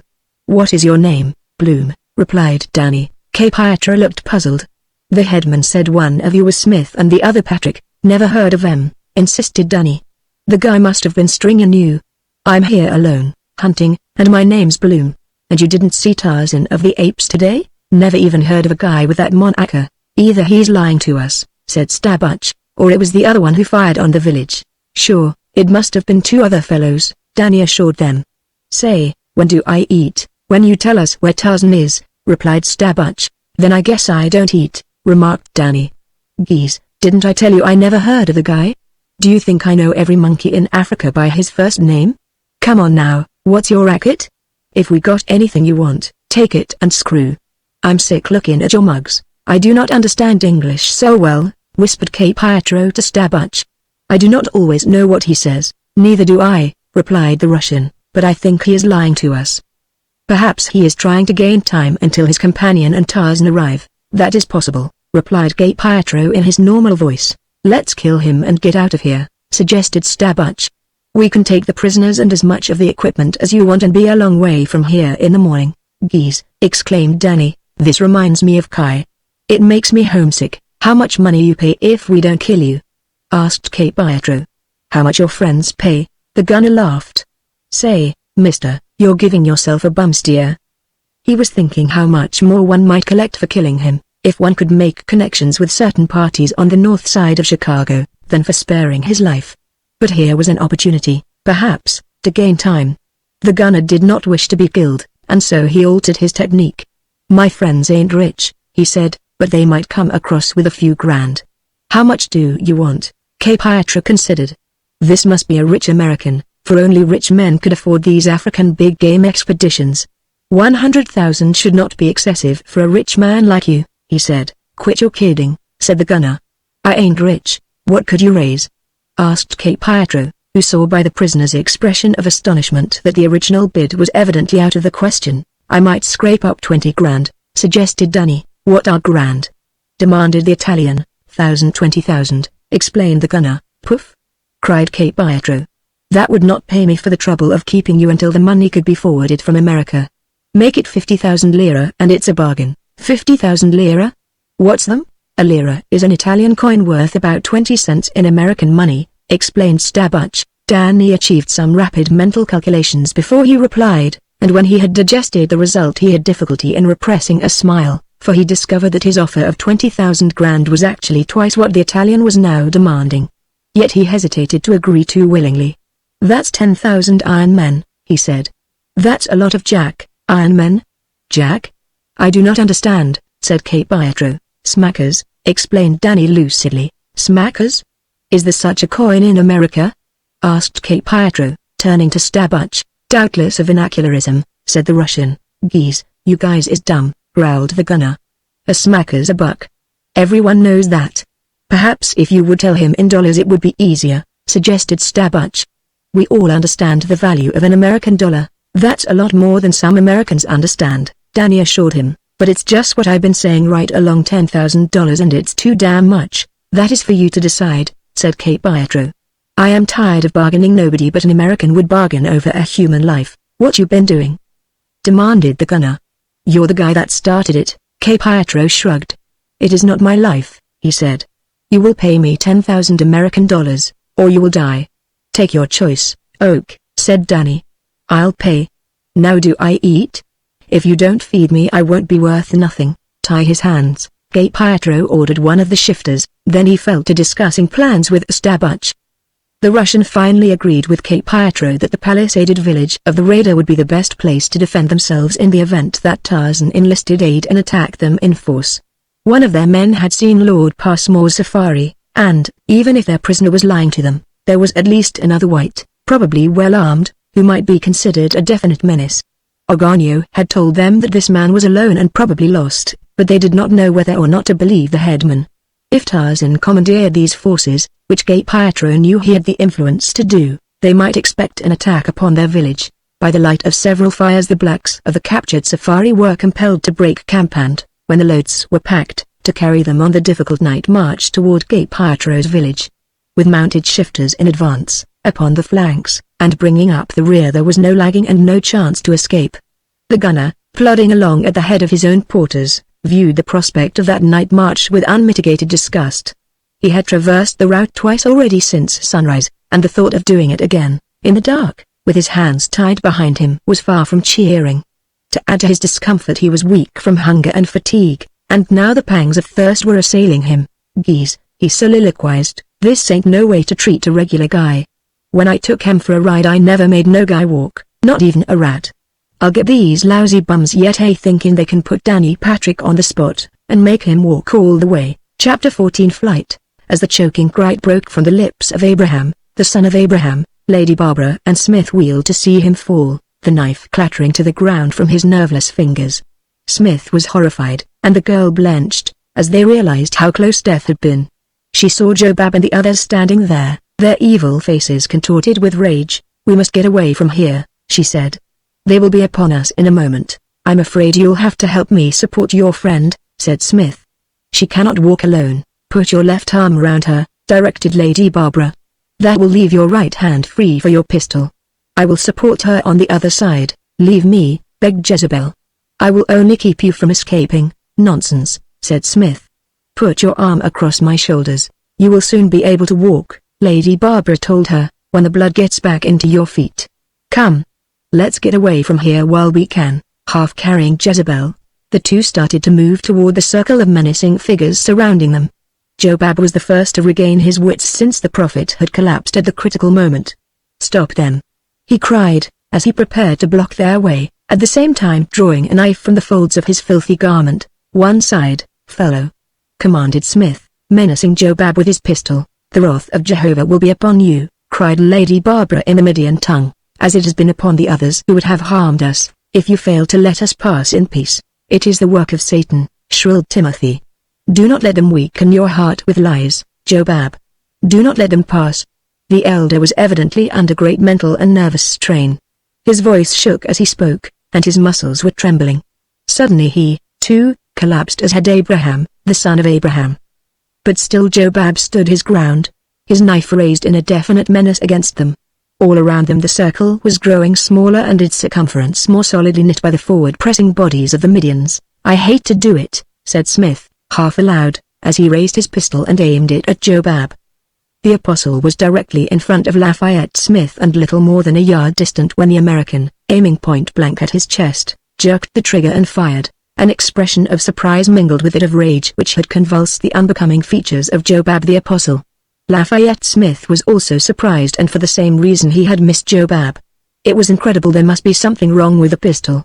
But Jobab's surprise, while based upon the same miracle, was of a loftier and nobler aspect. It was clothed in the sanctity of divine revelation. It emanated from a suddenly acquired conviction that he was immune to the fire and thunder of this strange weapon that he had seen lay Lamech low but a few minutes earlier. Verily, Jehovah was his shield and his buckler. For a moment, as the shot rang out, Jobab paused, and then, clothed in the fancied immunity of this sudden revelation, he leapt upon Lafayette Smith. The sudden and unexpected impact of his body knocked the pistol from Smith's hand, and simultaneously the villagers closed in upon him. A real menace now that they had witnessed the futility of the strange weapon. Lafayette Smith was no weakling, and though his antagonist was inspired by a combination of maniacal fury and religious fanaticism, the outcome of their struggle must have been a foregone conclusion had there been no outside influences to affect it. But there were. Beside the villagers, there was Lady Barbara Coyce. With consternation she had witnessed the futility of Smith's marksmanship, and when she saw him disarmed and in the grip of Jobab, with others of the villagers rushing to his undoing, she realized that now, indeed, the lives of all three of them were in direct jeopardy. The pistol lay at her feet, but only for a second. Stooping, she seized it, and then, with the blind desperation of self-preservation, she shoved the muzzle against Jobab's side and pulled the trigger, and as he fell, a hideous shriek upon his lips, she turned the weapon upon the advancing villagers and fired again. It was enough. Screaming in terror, the Midians turned and fled. A wave of nausea swept over the girl. She swayed and might have fallen had not Smith supported her. "I'll be all right in a moment," she said. "It was so horrible." "You are very brave," said Lafayette Smith. "Not as brave as you," she replied with a weak little smile, "but a better shot." "Oh," cried Jezebel, "I thought they would have us again. Now that they are frightened, let us go away. It will require only a word from one of the apostles to send them upon us again." "You are right," agreed Smith. "Have you any belongings you wish to take with you?" "Only what we wear," replied Lady Barbara. "What is the easiest way out of the valley?" asked the man, on the chance that there might be another and nearer avenue of escape than the fissure through which he had come. "We know of no way out," replied Jezebel. "Then follow me," directed Smith. "I'll take you out the way I came in." They made their way from the village and out onto the dark plain toward Chinnereth, nor did they speak again until they had gone some distance from the fires of the Midians and felt that they were safe from pursuit. It was then that Lafayette Smith asked a question prompted by natural curiosity. "How can it be possible that you young ladies know of no way out of this valley?" he asked. "Why can't you go out the way you came in?" "I could scarcely do that," replied Jezebel. "I was born here." "Born here?" exclaimed Smith. "Then your parents must live in the valley. We can go to their home." "Where is it?" "We just came from it," explained Lady Barbara. Jezebel was born in the village from which we have just escaped, and those beasts killed her parents?" demanded Lafayette. "You do not understand," said Lady Barbara. "Those people are her people." Smith was dumbfounded. He almost ejaculated, "How horrible!" but stayed the impulse. "And you?" he asked presently. "Are they your people, too?" There was a note of horror in his voice. "No," replied Lady Barbara. "I am English, and you don't know how you got into this valley?" "Yes, I know, I came by parachute." Smith halted and faced her. "You're Lady Barbara Coyce," he exclaimed. "How did you know?" she asked. "Have you been searching for me?" "No, but when I passed through London the papers were full of the story of your flight and your disappearance, pictures and things, you know, and you just stumbled onto me? What a coincidence. And how fortunate for me. To tell you the truth, I am lost myself," admitted Smith. "So possibly you are about as badly off as you were before." "Scarcely," she said. "You have at least prevented my premature cremation." "They were really going to burn you?" "It doesn't seem possible in this day and age of enlightenment and civilization. The Medians are 2,000 years behind the times," she told him, "and in addition to that they are religious, as well as congenital, maniacs." Smith glanced in the direction of Jezebel, whom he could see plainly in the light of a full moon that had but just topped the eastern rim of the crater. Perhaps Lady Barbara sensed the unspoken question that disturbed him. "Jezebel is different," she said. "I cannot explain why, but she is not at all like her people. She tells me that occasionally one such as she is born among them, but she speaks English," said Smith. "She cannot be of the same blood as the people I saw in the village, whose language is certainly not the same as hers, to say nothing of the dissimilarity of their physical appearance." "I taught her English," explained Lady Barbara. "She wants to go away and leave her parents and her people?" asked Smith. "Of course I do," said Jezebel. "Why should I want to stay here and be murdered? My father, my mother, my brothers and sisters were in that crowd you saw about the crosses tonight. They hate me. They have hated me from the day I was born, because I am not like them. But then there is no love in the land of Midian, only religion, which preaches love and practices hate." Smith fell silent as the three plodded on over the rough ground down toward the shore of Chinnereth. He was considering the responsibility that fate had loaded upon his shoulders so unexpectedly and wondering if he were equal to the emergency. Who, as he was becoming to realize, could scarcely be sure of his ability to ensure his own existence in this savage and unfamiliar world. Keenly the realization smote him that in almost 30 hours that he had been thrown exclusively upon his own resources he had discovered not a single opportunity to provide food for himself, the result of which was becoming increasingly apparent in a noticeable loss of strength and endurance. What then might he hope to accomplish with 2 additional mouths to feed? And what if they encountered either savage beasts or unfriendly natives? Lafayette Smith shuddered. "I hope they can run fast," he murmured. "Who?" asked Lady Barbara. "What do you mean?" "Oh," stammered Lafayette. I did not know that I spoke aloud." How could he tell her that he had lost confidence even in his .32? He could not. Never before in his life had he felt so utterly incompetent. His futility seemed to him to border on criminality. At any rate it was dishonorable, since it was deceiving these young women who had a right to expect guidance and protection from him. He was very bitter toward himself, but that, perhaps, was due partly to the nervous reaction following the rather horrible experience at the village and physical weakness that was bordering on exhaustion. He was excoriating himself for having dismissed Obambi, which act, he realized, was at the bottom of all his troubles, and then he recalled that had it not been for that there would have been no one to save these 2 girls from the horrible fate from which he had preserved them. This thought somewhat restored his self-esteem, for he could not escape the fact that he had, after all, saved them. Jezebel, the circulation restored to her feet, had been walking without assistance for some time. The 3 had lapsed into a long silence, each occupied with his own thoughts, as Smith led the way in search of the opening into the fissure.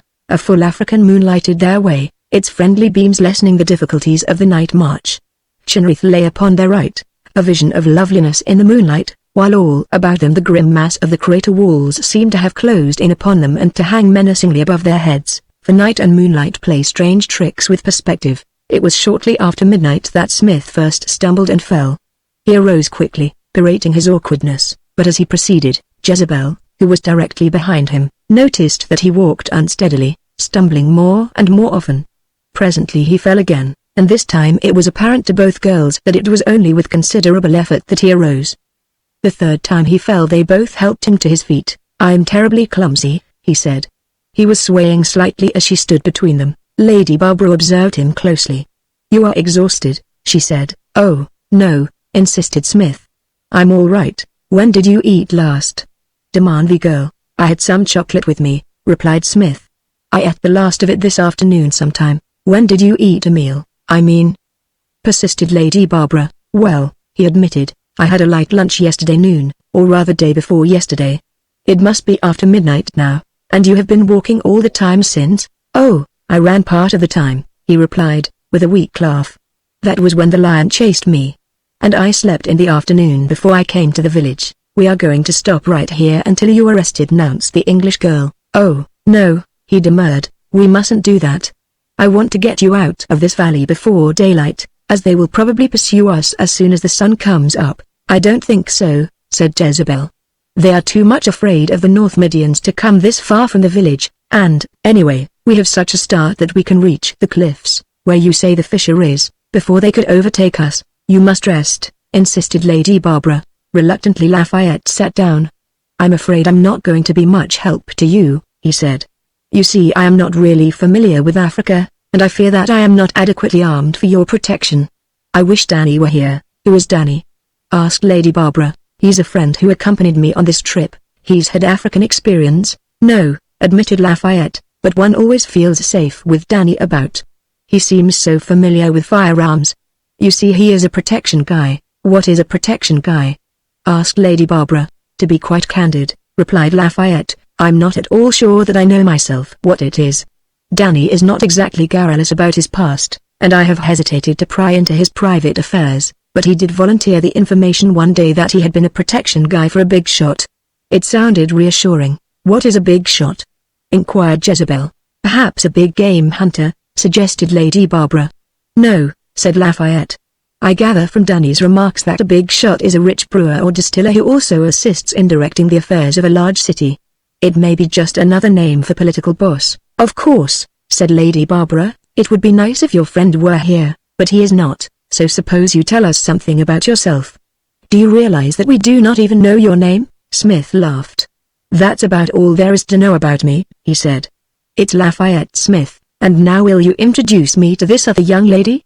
"I already know who you are." "Oh, this is Jezebel," said Lady Barbara. There was a moment's silence. "Is that all?" asked Smith. Lady Barbara laughed. "Just Jezebel," she said. "If we ever get out of here we'll have to find a surname for her. They don't use them in the land of Midian." Smith lay on his back looking up at the moon. Already he was commencing to feel the beneficial effects of relaxation and rest. His thoughts were toying with the events of the past 30 hours. What an adventure for a prosaic professor of geology, he thought. He had never been particularly interested in girls, although he was far from being a misogynist, and to find himself thus thrown into the intimate relationship of protector to two beautiful young women was somewhat disconcerting. And the moon had revealed that they were beautiful. Perhaps the sun might have a different story to tell. He had heard of such things and he wondered. But sunlight could not alter the cool, crisp, well-bred voice of Lady Barbara Coyce. He liked to hear her talk. He had always enjoyed the accent and diction of cultured English folk. He tried to think of something to ask her that he might listen to her voice again. That raised the question of just how he should address her. His contacts with nobility had been few, in fact almost restricted to a single Russian prince who had been a doorman at a restaurant he sometimes patronized, and he had never heard him addressed otherwise than as Mike. He thought Lady Barbara would be the correct formula, though that smacked a little of familiarity. Lady Coyce seemed, somehow, even less appropriate. He wished he were sure. Mike would never do. Jezebel. What an archaic name. And then he fell asleep. Lady Barbara looked down at him and raised a warning finger to her lips lest Jezebel awaken him. Then she rose and walked away a short distance, beckoning the Golden One to follow. "He is about done up," she whispered, as they seated themselves again.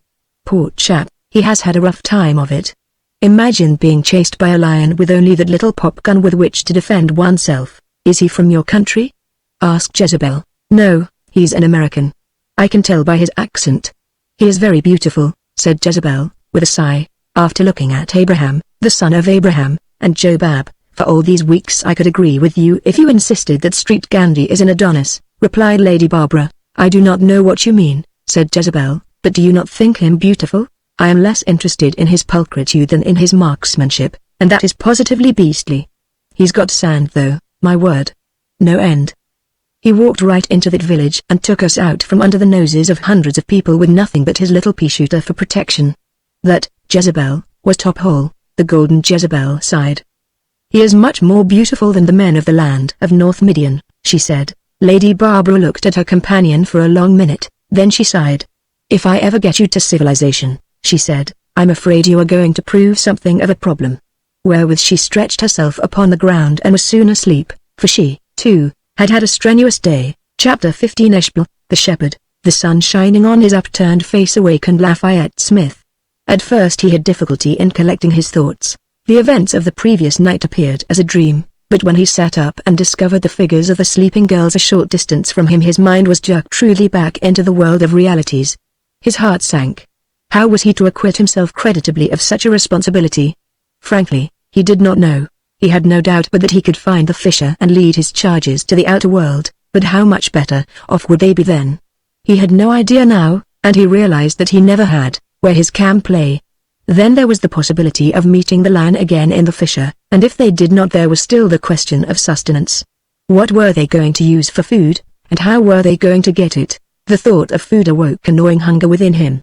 He arose and walked to the shore of the lake, where he lay on his belly and filled himself with water. When he stood up, the girls were sitting up looking at him. Good morning, he greeted them. I was just having breakfast. Will you join me? They returned his salutation as they arose and came toward him. Lady Barbara was smiling. Thank the Lord, you have a sense of humor, she said.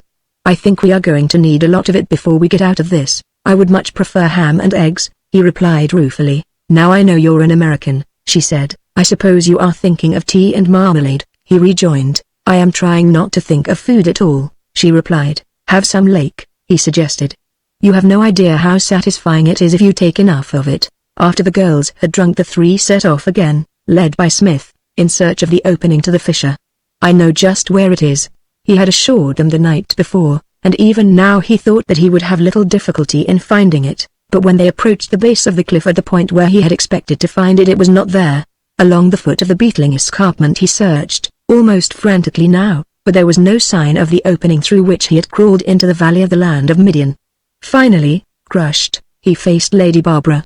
I cannot find it, he admitted, and there was a quality of hopelessness in his voice that touched her. Never mind, she said. It must be somewhere. We shall just have to keep searching until we find it, but it's so hard on you young ladies, he said. It must be a bitter disappointment to you. You don't know how it makes me feel to realize that, with no one to depend on but me, I have failed you so miserably. Don't take it that way, please, she begged. Anyone might have lost his bearings in this hole. These cliffs scarcely change their appearance in miles. It's kind of you to say that, but I cannot help but feel guilty. Yet I know the opening cannot be far from here. I came in on the west side of the valley, and that is where we are now. Yes, I am sure I must find it eventually, but there is no need for all of us to search. You and Jezebel sit down here and wait while I look for it. I think we should remain together, suggested Jezebel. By all means, agreed Lady Barbara. As you wish, said Smith. We will search toward the north as far as it is possible that the opening can lie. If we don't find it, we can come back here and search toward the south. As they moved along the base of the cliff in a northerly direction, Smith became more and more convinced that he was about to discover the entrance to the fissure. He thought that he discerned something familiar in the outlook across the valley from this location, but still no opening revealed itself after they had gone a considerable distance. Presently, as they climbed the rise and gained the summit of one of the numerous low ridges that ran, buttress-like, from the face of the cliff down into the valley, he halted in discouragement. What is it? asked Jezebel. That forest, he replied.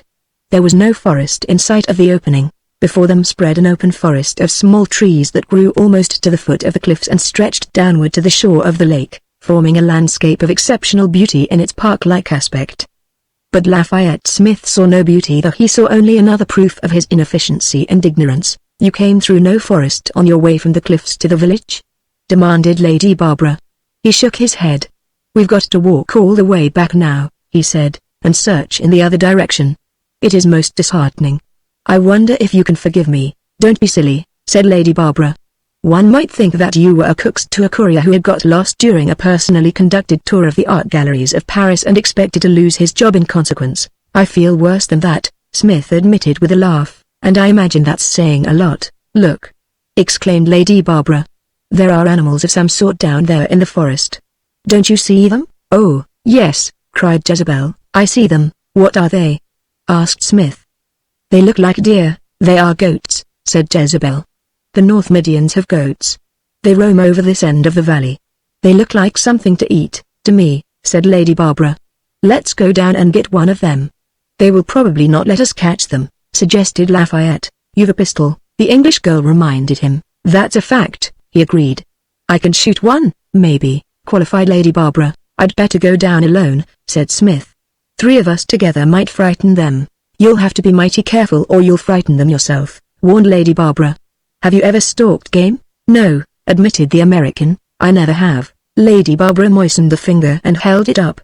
The wind is right, she announced. So all you have to do is keep out of sight and make no noise. How am I going to keep out of sight? Demanded Smith. You'll have to crawl down to them, taking advantage of trees, rocks and bushes, anything that will conceal you. Crawl forward a few feet and then stop. If they show any sign of nervousness, until they appear unconcerned again. That will take a long time, said Smith. It may be a long time before we find anything else to eat, she reminded him, and nothing we do find is going to walk up to us and lie down and die at our feet. I suppose you are right, assented Smith. Here goes. Pray for me. He dropped to his hands and knees and crawled slowly forward over the rough ground in the direction of the forest and the goats. After a few yards he turned and whispered, This is going to be tough on the knees. Not half as hard as it's going to be on our stomachs if you don't succeed, replied Lady Barbara. Smith made a wry face and resumed his crawling while the 2 girls, lying flat now to conceal themselves from the quarry, watched his progress. He's not doing half badly, commented Lady Barbara after several minutes of silent watching. How beautiful he is, sighed Jezebel. Just at present the most beautiful things in the landscape are those goats, said Lady Barbara. If he gets close enough for a shot and misses I shall die, and I know he will miss. He didn't miss Lamech last night, Jezebel reminded her. He must have been aiming at someone else, commented Lady Barbara shortly. Lafayette Smith crawled on apace. With numerous halts, as advised by Lady Barbara, he drew slowly nearer his unsuspecting quarry. The minutes seemed hours. Pounding constantly upon his brain was the consciousness that he must not fail, though not for the reason that one might naturally assume. The failure to procure food seemed a less dreadful consequence than the contempt of Lady Barbara Coyce. Now, at last, he was quite close to the nearest of the herd. Just a few more yards and he was positive that he could not miss. A low bush, growing just ahead of him, concealed his approach from the eyes of his victim. Lafayette Smith reached the bush and paused behind it. A little farther ahead he discovered another shrub still closer to the goat, a thin nanny with a large udder. She did not look very appetizing, but beneath that unprepossessing exterior Lafayette Smith knew there must be hidden juicy steaks and cutlets. He crawled on. His knees were raw and his neck ached from the unnatural position his unfamiliar method of locomotion had compelled it to assume. He passed the bush behind which he had paused, failing to see the kid lying hidden upon its opposite side, hidden by a solicitous mama while she fed. The kid saw Lafayette, but it did not move. It would not move until its mother called it, unless actually touched by something, or terrified beyond the limit of its self-control. It watched Lafayette crawling toward the next bush upon his itinerary, the next and last. What it thought is unrecorded, but it is doubtful that it was impressed by Lafayette's beauty. Now the man had reached the concealment of the last bush, unseen by any other eyes than those of the kid. He drew his pistol cautiously, lest the slightest noise alarm his potential dinner. Raising himself slightly until his eyes were above the level of the bush, he took careful aim. The goat was so close that a miss appeared such a remote contingency as to be of negligible consideration. Lafayette already felt the stirring warmth of pride with which he would toss the carcass of his kill at the feet of Lady Barbara and Jezebel. Then he jerked the trigger. Nanny leapt straight up into the air, and when she hit the ground again she was already streaking north in company with the balance of the herd. Lafayette Smith had missed again. He had scarcely time to realize the astounding and humiliating fact as he rose to his feet when something struck him suddenly and heavily from behind, a blow that bent his knees beneath him and brought him heavily to earth in a sitting posture. No, not to earth. He was sitting on something soft that wriggled and squirmed. His startled eyes, glancing down, saw the head of a kid protruding from between his legs. Little Caprihercus had been terrified beyond the limit of his self-control. "Missed!" cried Lady Barbara Coyce. "How could he?" Tears of disappointment welled to her eyes. Eshbel, hunting his goats at the northern fringe of the forest, cocked his ears and listened. That unfamiliar sound. And so near. From far across the valley, toward the village of the South Midians, Eshbel had heard a similar sound, though faintly from afar. The night before. 4 times it had broken the silence of the valley and no more. Eshbel had heard it, and so had his fellows in the village of Edgar, the son of Noah. Lafayette Smith seized the kid before it could wriggle free, and despite its struggles he slung it across his shoulder and started back toward the waiting girls. "He didn't miss it!" exclaimed Jezebel. "I knew he wouldn't," and she went down to meet him, with Lady Barbara, perplexed, following in her wake. "Splendid!" cried the English girl as they came closer. "You really did shoot one, didn't you?" "I was sure you missed." "I did miss," admitted Lafayette ruefully, "but how did you get it?" "If I must admit it," explained the man, "I sat on it. As a matter of fact it got me." "Well, anyway, you have it," she said, "and it will be a whole lot better eating than the one I missed," he assured them. "That one was terribly thin and very old." "How cute it is," said Jezebel. "Don't," cried Lady Barbara. "We mustn't think of that. Just remember that we are starving." "Where shall we eat it?" asked Smith. "Right here," replied the English girl. "There is plenty of dead wood around these trees." "Have you matches?" "Yes." "Now you two look the other way while I do my duty. I wish I'd hit the old one now. This is like murdering a baby." Upon the opposite side of the forest Eshbel was once again experiencing surprise, for suddenly the goats for which he had been searching came stampeding toward him. "The strange noise frightened them," soliloquized Eshbel. "Perhaps it is a miracle. The goats for which I have searched all day have been made to return unto me." As they dashed past, the trained eye of the shepherd took note of them. There were not many goats in the bunch that had strayed, so he had no difficulty in counting them. A kid was missing. Being a shepherd, there was nothing for Eshbel to do but set forth in search of the missing one. He advanced cautiously, alert because of the noise he had heard. Eshbel was a short, stocky man with blue eyes and a wealth of blonde hair and beard. His features were regular and handsome in a primitive, savage way. His single garment, fashioned from a goat's skin, left his right arm entirely free, nor did it impede his legs, since it fell not to his knees. He carried a club and a rude knife. Lady Barbara took charge of the culinary activities after Lafayette had butchered the kid and admitted that, beyond hard-boiling eggs, his knowledge of cooking was too sketchy to warrant serious mention. "And anyway," he said, "we haven't any eggs." Following the directions of the English girl, Smith cut a number of chops from the carcass, and these the 3 grilled on pointed sticks that Lady Barbara had had him cut from a nearby tree. "How long will it take to cook them?" demanded Smith. "I could eat mine raw. I could eat the whole kid raw, for that matter, in one sitting and have room left for the old nanny I missed." "We'll eat only enough to keep us going," said Lady Barbara, "then we'll wrap the rest in the skin and take it with us. If we're careful, this should keep us alive for 3 or 4 days." "Of course you're right," admitted Lafayette. "You always are. You can have a big meal this time," she told him, "because you've been longer without food than we." "You have had nothing for a long time, Barbara," said Jezebel. "I am the one who needs the least." "We all need it now," said Lafayette. "Let's have a good meal this time, get back our strength, and then ration the balance so that it will last several days. Maybe I will sit on something else before this is gone." They all laughed, and presently the chops were done, and the 3 fell to upon them. Like starving Armenians, was the simile Smith suggested. Occupied with the delightful business of appeasing wolfish hunger, none of them saw Eshbel halt behind a tree and observe them. Jezebel he recognized for what she was, and a sudden fire lighted his blue eyes. The others were enigmas to him, especially their strange apparel. Of one thing Eshbel was convinced. He had found his lost kid, and there was wrath in his heart. For just a moment he watched the 3, then he glided back into the forest until he was out of their sight, when he broke into a run. The meal finished, Smith wrapped the remainder of the carcass in the skin of the kid, and the 3 again took up their search for the fisher. An hour passed and then another. Still their efforts were not crowned with success. They saw no opening in the stern, forbidding face of the escarpment, nor did they see the slinking figures creeping steadily nearer and nearer, a score of stocky, yellow-haired men led by Eshbel, the shepherd. "We must have passed it," said Smith at last. "It just cannot be this far south." Yet only 100 yards farther on lay the elusive opening into the great fissure. "We shall have to hunt for some other way out of the valley then," said Lady Barbara. There is a place farther south that Jezebel and I used to see from the mouth of our cave where the cliff looked as though it might be scaled. Let's have a try at it then, said Smith. Say, look there. He pointed toward the north. What is it? Where? Demanded Jezebel. I thought I saw a man's head behind that rock, said Smith. Yes, there he is again. Lord, look at him.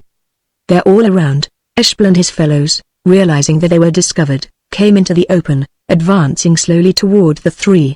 The men of North Midian, exclaimed Jezebel. Are they not beautiful? What shall we do? Demanded Lady Barbara.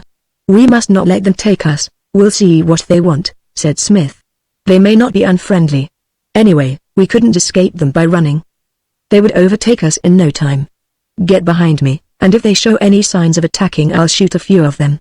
Perhaps you had better go out and sit on them, suggested Lady Barbara, wearily. I am sorry, said Smith, that my marksmanship is so poor, but, unfortunately perhaps, it never occurred to my parents to train me in the gentle art of murder. I realize now that they erred and that my education has been sadly neglected. I am only a school teacher, and in teaching the young intellect to shoot I have failed to learn to do so myself. I didn't intend to be nasty, said Lady Barbara, who detected in the irony of the man's reply a suggestion of wounded pride.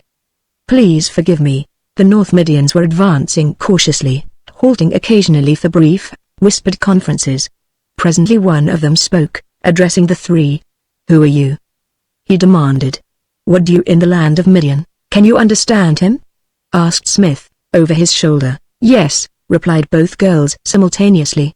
He speaks the same language as Jezebel's people, explained Lady Barbara. He wants to know who we are and what we are doing here. You talk to him, Lady Barbara, said Smith. The English girl stepped forward.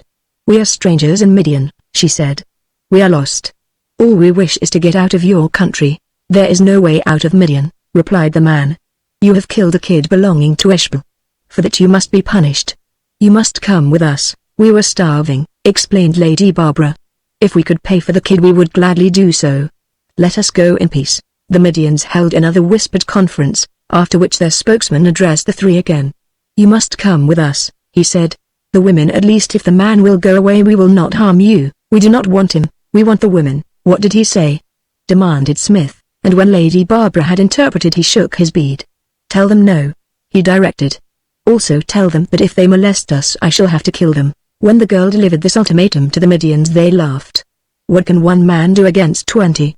Demanded their leader, then he advanced followed by his retainers. They were brandishing their clubs now, and some of them raised their voices in a savage war cry. You will have to shoot, said Lady Barbara. There are at least 20.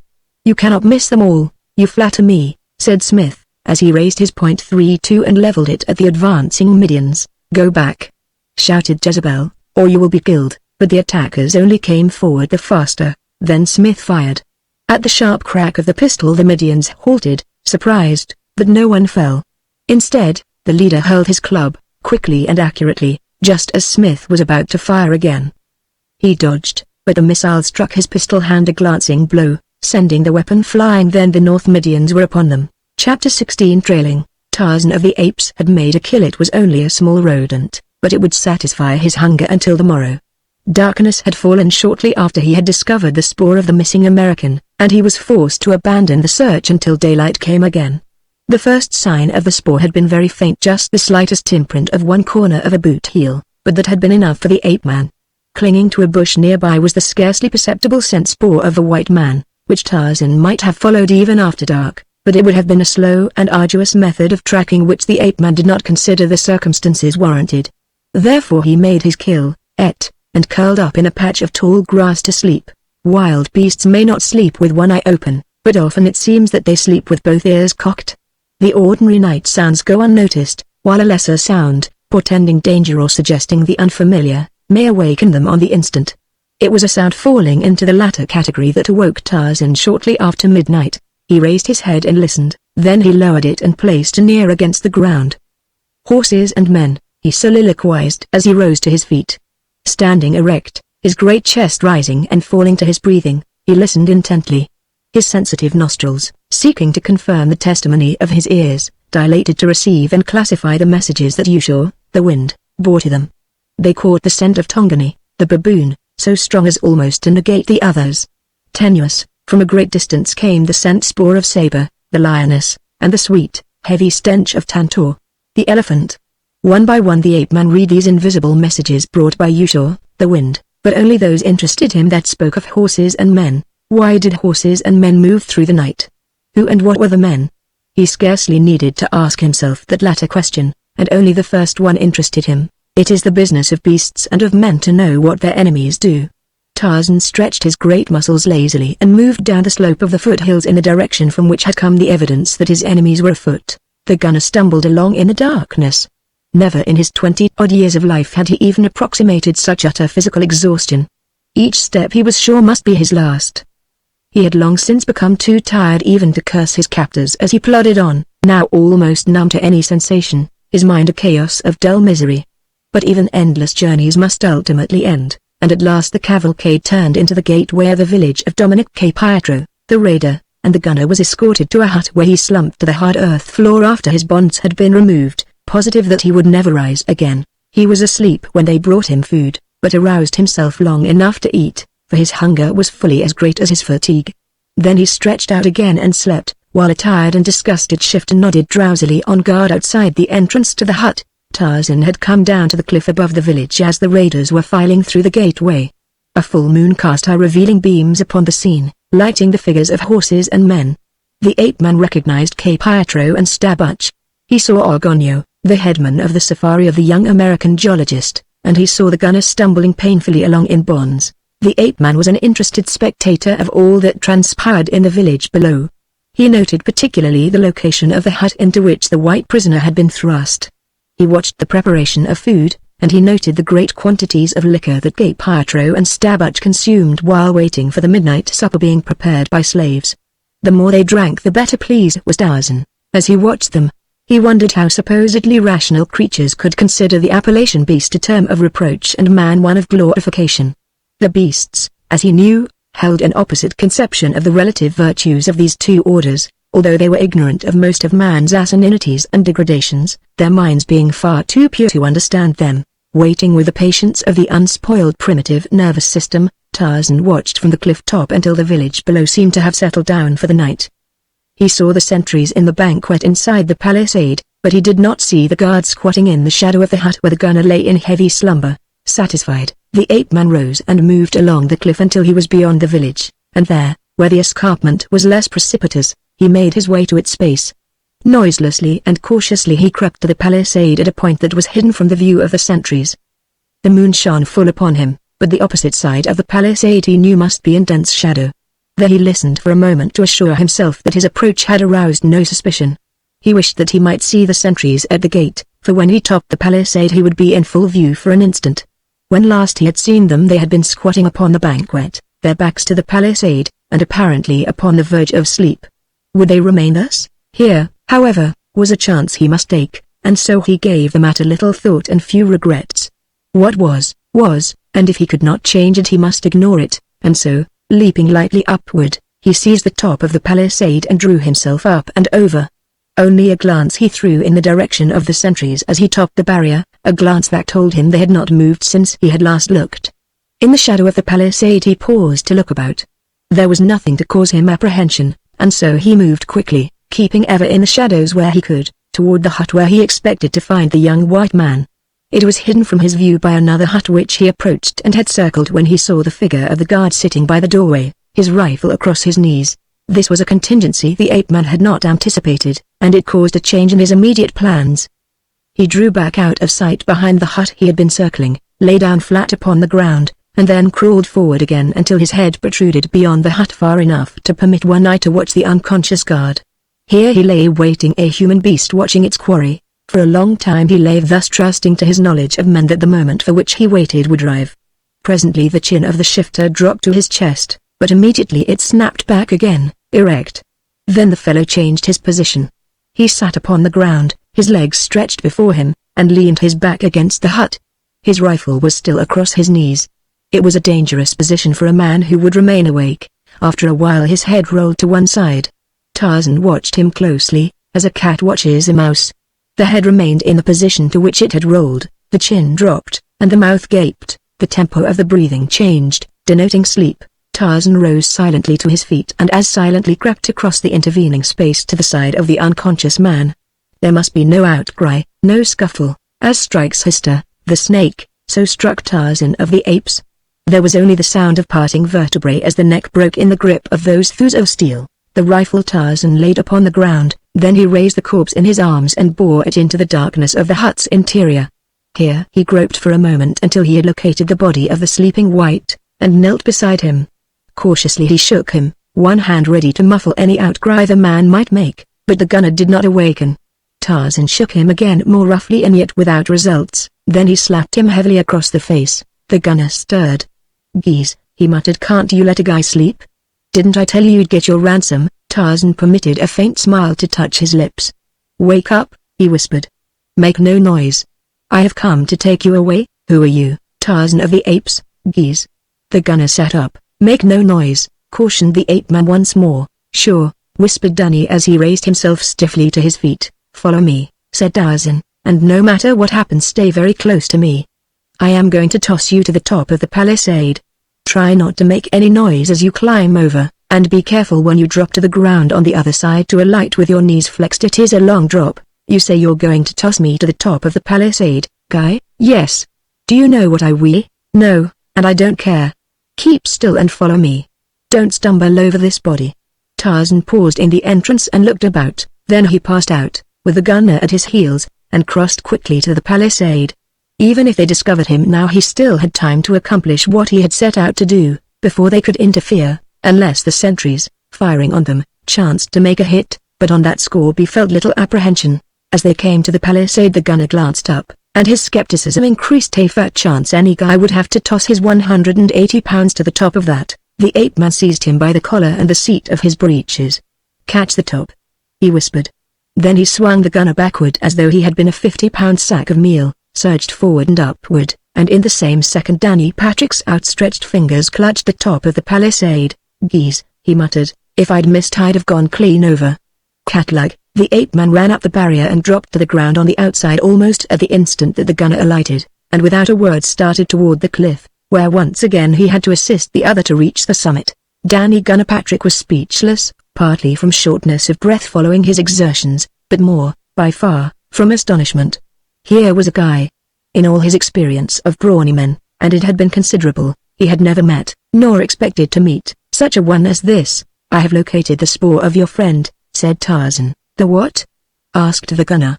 "Is he dead?" "His tracks," explained the ape-man, who was still leading the way up the slope toward the higher mountains. "I gotcha," said the gunner. "But you ain't seen him?" "No, it was too dark to follow him when I found them." "We will do so in the morning, if I can walk," said the gunner. "What's the matter with you?" demanded Tarzan. "Injured? I ain't got no legs from the knees down," replied Danny. "I walked my lousy dogs off yesterday." "I'll carry you," suggested Tarzan. "Nix!" exclaimed Danny. "I can crawl, but I'll be damned if I'll let any guy carry me. It will be a hard trip if you're exhausted now," the ape-man told him. "I could leave you somewhere near here and pick you up after I find your friend." "Nothing doing. I'm going to look for old Smithy. If I wear 'em off to the hips, I could probably travel faster alone," suggested Tarzan. "Go ahead," agreed the gunner cheerfully. "I'll tail along behind you, and get lost. Let me come along, mister. I'm worried about that crazy nut." "All right. It won't make much difference anyway. He may be a little hungrier when we find him, but he can't starve to death in a couple of days." "Say," exclaimed Danny, "how come you knew them guys had taken me for a ride?" "I thought you walked." "Well, what's the difference? How did you know I was in that lousy burg of theirs?" "I was on the cliff when they brought you in. I waited until they were asleep. I am not ready to deal with them yet." "What you going to do to them?" Tarzan shrugged but made no reply, and for a long time they walked on in silence through the night, the ape-man timing his speed to the physical condition of his companion, whose nerve he was constrained to admire, though his endurance and knowledge he viewed with contempt. Far up in the hills, where he had bedded down earlier in the night, Tarzan halted and told the gunner to get what rest he could before dawn. "Geez, them's the pleasantest words I've heard for years," sighed Danny, as he lay down in the high grass. "You may think you've seen a guy pound his ear, but you ain't seen nothing. Watch me," and he was asleep almost before the words had left his mouth. Tarzan lay down at a little distance, and he, too, was soon asleep, but at the first suggestion of dawn he was up. He saw that his companion still slept, and then he slipped silently away toward a waterhole he had discovered the previous day in the rocky ravine near the cliff where he had met the tribe of Zugash, the Tongani. He kept well down the slope of the foothills, for with the coming of dawn the wind had changed, and he wished to come upwind toward the waterhole. He moved as silently as the disappearing shadows of the retreating night, his nostrils quivering to catch each vagrant scent borne upon the bosom of the early morning breeze. There was deep mud at one edge of the water-hole, where the earth had been trampled by the feet of drinking beasts, and near here he found that which he sought, the sticky sweetness of whose scent had been carried to his nostrils by Ushur. Low trees grew in the bottom of the ravine and much underbrush, for here the earth held its moisture longer than on the ridges that were more exposed to Kudu's merciless rays. It was a lovely sylvan glade, nor did its beauties escape the appreciative eyes of the ape-man, though the lure of the glade lay not this morning in its aesthetic charms, but rather in the fact that it harbored Horta, the boar. Silently to the edge of the underbrush came the ape-man as Horta came down to the pool to drink. Upon the opposite side stood Tarzan, his bow and arrows ready in his hands, but the height brush precluded a fair shot, and so the hunter stepped out in full view of the boar. So quickly he moved that his arrow sped as Horta wheeled to run, catching the boar in the side behind the left shoulder, a vital spot. With a snort of rage Horta turned back and charged. Straight through the pool he came for Tarzan, and as he came 3 more arrows shot with unbelievable accuracy and celerity, buried themselves deep in the breast of the great beast. Bloody foam flecked his jowls and his flashing tusks. Fires of hate shot from his wicked little eyes as he sought to reach the author of his hurts and wreak his vengeance before he died. Discarding his bow, the ape-man met the mad charge of Horta with his spear, for there was no chance to elude the swift rush of that great body, hummed, as he was, by the thick growth of underbrush. His feet braced, he dropped the point of his weapon the instant Horta was within its range, that they might have no opportunity to dodge it or strike it aside with his tusks. Straight through the chest it drove, deep into the savage heart, yet the beast still strove to reach the man-thing that held it off with a strength almost equal to its own, but already as good as dead on his feet was Horta, the boar. His brief, savage struggles ended, and he dropped in the shallow water at the edge of the pool. Then the ape-man placed a foot upon his vanquished foe and screamed forth the hideous challenge of his tribe. The gunner sat suddenly erect, awakened out of a sound sleep. "Geese!" he exclaimed. "What was that?" Receiving no answer he looked about. "Wouldn't that eat you?" he murmured. "He's went. I wonder has he run out on me? He didn't seem like that kind of a guy. But you can't never tell, I've had pals to double-cross me before this." In the village of Cape Hyatro a dozing sentry snapped suddenly alert, while his companion half rose to his feet. "What was that?"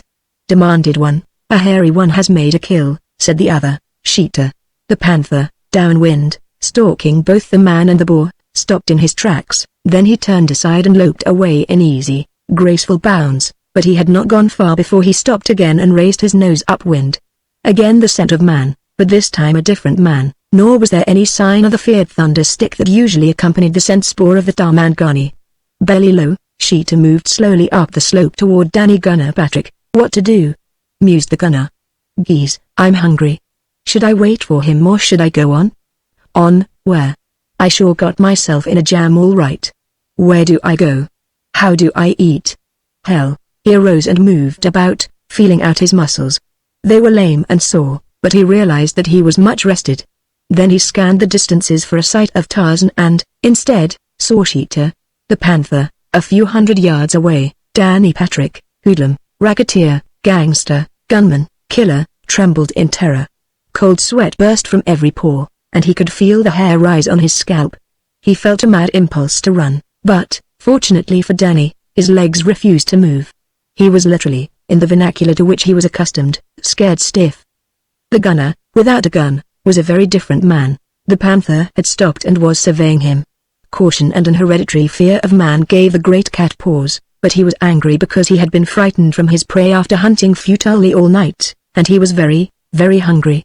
He growled, his face wrinkled in a hideous snarl, and Danny felt his knees giving beneath him. Then, beyond the panther, he saw the high grass moving to the approach of another animal, which the gunner promptly assumed was the beast's mate.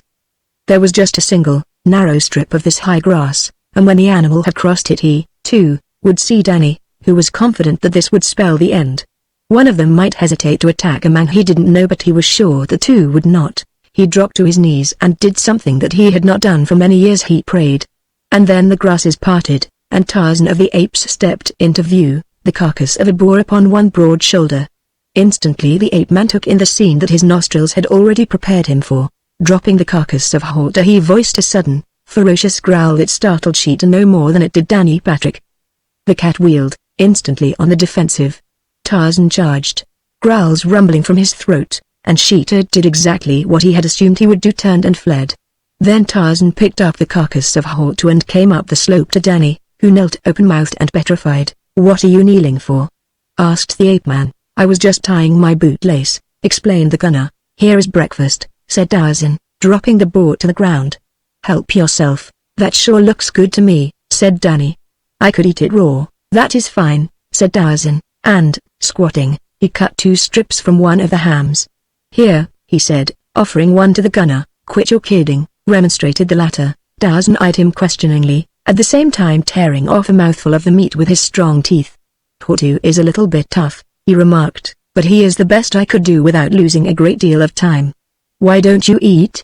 "I thought you were hungry." "I got to cook mine," said the gunner. "But you said you could eat it raw," the ape-man reminded him. "That's just a saying," explained the gunner. "I might add that, but I ain't never tried it." "Make a fire, then, and cook yours," said Tarzan. "Say," remarked Danny a few minutes later as he squatted before his fire grilling his meat, "did you hear that noise a little while ago? What was it like?" "I never heard nothing like it but once before. Say, I just took it tumble to myself." "That was you killing the pig. I heard you yell like that the night you killed the lion in our camp." "We will be going as soon as you finish your meat," said Tarzan. He was hacking off several pieces, half of which he handed to the gunner while he dropped the balance into his quiver. "Take these," he said. "You may get hungry before we can make another kill." Then he scraped a hole in the loose earth and buried the remainder of the carcass. "What you doing that for?" asked the gunner.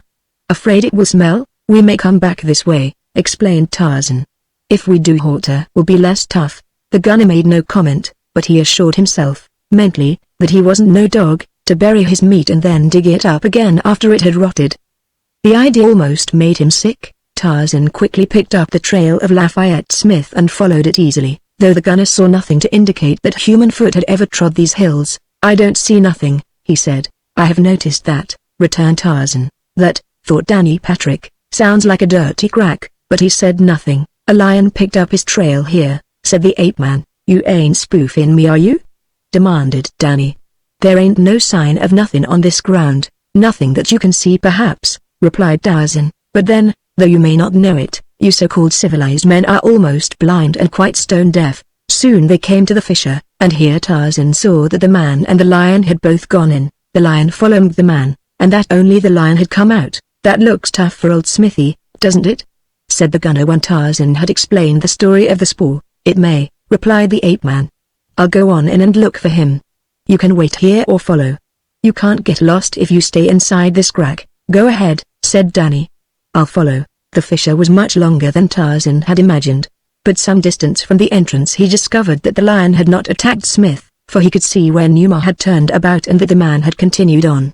Some recent scars on the sides of the fissure told him the rest of the story quite accurately. "It's fortunate he didn't hit Numa," soliloquized the ape-man. At the end of the fissure Tarzan had some difficulty in wriggling through the aperture that opened into the valley of the land of Midian, but once through he picked up the trail of Smith again and followed it down toward the lake, while Danny, far behind him, stumbled wearily along the rough floor of the fissure. Tarzan walked rapidly for the spoor was plain.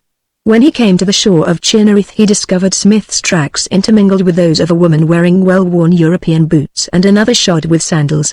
When he had first entered the valley he had seen the village of the South Midians in the distance, and now he drew the false conclusion that Smith had discovered a friendly people and other whites and that he was in no danger. His curiosity piqued by the mystery of this hidden valley, the ape-man determined to visit the village before continuing on Smith's trail.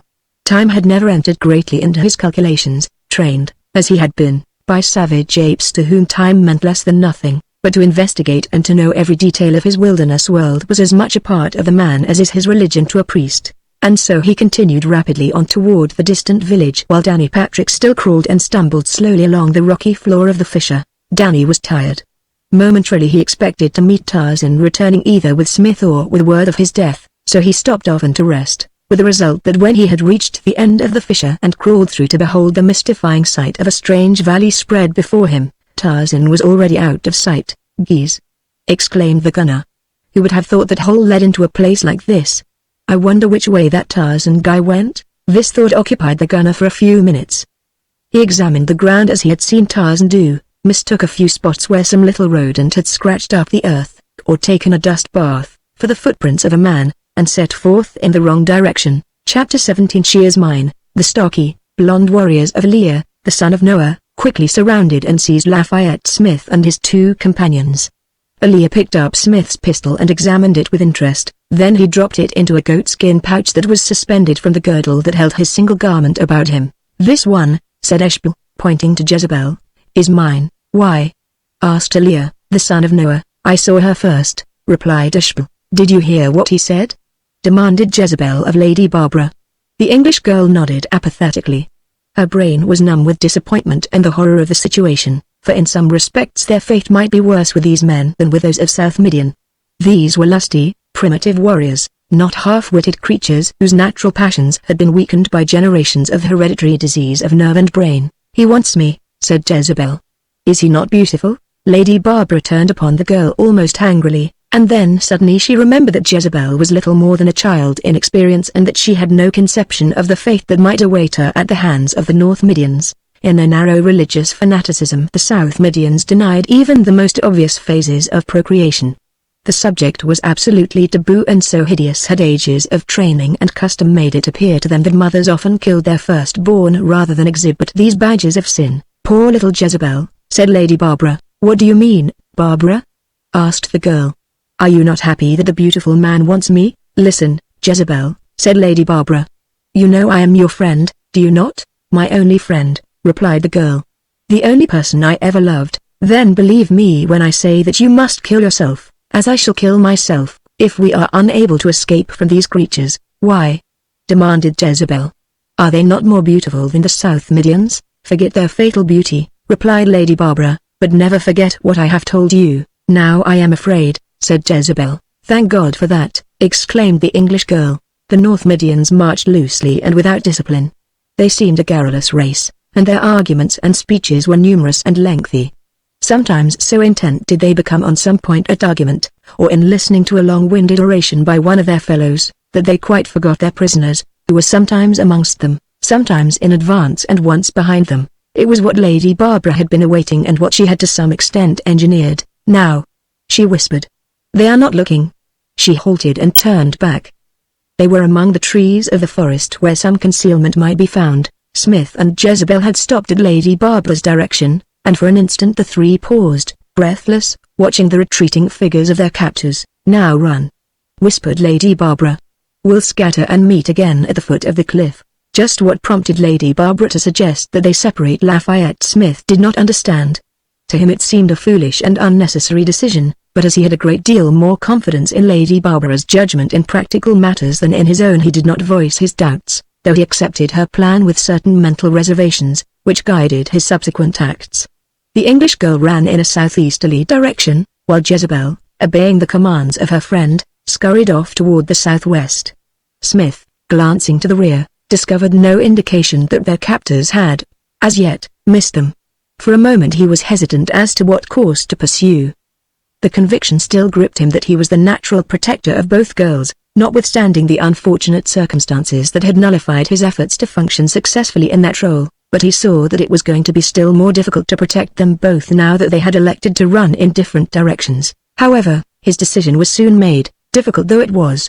Jezebel was in her own world. Contemplation of her capture by the North Midians had, so far from alarming her, appeared rather to have met with enthusiastic anticipation on her part. She could not be worse off with them than the only other people she knew. Lady Barbara, on the other hand, was of another world, his own world, and he had heard her say that death would be preferable to captivity among these semi-savages.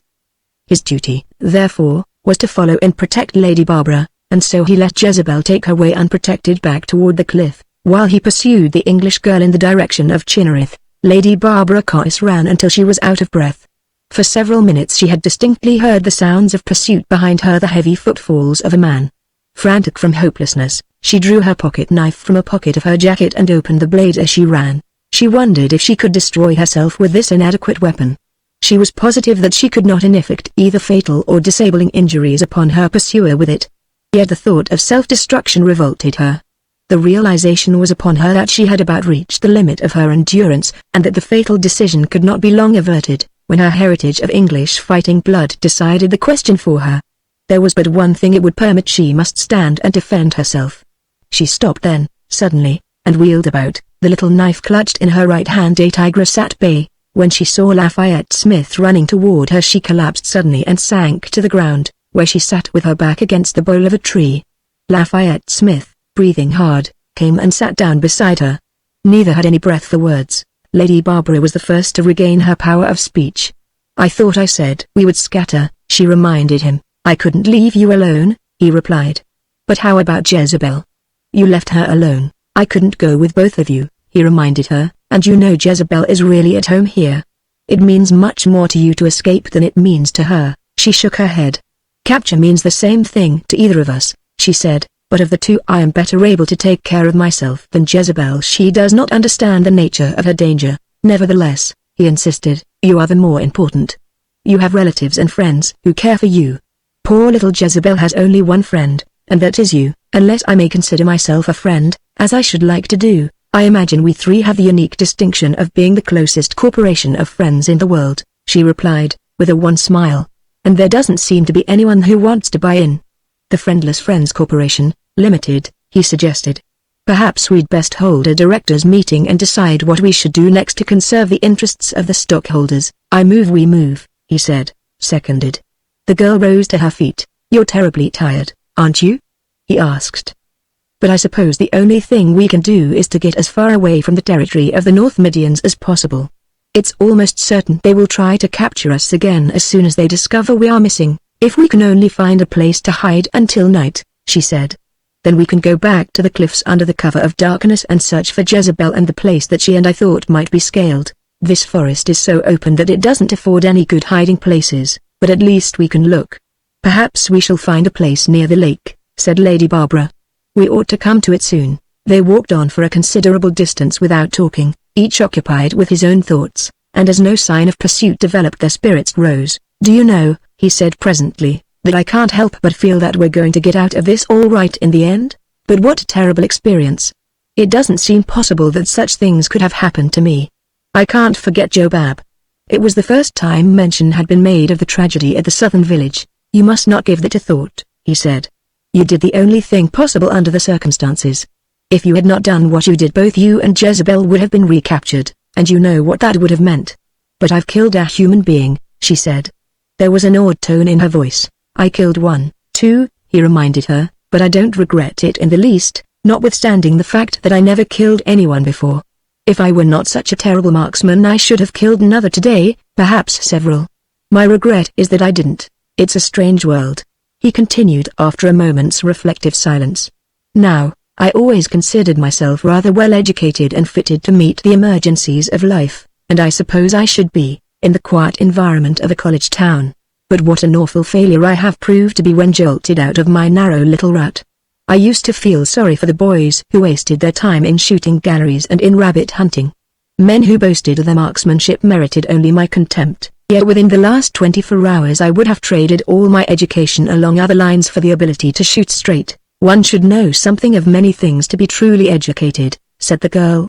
"But I'm afraid you exaggerate the value of marksmanship in determining one's cultural status." "Well, there's cooking," he admitted.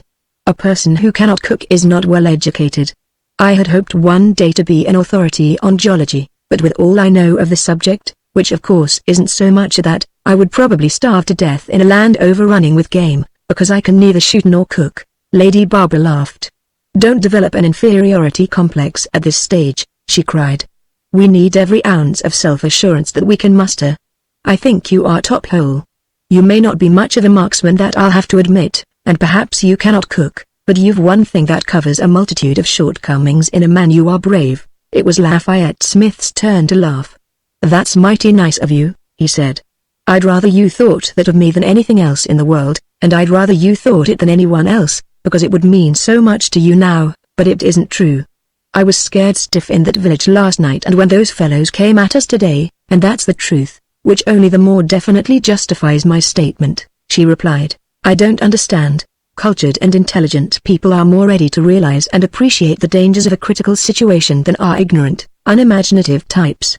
So, when such a person stands his ground determinedly in the face of danger, or voluntarily walks into a dangerous situation from a sense of duty, as you did last night, it evidences a much higher quality of courage than that possessed by the ignorant, physical lout who hasn't brains enough to visualize the contingencies that may result from his action. Be careful, he warned her, or you'll make me believe all that, then I'll be unbearably egotistical. But please don't try to convince me that my inability to cook is a hallmark of virtue. I listen. What was that? She halted and turned her eyes toward the rear. They have found us, said Lafayette Smith. Go on, go as fast as you can. I'll try to delay them. No, she replied, there is no use. I'll remain with you, whatever happens. Please. He begged.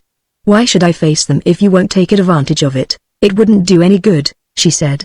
They'd only get me later, and your sacrifice would be useless.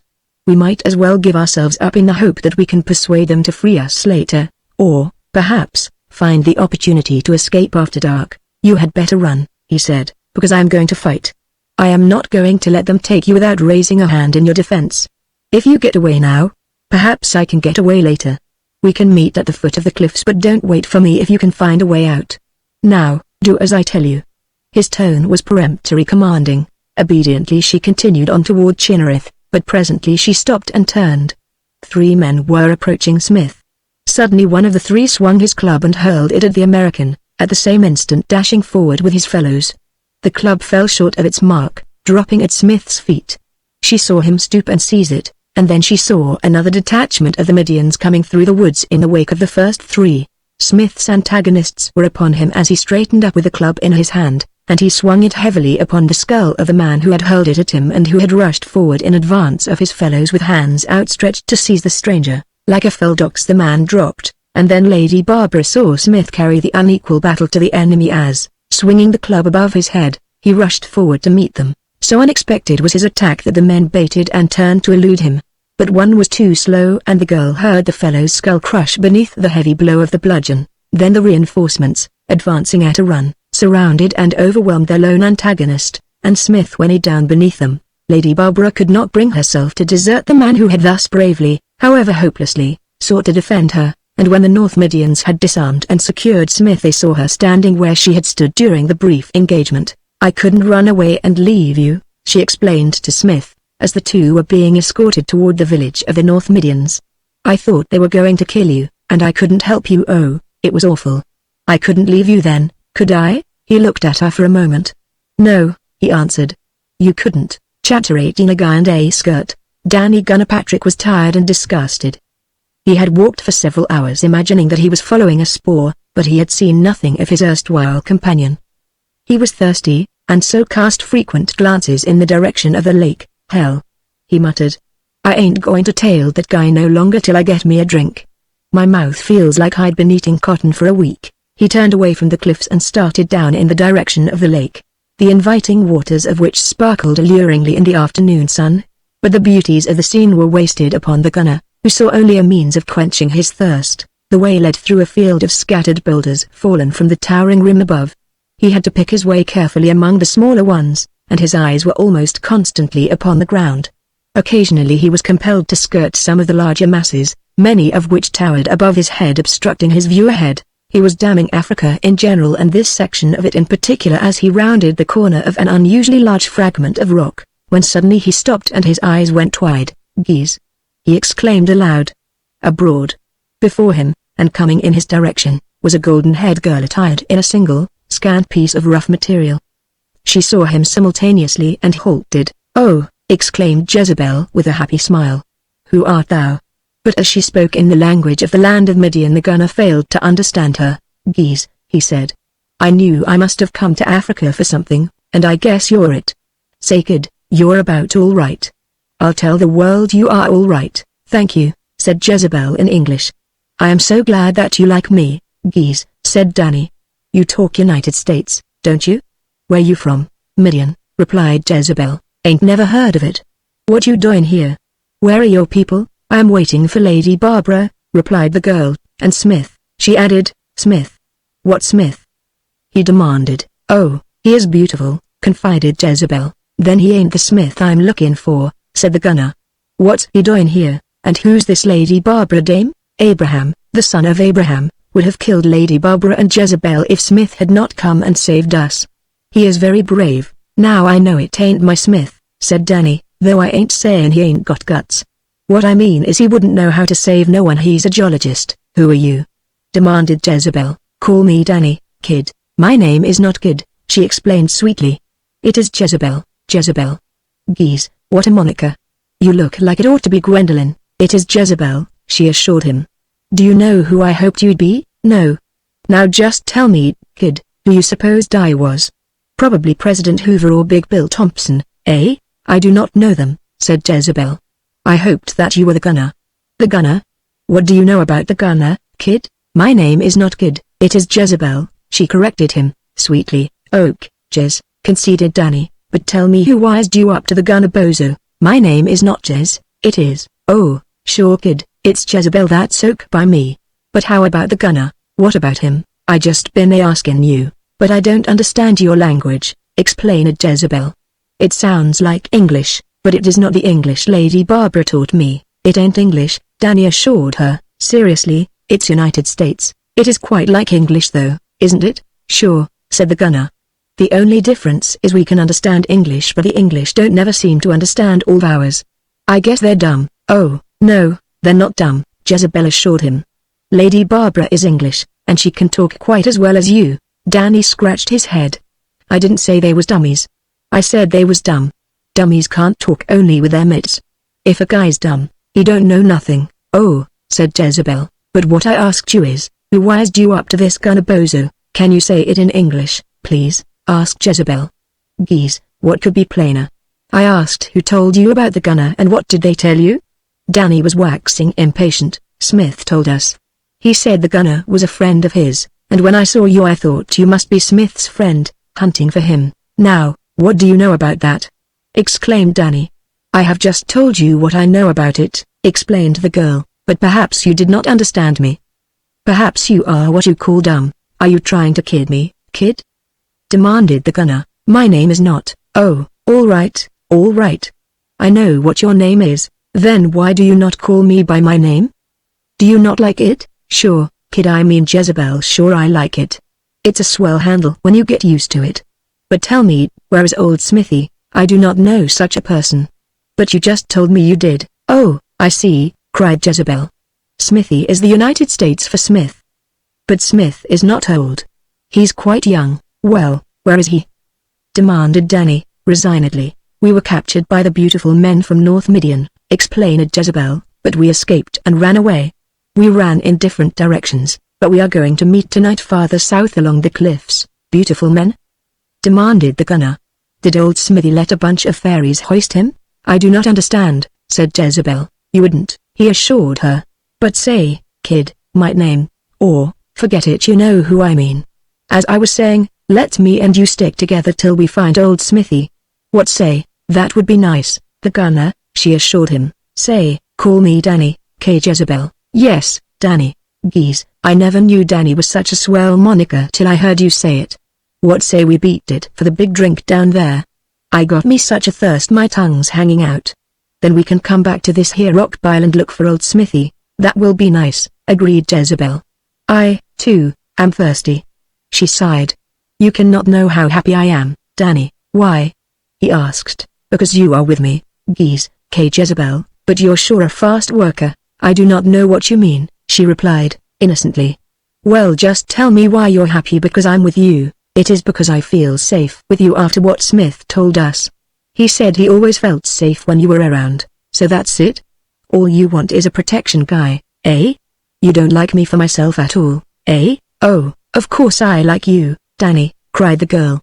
"I think you are beautiful, yeah? Well, listen, sister.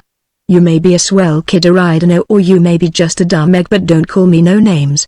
I know what my pan looks like, and it ain't beautiful, and I ain't never wore a beret." Jezebel, who only caught the occasional high spots of Danny's conversation, made no reply, and they walked on in the direction of the lake, in silence, for some time. The forest was some little distance away, on their left, and they had no knowledge of what was transpiring there, nor did any sound reach their ears to acquaint them with the misfortune that was befalling Lady Barbara and Lafayette Smith. At the lake they quenched their thirst, after which the gunner announced that he was going to rest for a while before he started back toward the cliffs. "I wonder," he said, "just how far a guy can walk, because in the last 2 days I've walked that far and back again." "How far is that?" inquired Jezebel. He looked at her a moment and then shook his head. "It's twice as far," he said, as he stretched himself at full length and closed his eyes. "Geez, but I'm about all in," he murmured. "In what?" He deigned no reply, and presently the girl noted from his altered breathing that he was asleep. She sat with her eyes glued upon him, and occasionally a deep sigh broke from her lips. She was comparing Danny with Abraham, the son of Abraham, with Lafayette Smith and with the beautiful men of North Midian, and the comparison was not uncomplimentary to Danny. The hot sun was beating down upon them, for there was no shade here, and presently its effects, combined with her fatigue, made her drowsy. She lay down near the gunner and stretched luxuriously. Then she, too, fell asleep. The gunner did not sleep very long, the sun was too hot. When he awoke he raised himself on an elbow and looked around. His eyes fell on the girl and they rested for some time, noting the graceful contours of the lithe young body, the wealth of golden hair, and the exquisite face. "The kid's sure some looker," soliloquized Danny. "I seen a lot of broads in my day, but I ain't never seen nothing could touch her. She'd sure be a swell number dolled up in them Bull Michigan rags. Geez, wouldn't she knock their lamps out? I wonder where this Midian burg is she says she comes from. If they's all as swell looking as her, that's the burg for me." Jezebel stirred and he reached over and shook her on the shoulder. "We'd better be beating it," he said. "We don't want to miss old Smithy and that dame." Jezebel sat up and looked about her. "Oh," she exclaimed, "you frightened me. I thought something was coming." "Why? Been dreaming?" "No. You said we'd have to beat something, or cheese it." "I meant we'd have to be hitting the trail for the big rocks." Jezebel looked puzzled. "Hike back to them cliffs where you said old Smithy and that Lady Barbara dame were going to meet you." "Now I understand," said Jezebel. "All right, come on." But when they reached the cliffs there was no sign of Smith or Lady Barbara, and at Jezebel's suggestion they walked slowly southward in the direction of the place where she and the English girl had hoped to make a crossing to the outer world. "How did you get into the valley, Danny?" asked the girl. "I come through a big crack in the mountain," he replied. "That must be the same place Smith came through," she said. "Could you find it again?" "Sure. That's where I'm headed for now." It was only mid-afternoon when Danny located the opening into the fissure. They had seen nothing of Lady Barbara and Smith, and they were in a quandary as to what was best to do. "Maybe they come along and made their getaway while we was hitting the hay," suggested Danny. "I don't know what you are talking about," said Jezebel, "but what I think is that they may have located the opening while we were asleep and gone out of the valley." "Well, ain't that what I said?" demanded Danny. "It didn't sound like it. Say, you trying to hi-hat me, hi-hat? Or, what's the use?" growled the gunner, disgustedly. "Let's you and me beat it out of this here dump and look for old Smithy and the skirt on the other side. What say? But suppose they haven't gone out? Well, then we'll have to come back again. But I'm sure they must have. See this footprint?" He indicated one of his own, made earlier in the day, which pointed toward the valley. "I guess I'm getting good," he said. "Pretty soon that Tarzan guy won't have no edge on me at all." "I'd like to see what's on the other side of the cliffs," said Jezebel. "I have always wanted to do that." "Well, you won't see nothing much," he assured her. "Just some more scenery. They ain't even a hot dog stand or a single speakeasy." "What are those?" "Well, you might call them filling stations." "What are filling stations?" "Geez, kid, what do you think I am, a college professor? I never saw anyone who could ask so many questions in my whole life." "My name?" "Yes, I know what your name is. Now come on and we'll crawl through this hole in the wall. I'll go first. You follow right behind me." The rough going along the rocky floor of the fissure taxed the gunner's endurance and his patience, but Jezebel was all excitement and anticipation. All her life she had dreamed of what might lie in the wonderful world beyond the cliffs. Her people had told her that it was a flat expanse filled with sin, heresy, and iniquity, where, if one went too far he would surely fall over the edge and alight in the roaring flames of an eternal Hades, but Jezebel had been a doubter. She had preferred to picture it as a land of flowers and trees and running water, where beautiful people laughed and sang through long, sunny days. Soon she was to see for herself, and she was much excited by the prospect. And now at last they came to the end of the great fissure and looked out across the rolling foothills toward a great forest in the distance. Jezebel clasped her hands together in ecstasy. "Oh, Danny," she cried, "how beautiful it is." "What?" asked the gunner. "Oh, everything. Don't you think it is beautiful, Danny?" "The only beautiful thing around here, Jezebel, is you," said Danny. The girl turned and looked up at him with her great blue eyes. "Do you think I am beautiful, Danny?" "Sure I do. Do you think I am too beautiful?" "There ain't no such thing," he replied, "but if they was your writ." "What made you ask?" Lady Barbara said I was. The gunner considered this for some moments. "I guess she's right at that, kid. You like to call me kid, don't you?" asked Jezebel. "Well, it seems more friendly like," he explained, "and it's easier to remember." "All right, you may call me kid if you want to, but my name is Jezebel." "That's a bet," said Danny. "When I don't think to call you Jezebel, I'll call you kid, sister." The girl laughed. "You're a funny man, Danny. You like to say everything wrong. I'm not your sister, of course, and I'm damn glad you ain't, kid." "Why? Don't you like me?" Danny laughed. "I never seen a kid like you before," he said. "You sure got me guessing.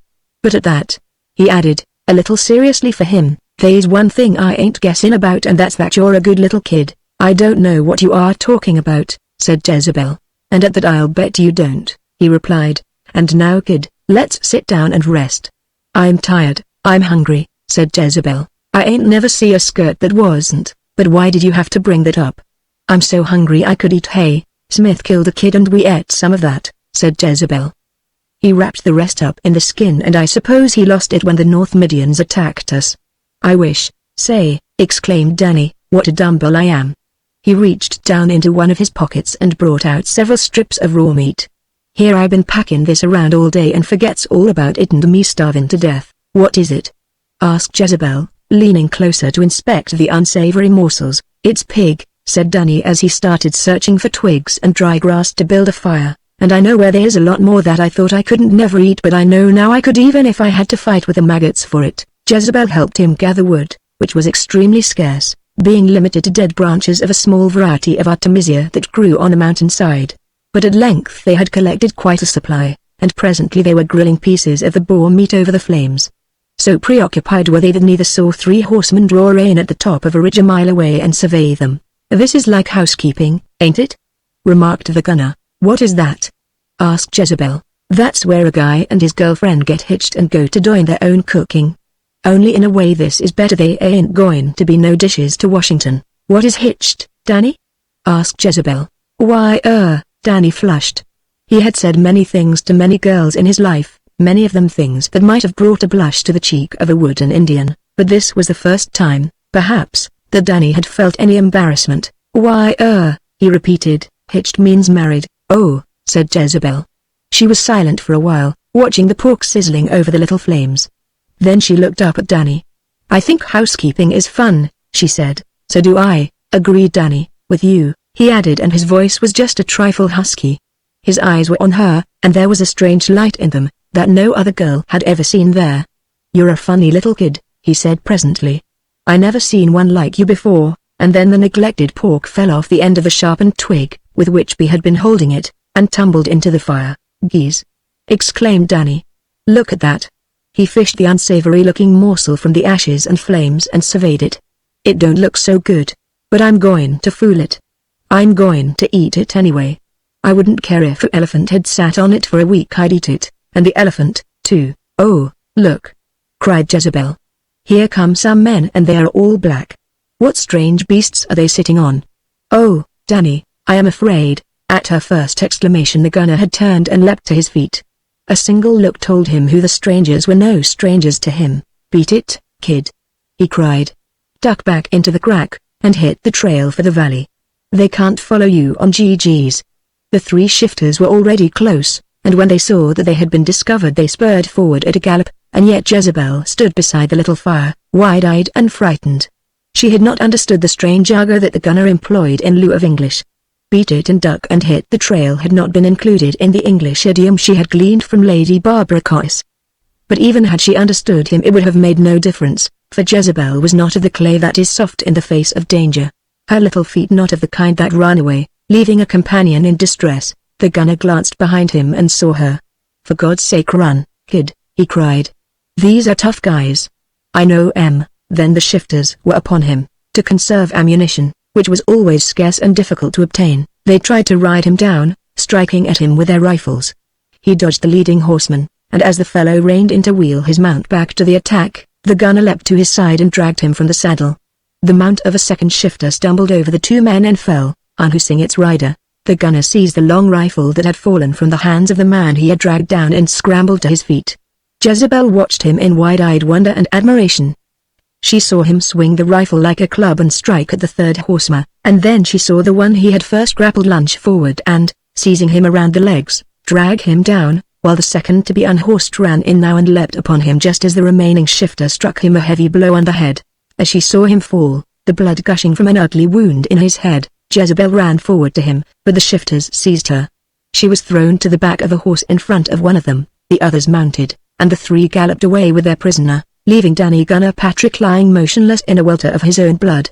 Chapter 19. In the village of Elia, as Tarzan approached the village of Abraham, the son of Abraham, he was seen by a watcher who immediately warned his fellows, with the result that when the ape-man arrived the huts were deserted, the villagers having taken refuge in the caves in the face of the towering cliff. Abraham, the son of Abraham, from the safety of the highest cave, exhorted his people to repel the advance of this strange creature, whose partial nakedness and strange armament filled him with alarm, with the result that when Tarzan came near the base of the cliff the villagers, with much shouting, rolled rocks down the steep declivity in an effort to destroy him. The lord of the jungle looked up at the howling creatures above him. Whatever his emotions, his face did not reveal them. Doubtless contempt was predominant, for he read in their reception of him only fear and cowardice, as naught but curiosity had prompted his visit to this strange village, since he knew that Smith already had quitted it. He remained only long enough for a brief survey of the people and their culture, neither of which was sufficiently attractive to detain him, and then he turned and retraced his steps toward the place on the shore of Chinrith where he had picked up the northbound spoor of Smith and Lady Barbara and Jezebel. He made his way in a leisurely manner, stopping beside the lake to quench his thirst and eat from his small store of boar meat, and then he lay down to rest, after the manner of beasts who have fed and are not hurried. In the village he had quitted Abraham, the son of Abraham, gave thanks to Jehovah for their deliverance from the barbarian, though reserving proper credit to himself for his masterly defense of his flock. And how fared it with Lady Barbara and Lafayette Smith? Following their recapture they were permitted no second opportunity to escape, as, heavily guarded, they were conducted northward toward the village of Elia, the son of Noah. The girl was much depressed, and Smith sought to reassure her, though upon what grounds he himself could scarcely explain. "I cannot believe that they intend to harm us," he said. "We have done nothing worse than kill one of their goats, and that only because we were starving. I can pay them whatever price they name for the animal, and thus they will be recompensed and have no further cause for complaint against us." "With what will you pay them?" asked Lady Barbara. "I have money," replied Smith. "Of what good would it be to them?" "Of what good would it be to them? Why, they could buy another goat if they wanted to," he replied. "These people know nothing of money," she said. "It would be worthless to them." "I suppose you are right," he admitted. "I hadn't thought of that." "Well, I could give them my pistol, then." "They already have it, but it's mine," he exclaimed. "They'll have to give it back to me." She shook her head. "You are not dealing with civilized people guided by the codes and customs of civilization or responsible to the law-enforcing agencies with which we are familiar and which, perhaps, are all that keep us civilized. We escaped once," he ventured. "Perhaps we can escape again. That, I think, is our only hope."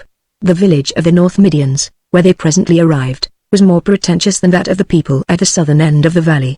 While there were many crude huts there were also several of stone, while the entire appearance of the village was more cleanly and prosperous. Several hundred villagers came to meet the party as soon as it was sighted, and the prisoners noted that there was no evidence of the degeneracy and disease which were such marked characteristics of the South Midians.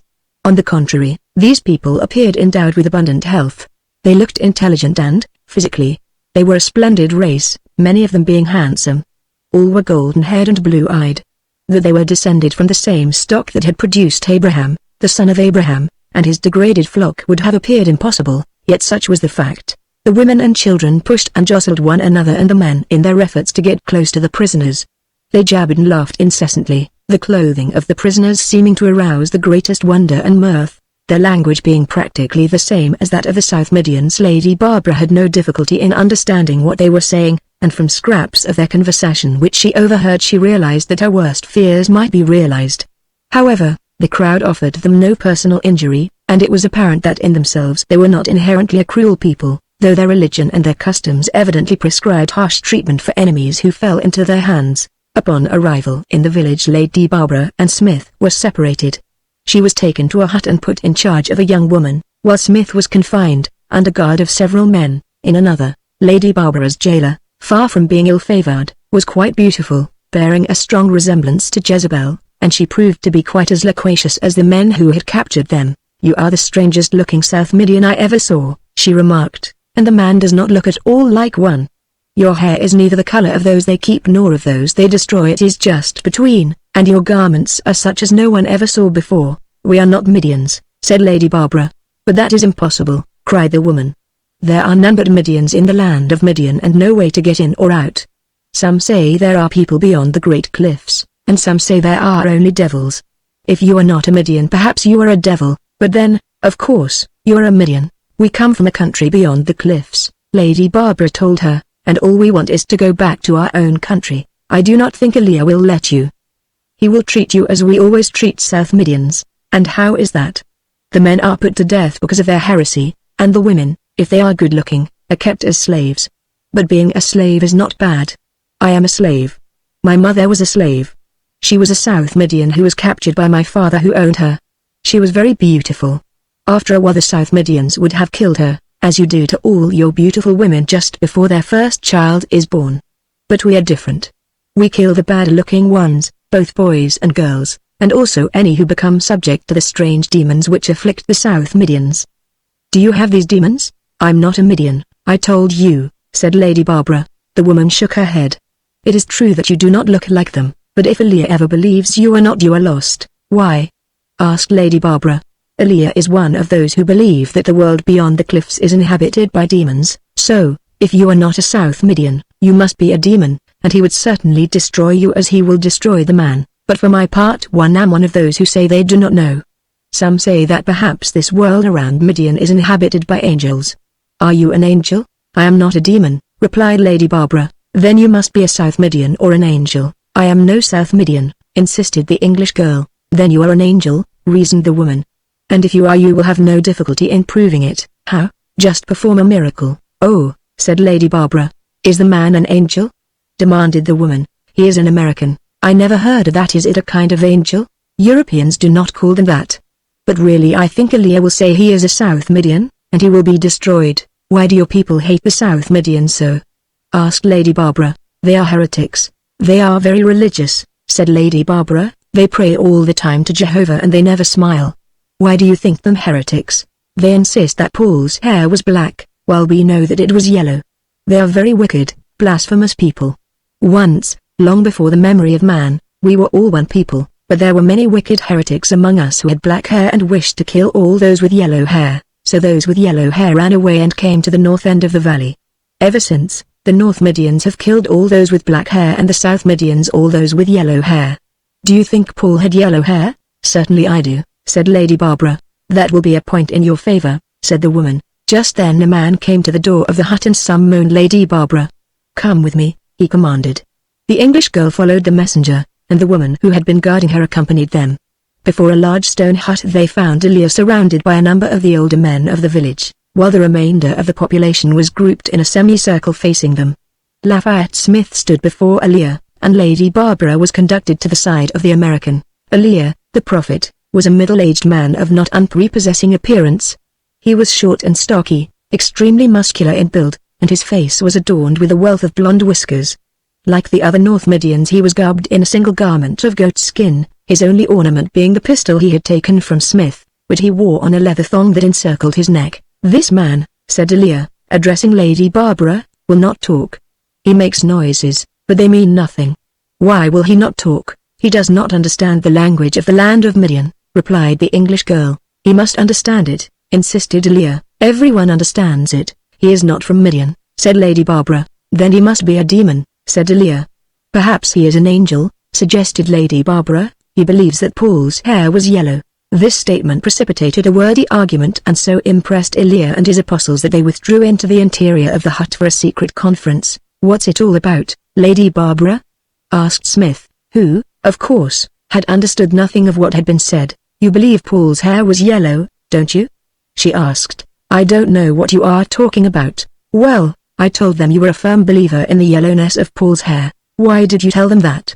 demanded Smith. "Because the North Medians prefer blondes," she replied. "But who is Paul?" "Was, you mean? He is dead." "Of course I'm sorry to hear that, but who is he?" insisted the American. "I am afraid you have neglected the scriptures," she told him. "Oh, the apostle, but what difference does it make what color his hair was?" "It doesn't make any difference," she explained. "What does make a difference is that you have stated, through me, that you believe he had yellow hair, and that may be the means of saving your life." "What nonsense! Of course the other fellow's religion is always nonsense, but not to him. You are also suspected of being an angel. Can you imagine?" "No. Who suspects me? It was I, or at least I suggested it, and I am hoping Elia will now suspect it. If he does we are both safe, provided that, in your celestial capacity, you will intercede for me." "You are as good as saved then," he said, "for inasmuch as I cannot speak their language you can put any worth you wish into my mouth without fear of being called to account." "That's a fact, isn't it?" she said, laughing. "If our emergency were not so critical I could have a lot of fun, couldn't I?" "You seem to find fun in everything," he replied, admiringly, "even in the face of disaster." "Perhaps I am whistling in the dark," she said. They talked a great deal while they waited for Elia and the apostles to return, for it helped them to tide over the anxious minutes of nervous strain that slowly dragged into hours. They could hear the chatter and buzz of conversation within the hut, as Elia and his fellows debated, while, outside, the villagers kept up a constant babble of conversation. "They like to talk," commented Smith, "and perhaps you have noticed an idiosyncrasy of the North Medians in this respect?" she asked. "Lots of people like to talk. I mean that the men gabble more than the women. Perhaps in self-defense. Here they come," she exclaimed as Elia appeared in the doorway of the hut, fingering the pistol he wore as an ornament. Darkness was already falling as the prophet and the 12 apostles filed out to their places in the open. Elia raised his hands in a signal for silence, and when quiet had been restored he spoke. "With the aid of Jehovah," he said, "we have wrestled with a mighty question. There were some among us who contended that this man is a South Median, and others that he is an angel." Mighty was the weight of the statement that he believes that Paul had yellow hair, for if such is the truth then indeed he is not a heretic, and if he is no heretic he is not a South Median, for they, as all the world knows, are heretics. Yet again, it was brought forth that if he is a demon he might still claim that he believed in the yellowness of Paul, in order that he might deceive us. How were we to know? We must know lest we, through our ignorance, do sin against one of his angels and bring down the wrath of Jehovah upon our heads. But at last I, Elia, the son of Noah, true prophet of Paul, the son of Jehovah, discovered the truth. The man is no angel. The revelation descended upon me in a burst of glory from Jehovah himself. The man cannot be an angel because he has no wings. There was an immediate burst of amens and hallelujahs from the assembled villagers, while Lady Barbara went cold with dread. "Therefore," continued Elia, "he must be either a South Median or a demon, and in either case he must be destroyed." Lady Barbara turned a pale face toward Lafayette Smith, pale even through its coating of tan. Her lip trembled, just a little. It was the first indication of a weaker, feminine emotion that Smith had seen this remarkable girl display. "What is it?" he asked. "Are they going to harm you?" "It is you, my dear friend," she replied. "You must escape." "But how?" he asked. "Oh, I don't know," she cried. "There is only one way. You will have to make a break for it now. It is dark. They will not expect it. I will do something to engage their attention, and then you make a dash for the forest." He shook his head. "No," he said. "We shall go together, or I do not go." "Please," she begged, "or it will be too late." Elia had been talking to one of his apostles, and now he raised his voice again so that all might hear. "Lest we have mistaken the divine instructions of Jehovah," he said, "we shall place this man in the mercy of Jehovah, and as Jehovah wills so shall it be. Make ready the grave. If he is indeed an angel he will arise unharmed." "Oh, go, please go," cried Lady Barbara. "What did he say?" demanded Smith. "They are going to bury you alive," she cried. "And you?" he asked. "What are they going to do to you?" "I am to be held in slavery." With sharpened sticks and instruments of bone and stone a number of men were already engaged in excavating a grave in the center of the village street before the hut of Elia, who stood waiting its completion surrounded by his apostles. The prophet was still toying with his newfound ornament, concerning the purpose and mechanism of which he was wholly ignorant. Lady Barbara was urging Smith to attempt escape while there was yet an opportunity, and the American was considering the best plan to adopt. "You will have to come with me," he said. "I think if we make a sudden break right back through the village toward the cliffs we shall find our best chance for success. There are fewer people congregated on that side." From the darkness beyond the village on the forest side a pair of eyes watched the proceedings taking place before the hut of Elia. Slowly, silently the owner of the eyes crept closer until he stood in the shadow of a hut at the edge of the village. Suddenly Smith, seizing Lady Barbara's hand, started at a run toward the north side of the village, and so unexpected was his break for liberty that, for a moment, no hand was raised to stay him, but an instant later, at a cry from Elia, the entire band leapt in pursuit, while from the shadow of the hut where he had stood concealed the watcher slipped forward into the village where he stood near the hut of Elia watching the pursuit of the escaped prisoners. He was alone, for the little central compound of the village had emptied as by magic, even the women and children having joined in the chase. Smith ran swiftly, holding tightly to the girl's hand, and close on their heels came the leaders of the pursuit. No longer did the village fires light their way, and only darkness loomed ahead, as the moon had not yet risen. Gradually the American bore to the left, intending to swing in a half-circle toward the south. There was yet a chance that they might make good their escape if they could outdistance the nearer of their pursuers until they reached the forest, for their straight gave them both speed and endurance far above normal. But just as success seemed near they entered a patch of broken lava rock, invisible in the darkness, and Smith stumbled and fell dragging Lady Barbara down with him. Before they could scramble to their feet the leading Midian was upon them. The American freed himself for a moment and struggled to his feet, and again the fellow sought to seize him. But Smith swung a heavy blow to his chin and felled him. Brief, however, was this respite, for almost immediately both the American and the English girl were overwhelmed by superior numbers and once again found themselves captives, though Smith fought until he was overpowered, knocking his antagonists to right and left. Miserably dejected, they were dragged back to the village compound, their last hope gone, and again the Midians gathered around the open grave to witness the torture of their victim. Smith was conducted to the edge of the excavation, where he was held by two stalwart men, while Elia raised his voice in prayer, and the remainder of the assemblage knelt, bursting forth occasionally with hallelujahs and amens. When he had concluded his long prayer the prophet paused. Evidently there was something on his mind, which vexed him. In fact it was the pistol which dangled from the thong about his neck. He was not quite sure of its purpose, and he was about to destroy the only person who might tell him. To Elia the pistol was quite the most remarkable possession that had ever fallen into his hands, and he was filled with a great curiosity concerning it. It might be, he argued, some magic talisman for averting evil, or, upon the other hand, it might be the charm of a demon or a sorcerer, that would work evil upon him. At that thought he quickly removed the thong from about his neck, but he still held the weapon in his hand. "What is this?" he demanded, turning to Lady Barbara and exhibiting the pistol. "It is a weapon," she said. "Be careful or it will kill someone." "How does it kill?" asked Elia. "What is he saying?" demanded Smith. "He is asking how the pistol kills," replied the girl. A brilliant idea occurred to the American. "Tell him to give it to me, and I will show him," he said. But when she translated the offer to Elia he demurred. "He could then kill me with it," he said, shrewdly. "He won't give it to you," the girl told Smith. "He is afraid you want to kill him." "I do," replied the man. "Tell him," said Elia, "to explain to me how I may kill someone with it." "Repeat my instructions to him very carefully," said Smith, after Lady Barbara had translated the demand of the prophet. "Tell him how to grasp the pistol," and when Lady Barbara had done so and Elia held the weapon by the grip in his right hand, "Now tell him to place his index finger through the guard, but warn him not to pull the trigger." Elia did as he was bid.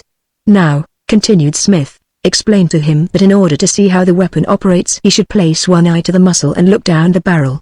"But I can see nothing," expostulated Elia when he had done as Lady Barbara directed.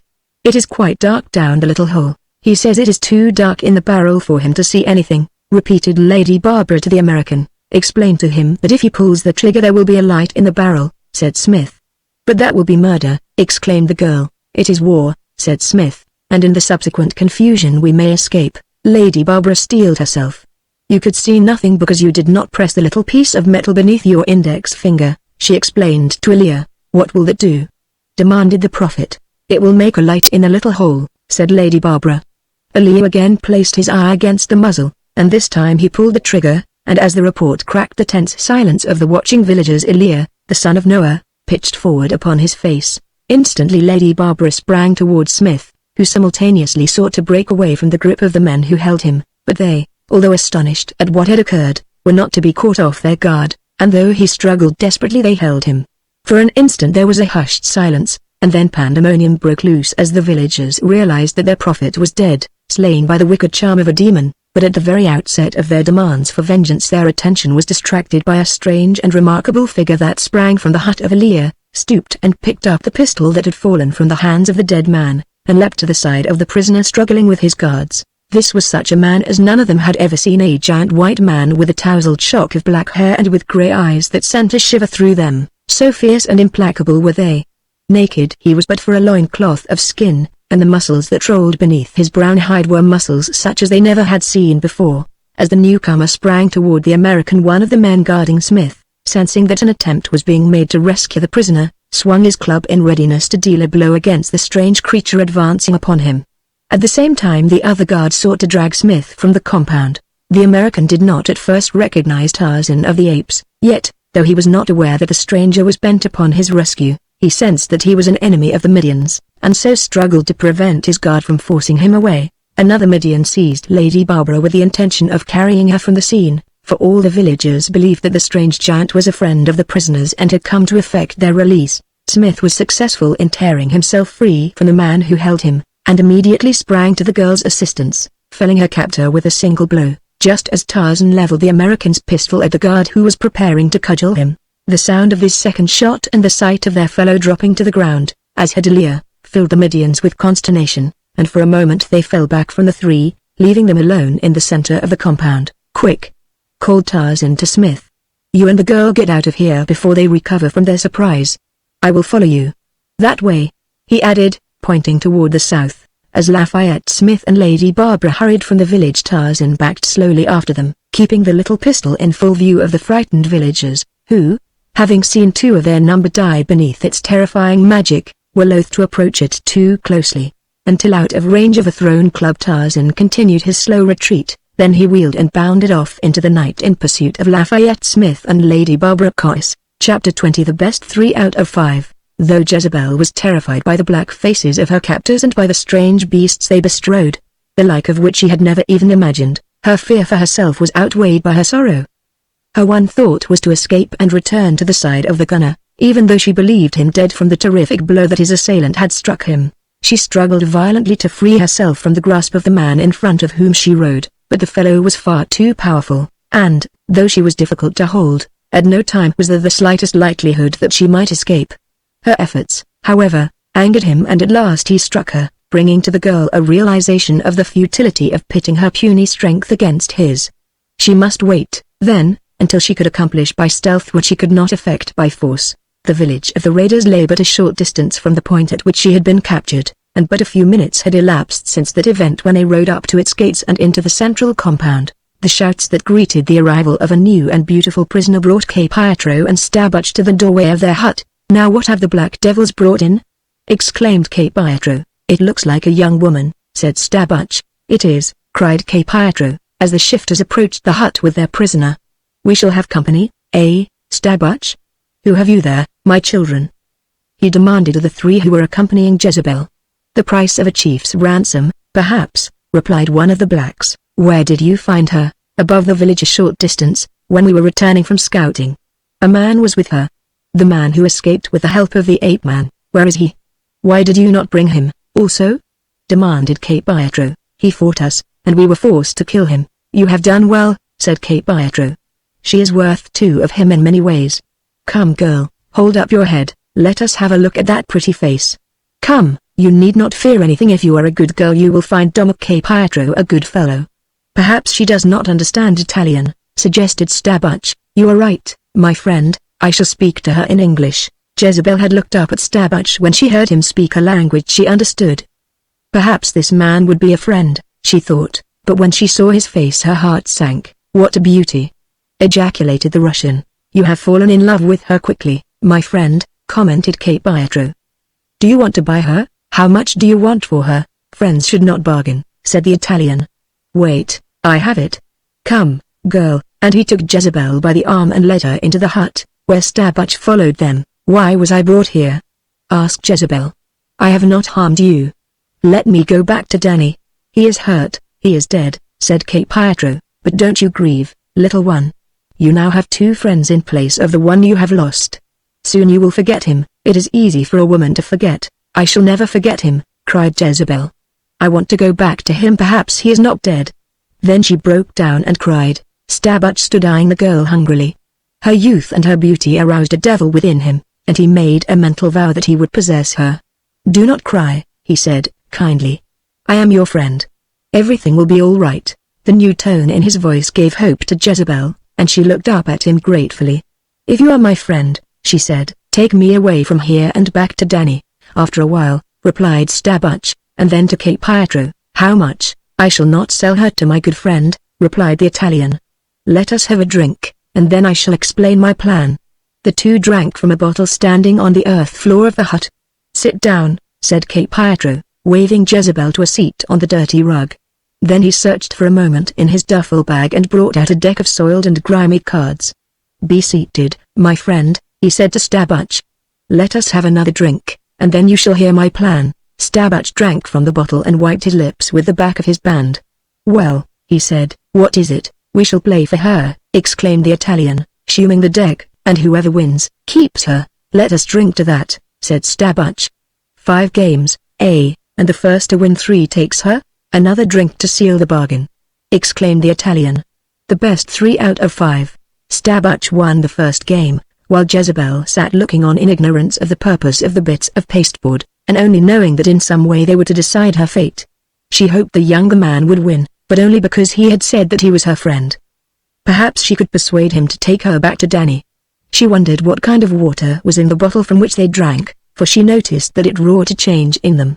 They talked much louder now and shouted strange words when the little cards were thrown upon the rug, and then one would appear very angry while the other always laughed moderately.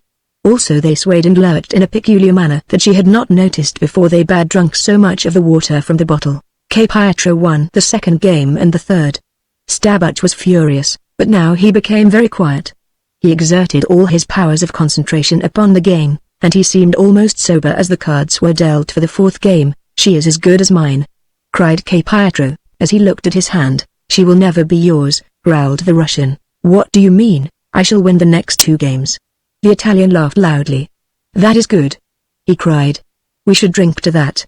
He raised the bottle to his lips and then passed it to Stabbach. I do not want a drink, said the Russian, in a surly tone, pushing the bottle aside. Ah, ha. My friend is getting nervous. He is afraid he is going to lose and so he will not drink. Sapristi. It is all the same to me. I get the brandy and the girl, too, play. Snapped Stabbach. You are in a hurry to lose, taunted Cape Pietro. To win, corrected Stabbach, and he did. Now it was the Italian's turn to curse and rage at luck, and once again the cards were dealt and the players picked up their hands. It is the last game, said Stabbach. We have each won 2, replied Cape Pietro. Let us drink to the winner, although I dislike proposing a toast to myself, and he laughed again, but this time there was an ugly note in his laughter. In silence, now, they resumed their play.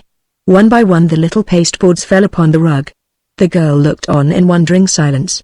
There was a tenseness in the situation that she felt, without understanding. Poor little Jezebel, she understood so little. Suddenly, with a triumphant oath, Cape Pietro sprang to his feet. I win, he cried. Come, friend, drink with me to my good fortune. Sullenly the Russian drank, a very long draught this time. There was a sinister gleam in his eye as he handed the bottle back to Cape Pietro. Leon Stabbach was a poor loser. The Italian emptied the bottle and flung it to the ground. Then he turned toward Jezebel and stooping lifted her to her feet.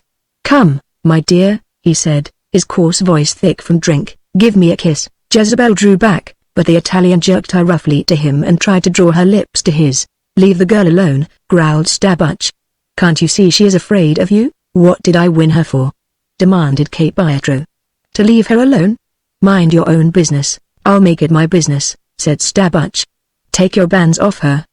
He stepped forward and laid a hand on Jezebel's arm. She is mine by rights anyway. What do you mean? You cheated. I caught you at it in the last game, you lie, shouted Cape Pietro, and simultaneously he struck at Stabbach. The Russian dodged the blow and closed with the other. Both were drunk and none too steady. It required much of their attention to keep from falling down. but as they wrestled about the interior of the hut, a few blows were struck enough to arouse their rage to fury and partially to sober them. Then the duel became deadly, as each sought the throat of the other. Jezebel, wide-eyed and terrified, had difficulty in keeping out of their way as they fought to and fro across the floor of the hut, and so centered was the attention of the two men upon one another that the girl might have escaped had she not been more afraid of the black men without than of the whites within. Several times Stabbach released his hold with his right hand and sought for something beneath his coat, and at last he found it, a slim dagger. Pietro did not see it. They were standing in the center of the hut now, their arms locked about one another, and resting thus as though by mutual consent. They were panting heavily from their exertions, and neither seemed to have gained any material advantage. Slowly the Russian's right hand crept up the back of his adversary. Jezebel saw, but only her eyes reflected her horror. Though she had seen many people killed, she yet had a horror of killing. She saw the Russian feel for a spot on the other's back with the point of his thumb. Then she saw him turn his hand and place the dagger point where his thumb had been. There was a smile upon Stabbach's face as he drove the blade home. Pietro stiffened, screamed, and died. As the body slumped to the ground and rolled over on its back, the murderer stood over the corpse of his victim, a smile upon his lips, and his eyes upon the girl. But suddenly the smile died as a new thought came to the cunning mind of the slayer, and his eyes snapped from the face of Jezebel to the doorway of the hut, where a filthy blanket answered the purpose of a door. He had forgotten the horde of cutthroats who had called this thing upon the floor their chief. But now he recalled them, and his soul was filled with terror. He did not need to ask himself what his fate would be when they discovered his crime. "You have murdered him!" cried the girl suddenly, a note of horror in her voice. "Be quiet!" snapped Stabbach. "Do you want to die? They will kill us when they discover this." "I did not do it," protested Jezebel. "They will kill you just the same afterwards. They are beasts." Suddenly he stooped, seized the corpse by the ankles and, dragging it to the far end of the hut, he covered it with rugs and clothing. "Now keep quiet until I come back," he said to Jezebel. "If you give an alarm, I'll kill you myself before they have a chance to." He rummaged in a dark corner of the bed and brought forth a revolver with its holster and belt, which he buckled about his hips, and a rifle which he leaned beside the doorway. "When I return, be ready to come with me," he snapped, and raising the rug that covered the doorway, he stepped out into the village. Quickly he made his way to where the ponies of the band were tethered. Here were several of the blacks loitering near the animals. "Where is the headman?" he asked, but none of them understood English. He tried to tell them by means of signs, to saddle 2 horses, but they only shook their heads. If they understood him, as they doubtless did, they refused to take orders from him. At this juncture the headman, attracted from a nearby butte, approached. He understood a little pidgin English, and Stabbach had no difficulty in making him understand that he wanted 2 horses saddled, but the headman wanted to know more. "Did the chief want them?" "Yes, he wants them," replied Stabbach. "He sent me to get them. The chief is sick. Drink too much." Stabbach laughed, and the headman seemed to understand. "Who go with you?" asked the headman. Stabbach hesitated. Well, he might as well tell him everyone would see the girl ride out with him anyway. "The girl," he said. The headman's eyes narrowed. "The chief say?" he asked. "Yes. The girl thinks the white man not dead. The chief send me to look for him." "You take men?" "No. Man come back with us if girl say so." "Be afraid of black men?" "No come." The other nodded understandingly and ordered 2 horses saddled and bridled. "Him dead," he offered. Stabbach shrugged. "We see," he replied, as he led the 2 animals toward the hut where Jezebel awaited him. The headman accompanied him, and Stabbach was in terror. What if the man insisted on entering the hut to see his chief? Stabbach loosened the revolver in its holster. Now his greatest fear was that the shot might attract others to the hut. That would never do. He must find some other way. He stopped and the headman halted with him. "Do not come to the hut yet," said Stabbach. "Why?" asked the headman. "The girl is afraid. If she sees you she will think we are deceiving her, and she may refuse to show me where the man is. We promised her that no black man would come." The headman hesitated. Then he shrugged and turned back. "All right," he said, "and tell them to leave the gates open till we have gone," called Stabbach. At the hut door he called to the girl. "All ready," he said, "and hand me my rifle when you come out." But she did not know what a rifle was and he had to step in and get it himself. Jezebel looked at the horses with dismay. At the thought of riding one of these strange beasts alone she was terrified. "I cannot do it," she told Stabbach. "You will have to or die," he whispered. "I'll lead the one you ride. Here, hurry," He lifted her into the saddle and showed her how to use the stirrups and hold the reins. Then he put a rope about the neck of her horse, and, mounting his own, he led hers out through the village gateway while 100 murderers watched them depart. As they turned upward toward the higher hills, the setting sun projected their shadows far ahead, and presently night descended upon them and hid their sudden change of direction from any watchers there may have been at the village gates. Chapter 21 An Awakening. Danny Gunner Patrick opened his eyes and stared up at the blue African sky. Slowly consciousness returned, and with it the realization that his head pained severely. He raised a hand and felt of it. What was that? He looked at his hand and saw that it was bloody. Geese, he muttered. They got me. He tried to recall how it had happened. I knew the finger was on me, but how the hell did they get me? Where was I? His thoughts were all back in Chicago, and he was puzzled. Vaguely he felt that he had made his getaway, and yet they had got him. He could not figure it out. Then he turned his head slightly and saw lofty mountains looming near. Slowly and painfully he sat up and looked around. Memory, partial and fragmentary, returned. I must have fell off the mountains, he mused, while I was looking for camp. Gingerly he rose to his feet and was relieved to find that he was not seriously injured. At least his arms and legs were intact. My head never was much good. Geez, it hurts, though. A single urge dominated him: he must find camp. Old Smithy would be worrying about him if he did not return. Where was Obambi?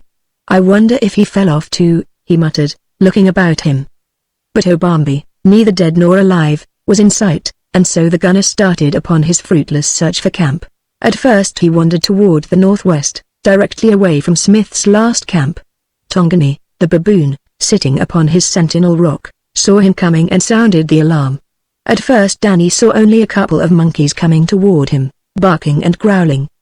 He saw them stop occasionally and place the backs of their heads against the ground, and he mentally classified them as nutty monks, but when their numbers were swollen to 100 and he finally realized the potential danger lying in those powerful jaws and sharp fangs, he altered his course and turned toward the southwest. For a short distance the Tongani followed him, but when they saw that he intended them no harm they let him proceed and returned to their interrupted feeding, while the man, with a sigh of relief, continued on his way. In a ravine Danny found water, and with the discovery came a realization of his thirst and his hunger. He drank at the same pool at which Tarzan had slain Horta, the boar, and he also washed the blood from his head and face as well as he could. Then he continued on his aimless wandering. This time he climbed higher up the slope toward the mountains, in a southeasterly direction, and was headed at last toward the location of the now abandoned camp. Chance and the Tongani had set him upon the right trail. In a short time he reached a spot that seemed familiar, and here he stopped and looked around in an effort to recall his wandering mental faculties, which he fully realized were not functioning properly. That bat on the bin sure knocked me cuckoo, he remarked, half aloud. Geez, what's that? Something was moving in the tall grass through which he had just come. He watched intently and a moment later saw the head of Sheeta, the panther, parting the grasses a short distance from him. The scene was suddenly familiar. I gotcha, Steve, exclaimed the gunner. Me and that Tarzan guy flopped here last night. Now I remember. He also remembered how Tarzan had chased the panther away by running a bluff on him, and he wondered if he could do the same thing. Geez, what a ornery looking pan. I'll bet you got a rotten disposition and that Tarzan guy just growled and ran at you, and you beat it. Say, I don't believe it, if I did see it myself. Why now don't you go on about your business, you big stiff? You give me the heebie-jeebies. He stooped and picked up a fragment of rock. Beat it, he yelled, as he hurled the missile at Sheeta. The great cat wheeled and bounded away, disappearing in the tall grass that the gunner could now see waving along the path of the panther's retreat. Well, what do you know about that? Ejaculated Danny. I done it. Geez, these lions ain't so much. His hunger now claimed his attention as his returning memory suggested a means of appeasing it. I wonder could I do it?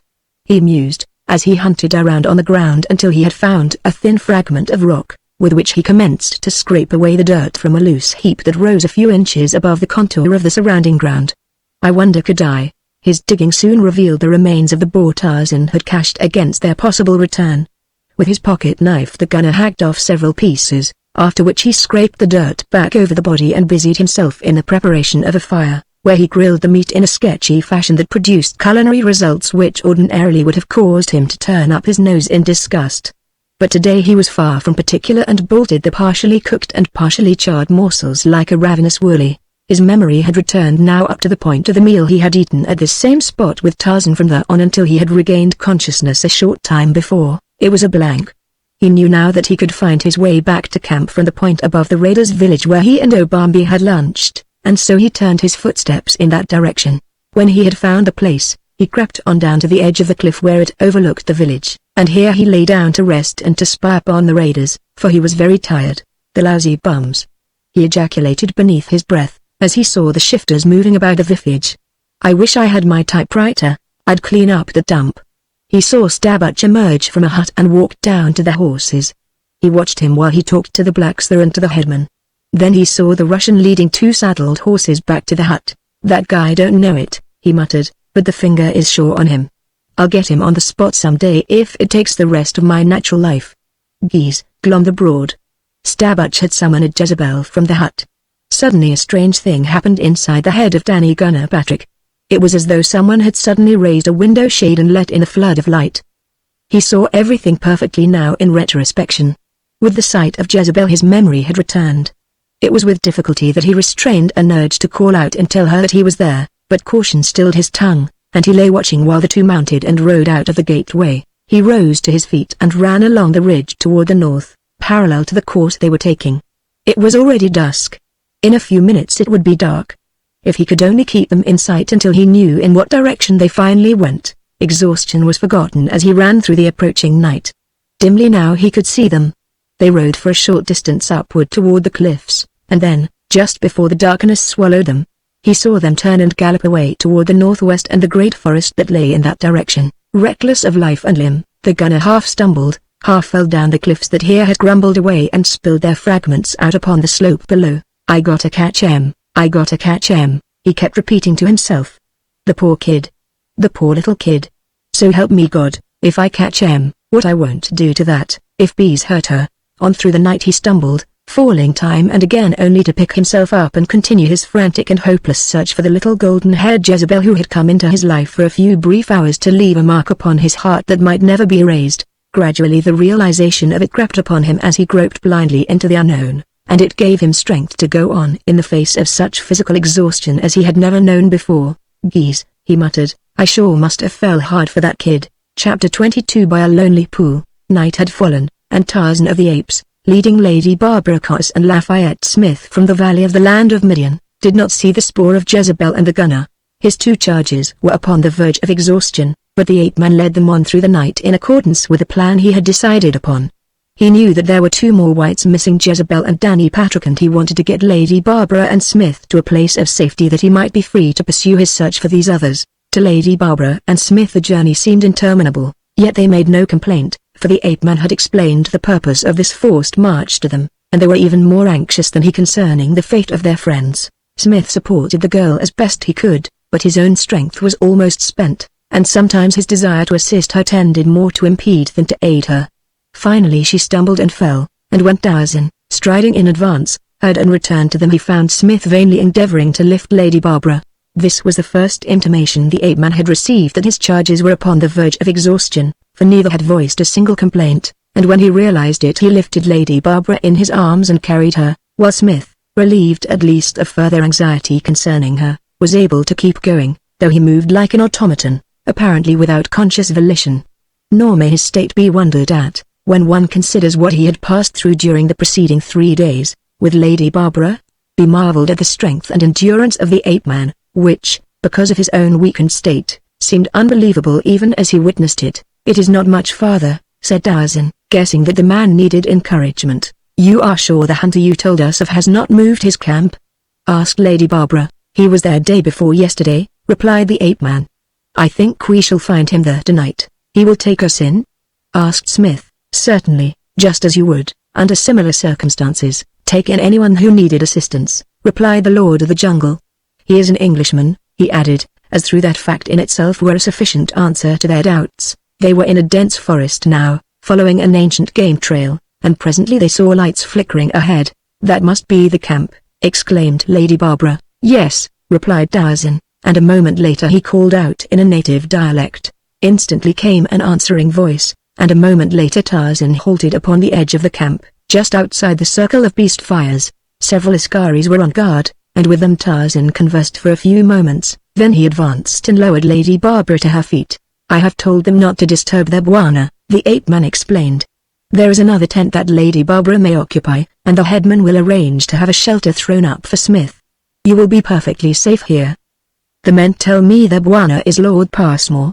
He will doubtless arrange to get you out to Railhead. In the meantime I shall try to locate your friends." That was all. The ape-man turned and melted into the black night before they could voice any thanks. "Why, he's gone!" exclaimed the girl. "I didn't even thank him. I thought he would remain here until morning," said Smith.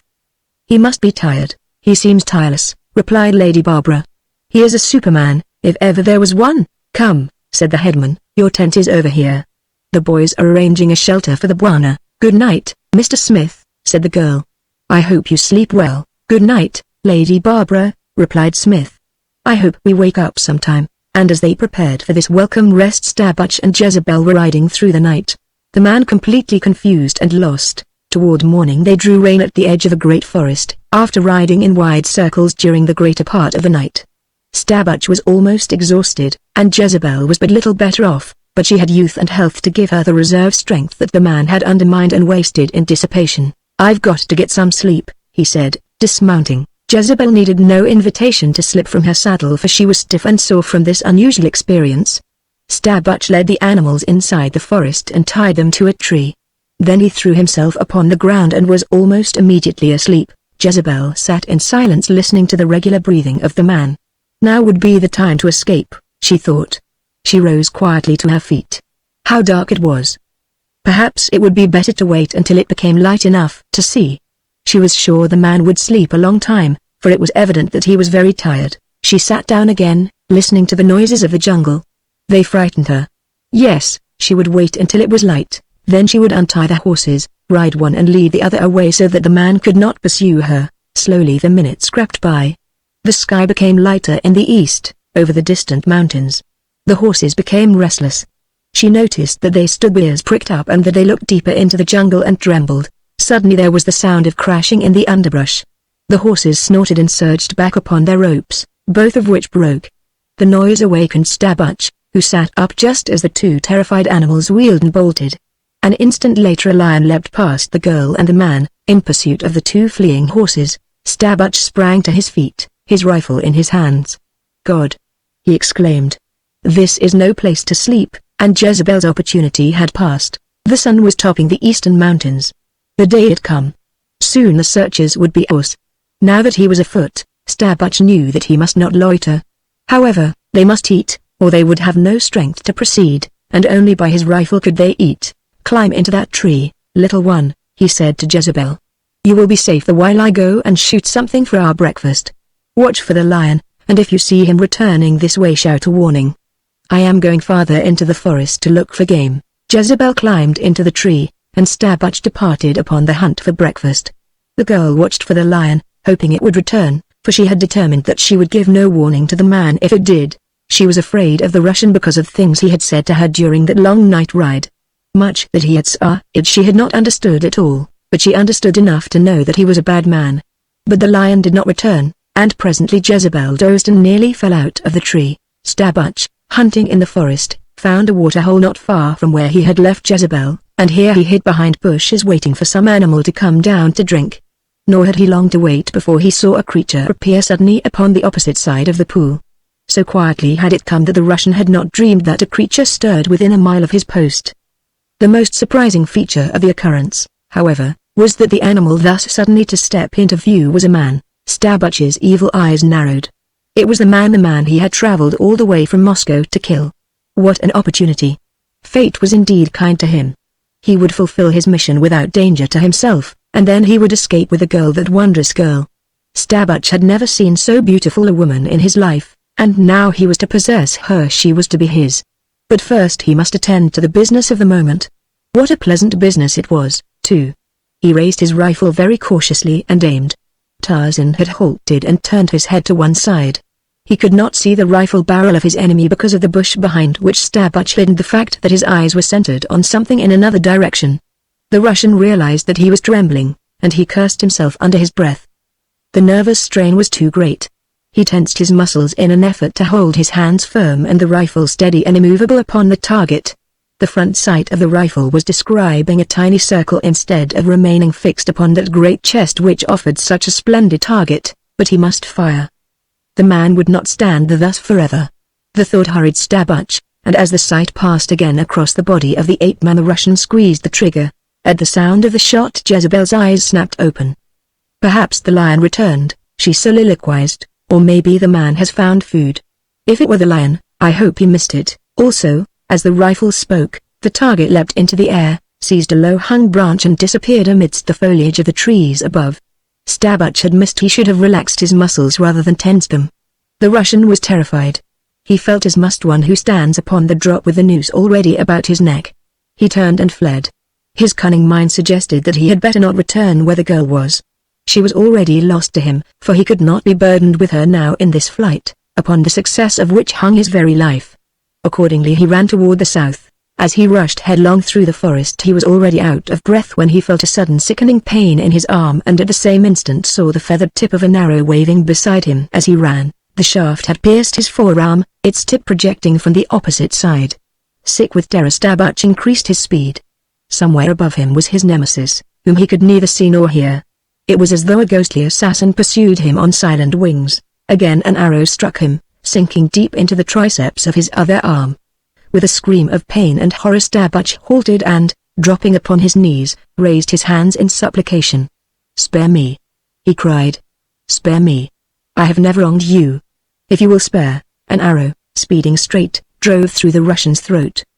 He screamed and clutched at the missile and fell forward on his face. Jezebel, listening in the tree, heard the agonized shriek of the stricken man, and she shuddered.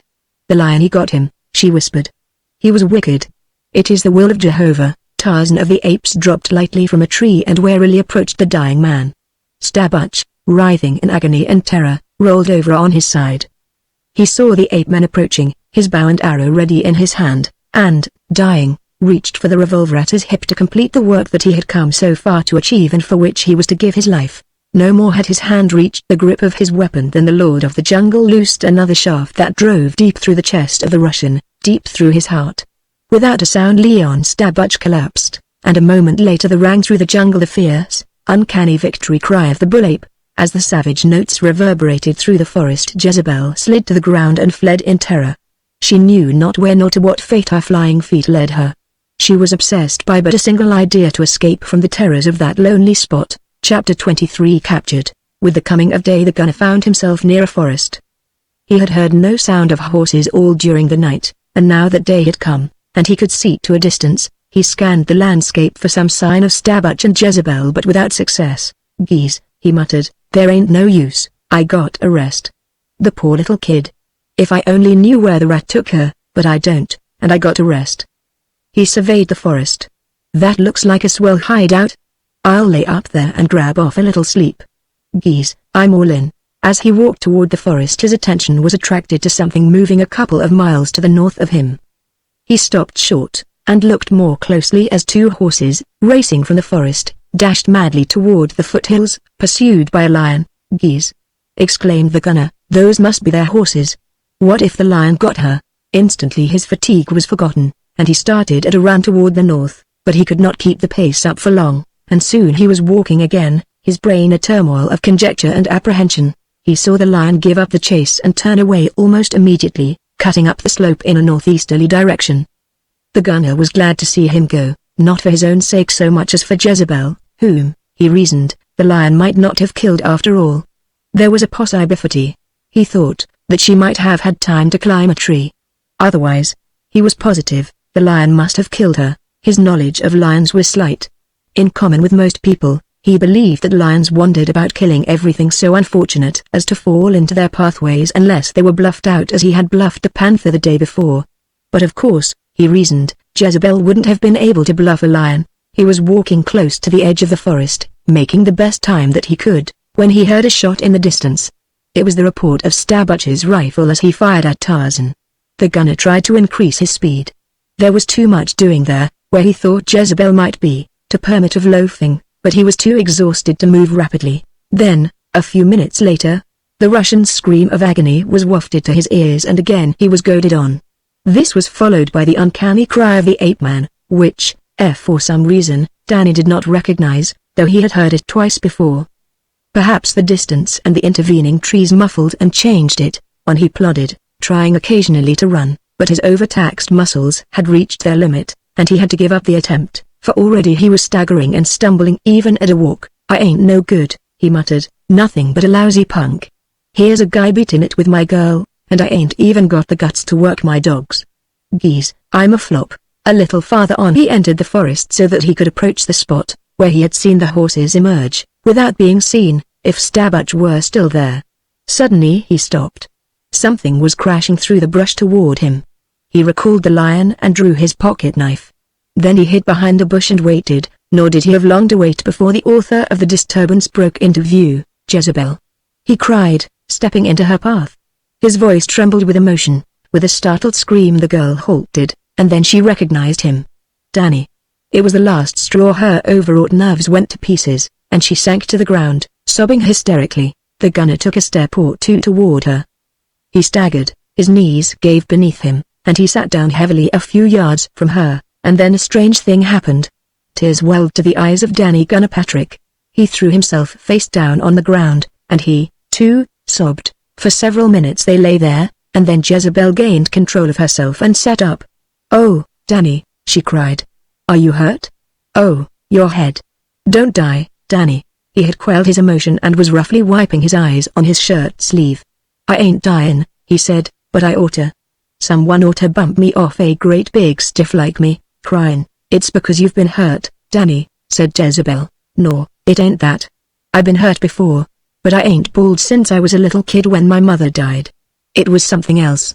I just blew up when I seen you, and knew that you was okay. My nerves went bluey just like that." He snapped his fingers. "You see," he added, hesitantly, "I guess I like you an awful lot, kid." "I like you, Danny," she told him. "You're top hole." "I'm what? What does that mean?" "I don't know," Jezebel admitted. "It's English, and you don't understand English, do you?" He crawled over closer to her and took her hand in his. "Geez," he said, "I thought I wasn't never going to see you again." "Say," he burst out violently, "did that bum hurt you any, kid? The man who took me away from the black men in the village, you mean?" "Yes." "No, Danny. After he killed his friend we rode all night. He was afraid the black men would catch him." "What became of the rat? How did you make your getaway?" She told him all that she knew, but they were unable to account for the sounds both had heard or to guess whether or not they had portended the death of Stabbach. "I wouldn't be much good if he showed up again," said Danny. "I gotta get my strength back some way." "You must rest," she told him. "I'll tell you what we'll do," he said. "We'll lay around here until we are rested up a bit, then we'll beat it back up toward the hills where I know where there's water and something to eat. It ain't very good food," he added, "but it's better than none. Say, I got some of it in my pocket. We'll just have a feed now." He extracted some dirty scraps of half-burned pork from one of his pockets and surveyed them ruefully. "What is it?" asked Jezebel. "It's pig, kid," he explained. "It don't look so hot, does it?" "Well, it don't taste no better than it looks, but it's food, and that's what we are needing bad right now. Here, hop to it." He extended a handful of the scraps toward her. "Shut your eyes and hold your nose, and it ain't so bad," he assured her. "Just imagine you're in the old college inn." Jezebel smiled and took a piece of the meat. "United States is a funny language, isn't it, Danny?" "Why, I don't know. Is it?" "Yes, I think so. Sometimes it sounds just like English and yet I can't understand it at all." "That's because you ain't used to it," he told her, "but I'll learn you if you want me to." "Do you?" "Ok, kid," replied Jezebel. "You're learning all right," said Danny, admiringly. They lay in the growing heat of the new day and talked together of many things, as they rested. Jezebel told him the story of the land of Midian, of her childhood, of the eventful coming of Lady Barbara and its strange effect upon her life, and Danny told her of Chicago, but there were many things in his own life that he did not tell her, things that, for the first time, he was ashamed of. And he wondered why he was ashamed. As they talked, Tarzan of the Apes quitted the forest and set out upon his search for them, going upward toward the hills, intending to start his search for their spoor at the mouth of the fissure. If he did not find it there he would know that they were still in the valley. If he did find it, he would follow it until he located them. At break of day 100 shifters rode out of their village. They had discovered the body of Cape Pietro, and now they knew that the Russian had tricked them and fled, after killing their chief. They wanted the girl for ransom, and they wanted the life of Stabuch. They had not ridden far when they met two riderless horses galloping back toward the village. The shifters recognized them at once, and knowing that Stabuch and the girl were now afoot, they anticipated little difficulty in overhauling them. The rolling foothills were cut by swales and canyons, so that at times the vision of the riders was limited. They had been following downward along the bottom of a shallow canyon for some time, where they could neither see to a great distance nor be seen, and then their leader turned his mount toward higher ground, and as he topped the summit of a low ridge he saw a man approaching from the direction of the forest. Tarzan saw the shifter simultaneously and changed his direction obliquely to the left, breaking into a trot. He knew that if that lone rider signified a force of mounted shifters he would be no match for them, and, guided by the instinct of the wild beast, he sought ground where the advantage would be with him, the rough, rocky ground leading to the cliffs, where no horse could follow him. With a yell to his followers, the shifter chieftain put spurs to his horse and rode at top speed to intercept the ape-man, and close behind him came his yelling, savage horde. Tarzan quickly saw that he could not reach the cliffs ahead of them, but he maintained his steady, tireless trot that he might be that much nearer the goal when the attack came. Perhaps he could hold them off until he reached the sanctuary of the cliffs, but certainly he had no intention of giving up without exerting every effort to escape the unequal battle that must follow if they overtook him. With savage yells the shifters approached, their loose cotton garments fluttering in the wind, their rifles waving above their heads. The chief rode in the lead, and when he was near enough, the ape-man, who had been casting occasional glances rearward across a brown shoulder, stopped, wheeled and let an arrow drive at his foe. Then he was away again as the shaft sank into the breast of the shifter chieftain. With a scream, the fellow rolled from his saddle, and for a moment the others drew rein, but only for a moment.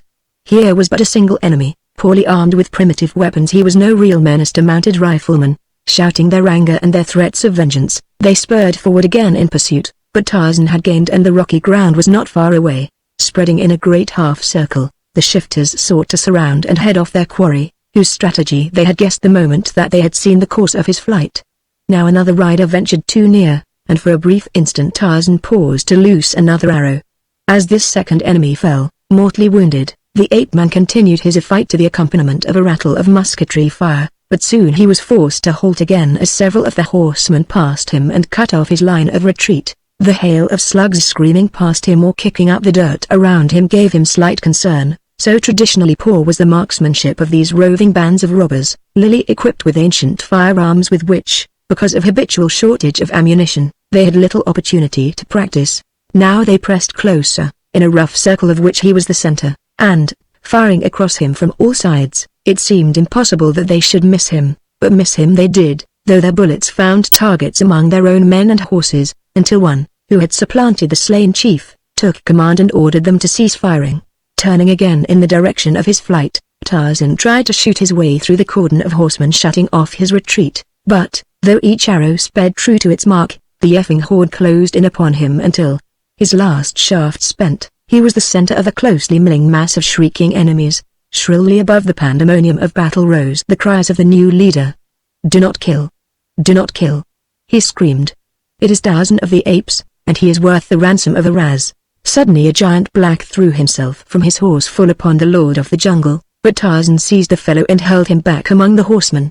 Yet closer and closer they pressed, and now several fell upon him from their saddles, bearing him down beneath the feet of the now frantic horses. Battling for life and liberty, the ape-man struggled against the overpowering odds that were being constantly augmented by new recruits who hurled themselves from their mounts upon the growing pile that overwhelmed him.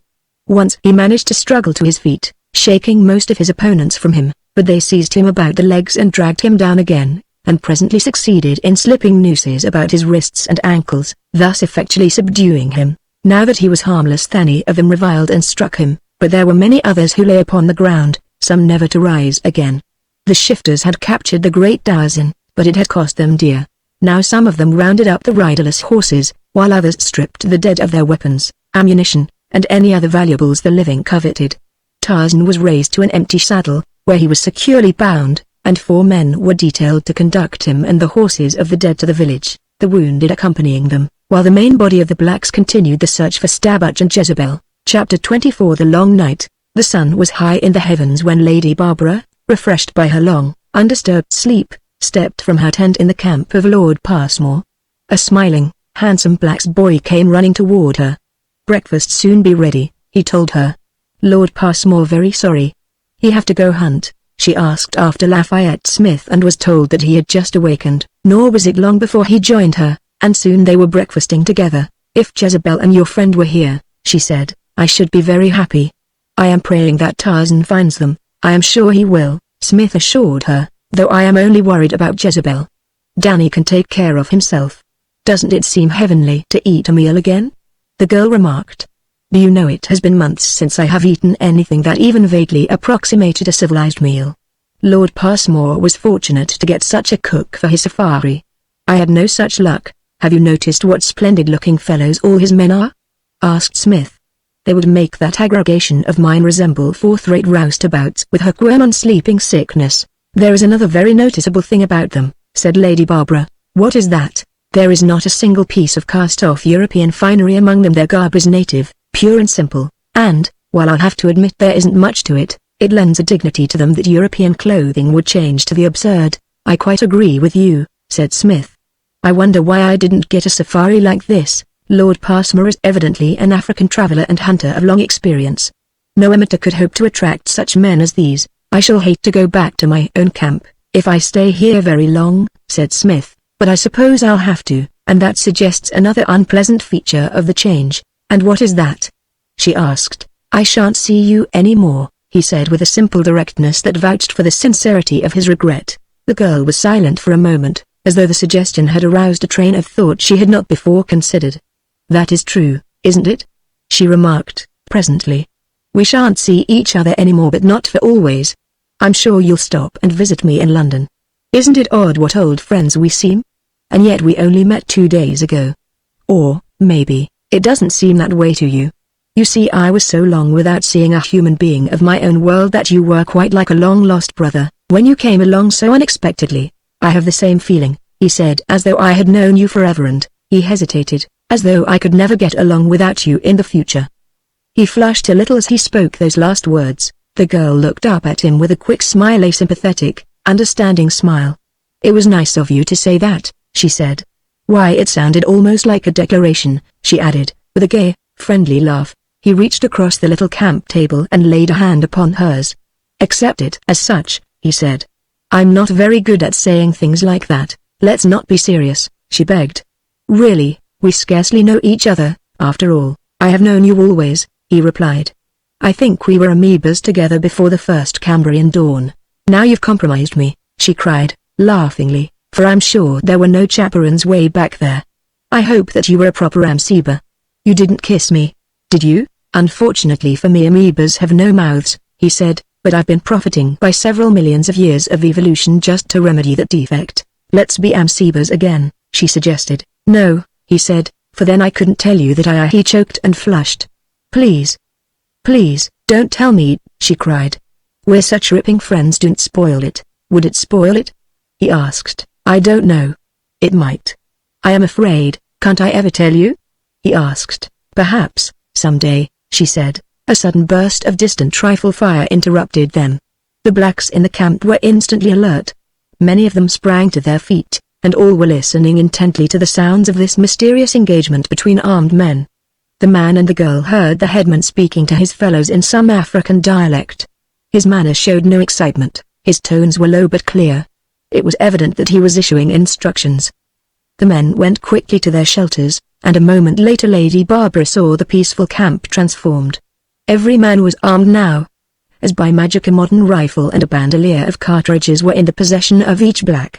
White feathered headdresses were being adjusted and war paint applied to glossy hides. Smith approached the headman. "What is the matter?" he asked. "Is something wrong?" "I do not know, Bwana," replied the black, "but we prepare." "Is there any danger?" continued the white. The headman straightened to his full, impressive height. "Are we not here?" he asked. Jezebel and the gunner were walking slowly in the direction of the distant water bowl and the cached boar meat, following the bottom of a dip that was the mouth of a small canyon that led up into the hills. They were stiff and lame and very tired, and the wound on the gunner's head pained, but, notwithstanding, they were happy as, hand in hand, they dragged their weary feet toward water and food. "Geese, good," said Danny, "it sure is a funny world. Just think, if I hadn't met old Smithy on board that ship, me and you would never have met up." It all started from that, but then Danny knew nothing of Augustus the Ephesian. "I got a few grand salted away, kid, and when we get out of this mess we'll go somewhere where nobody doesn't know me and I'll start over again. Get myself a garage or a filling station, and we'll have a little Fiat. Geez, it's going to be great showing you things. You don't know what you ain't seen, movies and railroads and boats. Geez. You ain't seen nothing and nobody ain't going to show you nothing, only me." "Yes, Danny," said Jezebel, "it's going to be ripping," and she squeezed his hand. Just then they were startled by the sound of rifle fire ahead. "What was that?" asked Jezebel. "It sounded like the Valentine massacre," said Danny, "but I guess it's them toughs from the village. We better hide, kid." He drew her towards some low bushes, and there they lay down, listening to the shouts and shots that came down to them from where Tarzan fought for his life and liberty with the odds 100 to 1 against him. After a while the din ceased, and a little later the two heard the thudding of many galloping hoofs. The sound increased in volume as it drew nearer, and Danny and Jezebel tried to make themselves as small as possible beneath the little bush in the inadequate concealment of which they were hiding. At a thundering gallop the shifters crossed the swale just above them, and all but a few had passed when one of the stragglers discovered them. His shout, which attracted the attention of others, was carried forward until it reached the new chief, and presently the entire band had circled back to learn what their fellow had discovered. Poor Gunner.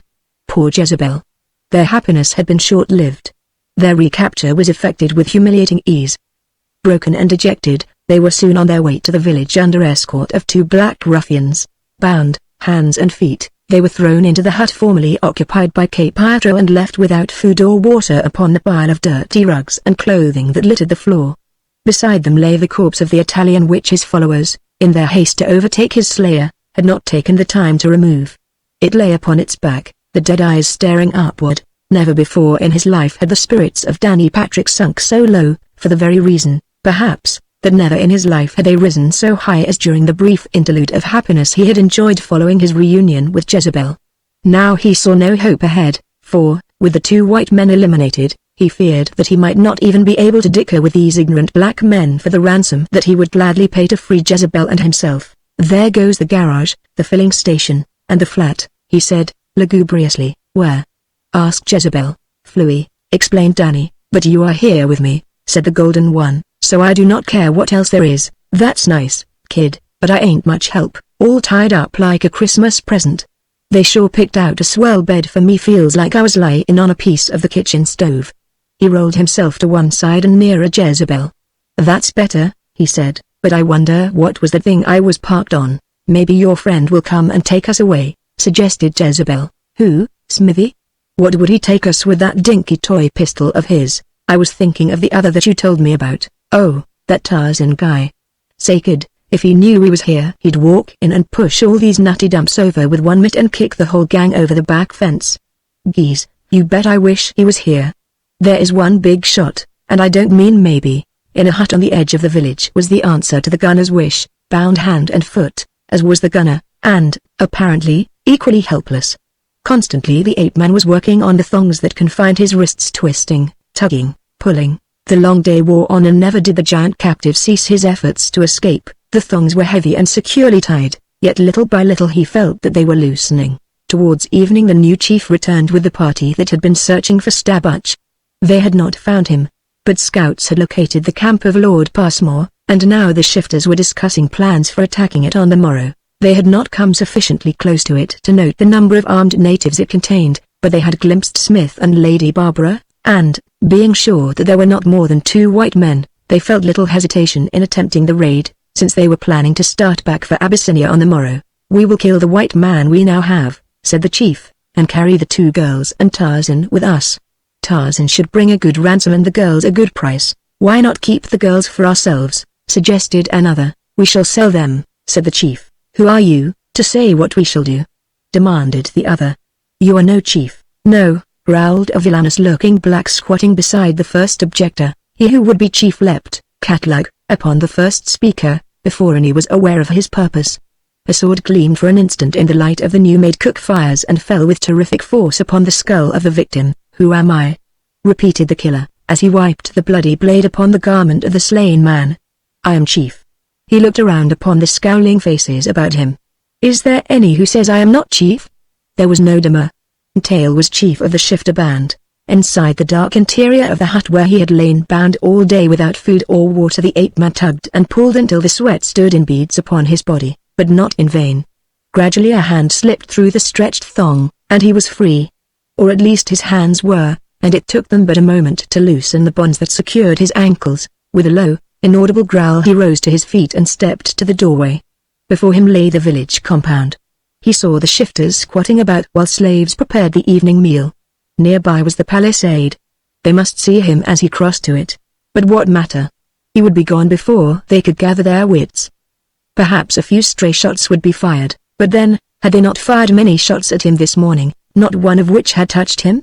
He stepped out into the open, and at the same instant a burly black stepped from the next butt and saw him. With a shout of warning to his fellows, the man leapt upon the escaping prisoner. Those at the fires sprang to their feet and came running toward the two. Within their prison hut, Jezebel and Danny heard the commotion and wondered. The ape-man seized the black who would have stopped him and, wheeling him about to form a shield for himself, backed quickly toward the palisade. "Stay where you are," he called to the advancing shifters, in their own dialect. "Stay where you are, or I will kill this man." "Let him kill him then," growled Tail. "He is not worth the ransom we are losing," and with a shout of encouragement to his followers he leapt quickly forward to intercept the ape-man. Tarzan was already near the palisade as Tail charged. He raised the struggling black above his head and hurled him upon the advancing chief, and as the two went down he wheeled and ran for the palisade. Like Manu the monkey he scaled the high barrier. A few scattered shots followed him, but he dropped to the ground outside unscathed and disappeared in the growing gloom of the advancing night. The long night of their captivity dragged on, and still the gunner and Jezebel lay as they had been left, without food or drink, while the silent corpse of Cape Pietro stared at the ceiling. "I wouldn't treat nobody like this," said the gunner, "not even a rat." Jezebel raised herself to one elbow. "Why not try it?" she whispered. "What?" demanded Danny. "I'd try anything once." "What you said about a rat made me think of it," said Jezebel. "We have lots of rats in the land of Midian. Sometimes we catch them, they are very good to eat. We make traps, but if we do not kill the rats soon after they are caught, they gnaw their way to freedom. They gnaw the cords which bind the traps together." "Well, what of it?" demanded Danny. "We ain't got no rats, and if we had, well, I won't say I wouldn't eat them, kid, but I don't see what it's got to do with the mess we're in." "We're like the rats, Danny," she said. "Don't you see? We're like the rats and we can gnaw our way to freedom." "Well, kid," said Danny, "if you want to gnaw your way through the side of this hut, hop to it, but if I gets a chance to duck, I'm going through the door." "You do not understand, Danny," insisted Jezebel. "You are an egg that cannot talk. I mean that I can gnaw the cords that fasten your wrists together." "Geez, kid," exclaimed Danny. "Dumb ain't no name for it, and I always thought I was the bright little boy. You sure got a bean, and I don't mean maybe. I wish I knew what you are talking about, Danny," said Jezebel, "and I wish you would let me try to gnaw the cords from your wrist." "Can't you understand what I'm talking about?" "Sure, kid, but I'll do the gnawing. My jaws are tougher. Roll over, and I'll get busy. When you're free you can untie me." Jezebel rolled over on her stomach and Danny wriggled into position where he could reach the thongs at her wrists with his teeth. He fell to work with a will, but it was soon evident to him that the job was going to be much more difficult than he had anticipated. He found, too, that he was very weak and soon tired, but though often he was forced to stop through exhaustion, he never gave up. Once, when he paused to rest, he kissed the little hands that he was trying to liberate. It was a gentle, reverent kiss, quite unlike the gunner, but then love is a strange force, and when it is aroused in the breast of a man by a clean and virtuous woman it makes him always a little tenderer and a little better. Dawn was lifting the darkness within the hut, and still the gunner gnawed upon the thongs that it seemed would never part. Cape Pietro lay staring at the ceiling, his dead eyes rolled upward, just as he had lain there staring through all the long hours of the night, unseeing. The shifters were stirring in the village, for this was to be a busy day. Slaves were preparing the loads of camp equipment and plunder that they were to carry toward the north. The fighting men were hastening their breakfasts that they might look to their weapons and their horse gear before riding out on their last trade from this village, against the camp of the English hunter. Tail the chief was eating beside the fire of his favorite wife. "Make haste, woman," he said. "I have work to do before we ride." "You are chief now," she reminded him. "Let others work, this thing I do myself," replied the black man. "What do you do that is so important that I must hasten the preparation of the morning meal?" she demanded. "I go to kill the white man and get the girl ready for the journey," he replied. "Have food prepared for her. She must eat or she will die." "Let her die," replied the woman. "I do not want her around." "Kill them both." "Shut thy mouth," snapped the man. "I am chief. If you do not kill her, I shall," said the woman. "I shall not cook for any white bitch." The man rose. "I go to kill the man," he said. "Have breakfast for the girl when I return with her." Chapter 25. There was a there. Gasped the gunner. "I am free!" exclaimed Jezebel. "And my jaws is wore out," said Danny. Quickly Jezebel turned and worked upon the thongs that confined the gunner's wrists before taking the time to loose her ankles. Her fingers were quite numb, for the cords had partially cut off the circulation from her hands, and she was slow and bungling at the work. It seemed to them both that she would never be done.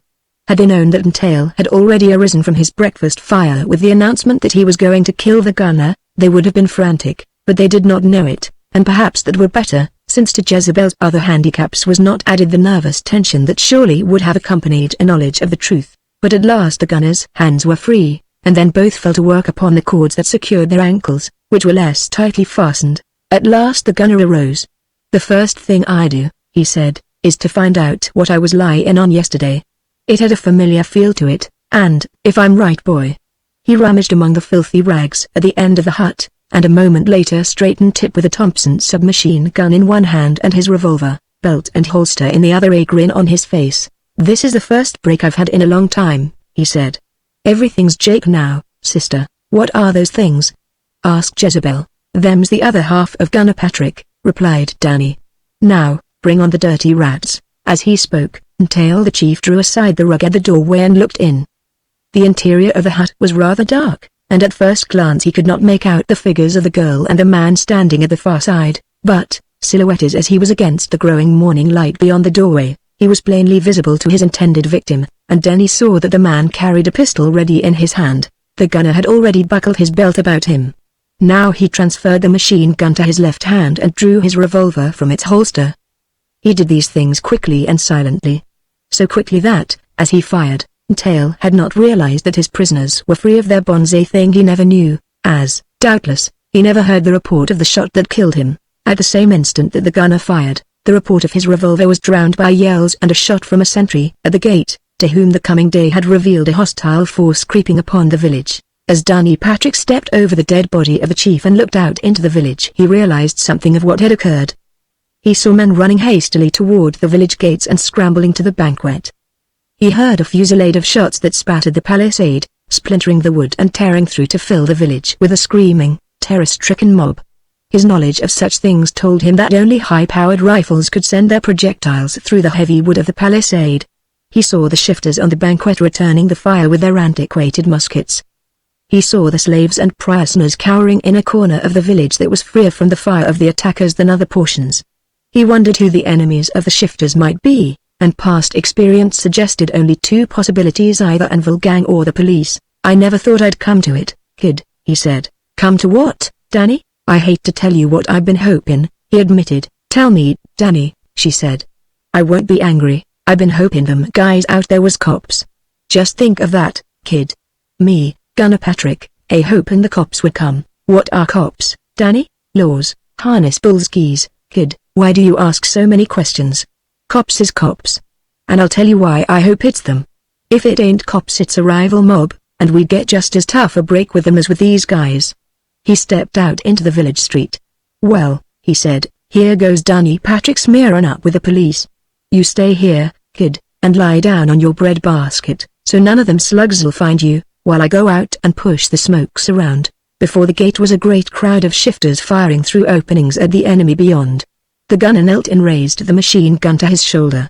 There was the vicious brrr as of some titanic rattlesnake, and a dozen of the masked shifters collapsed, dead or screaming, to the ground. The others turned and, seeing the gunner, realized that they were caught between two fires, for they remembered the recent occasion upon which they had witnessed the deadly effects of this terrifying weapon. The gunner spied Ogonio among the prisoners and slaves huddled not far from where he stood, and the sight of him suggested an idea to the white man. "Hey, big fella, you."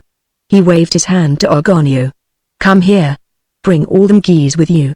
Tell them to grab anything they can fight with if they want to make their getaway." Whether or not Arganio understood even a small part of what the gunner said, he seemed at least to grasp the main idea, and presently the whole mob of prisoners and slaves, except the women, had placed themselves behind Danny. The firing from the attacking force had subsided somewhat since Danny's typewriter had spoken, as though the leader of that other party had recognized its voice and guessed that white prisoners within the village might be menaced by his rifle fire. Only an occasional shot, aimed at some specific target, was coming into the village. The shifters had regained their composure to some extent and were preparing their horses and mounting, with the evident intention of executing a sortie.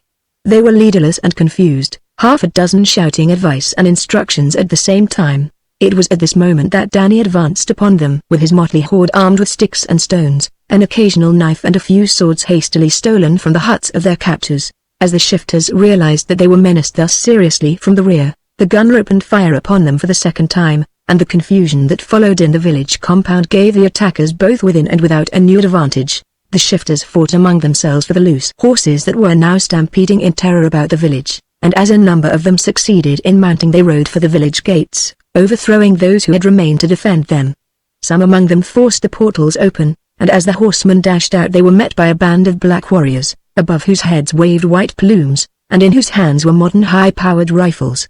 The attacking force had been lying partially concealed behind a low ridge, and as it rose to meet the escaping shifters the savage war cry of the Waziri rang above the tumult of the battle. First to the gates was Tarzan, war chief of the Waziri, and while Muviro and a small detachment accounted for all but a few of the horsemen who had succeeded in leaving the village, the ape-man, with the remaining Waziri, charged the demoralized remnants of K. Pietro's band that remained within the palisade. Surrounded by enemies, the shifters threw down their rifles and begged for mercy, and soon they were herded into a corner of the village under guard of a detachment of the Waziri. As Tarzan greeted the gunner and Jezebel he expressed his relief at finding them unharmed. "You sure come at the right time," Danny told him. This old typewriter certainly chews up the ammunition, and that last burst just about emptied the drum. "But say, who are your friends? Where did you raise this mob?" "They are my people," replied Tarzan. "Some gang," ejaculated the gunner, admiringly. "But say, have you seen anything of old Smithy?" "He is safe at my camp." "And Barbara?" asked Jezebel. "Where is she?" "She is with Smith," replied Tarzan. "You will see them both in a few hours. We start back as soon as I arrange for the disposal of these people." He turned away and commenced to make inquiries among the prisoners of the shifters. "Is he not beautiful?" exclaimed Jezebel. "Hey, sister, can that beautiful stuff?" warned the gunner, "and from now on remember that I'm the only beautiful guy you know, no matter what my band looks like." Quickly Tarzan separated the prisoners according to their tribes and villages, appointed headmen to lead them back their homes and issued instructions to them as he explained his plans. The weapons, ammunition, loot and belongings of the shifters were divided among the prisoners, after the Waziri had been allowed to select such trifles as they desired. The captured shifters were placed in charge of a large band of Gillas with orders to return them to Abyssinia and turn them over to the nearest Raz. "Why not hang them here?" asked the Gilla headman. "We shall then save all the food they would eat on the long march back to our country, besides saving us much trouble and worry, and guarding them for the Raz will certainly hang them." "Take them back, as I tell you," replied Tarzan. "But if they give you trouble do with them as you see fit." It took little more than an hour to evacuate the village. All of Smith's loads were recovered, including Danny's precious ammunition and extra drums for his beloved Thompson, and these were assigned to Smith's porters, who were once again assembled under Arganio. When the village was emptied it was fired in a dozen places, and, as the black smoke curled up toward the blue heavens, the various parties took their respective ways from the scene of their captivity, but not before the several headmen had come and knelt before the Lord of the Jungle and thanked him for the deliverance of their people. Chapter 26 The last knot is tied. Lafayette Smith and Lady Barbara had been mystified witnesses to the sudden transformation of the peaceful scene in the camp of Lord Passmore. All day the warriors had remained in readiness, as though expecting a summons, and when night fell they still waited. Evidences of restlessness were apparent, and there was no singing and little laughter in the camp, as there had been before. The last that the two whites saw, as they retired for the night, were the little groups of plumed warriors squatting about their fires, their rifles ready to their hands, and they were asleep when the summons came, and the sleek, black fighting men melted silently into the dark shadows of the forest, leaving only 4 of their number to guard the camp and the 2 guests. When Lady Barbara emerged from her tent in the morning she was astonished to find the camp all but deserted. The boy who acted in the capacity of personal servant and cook for her and Smith was there, and 3 other blacks.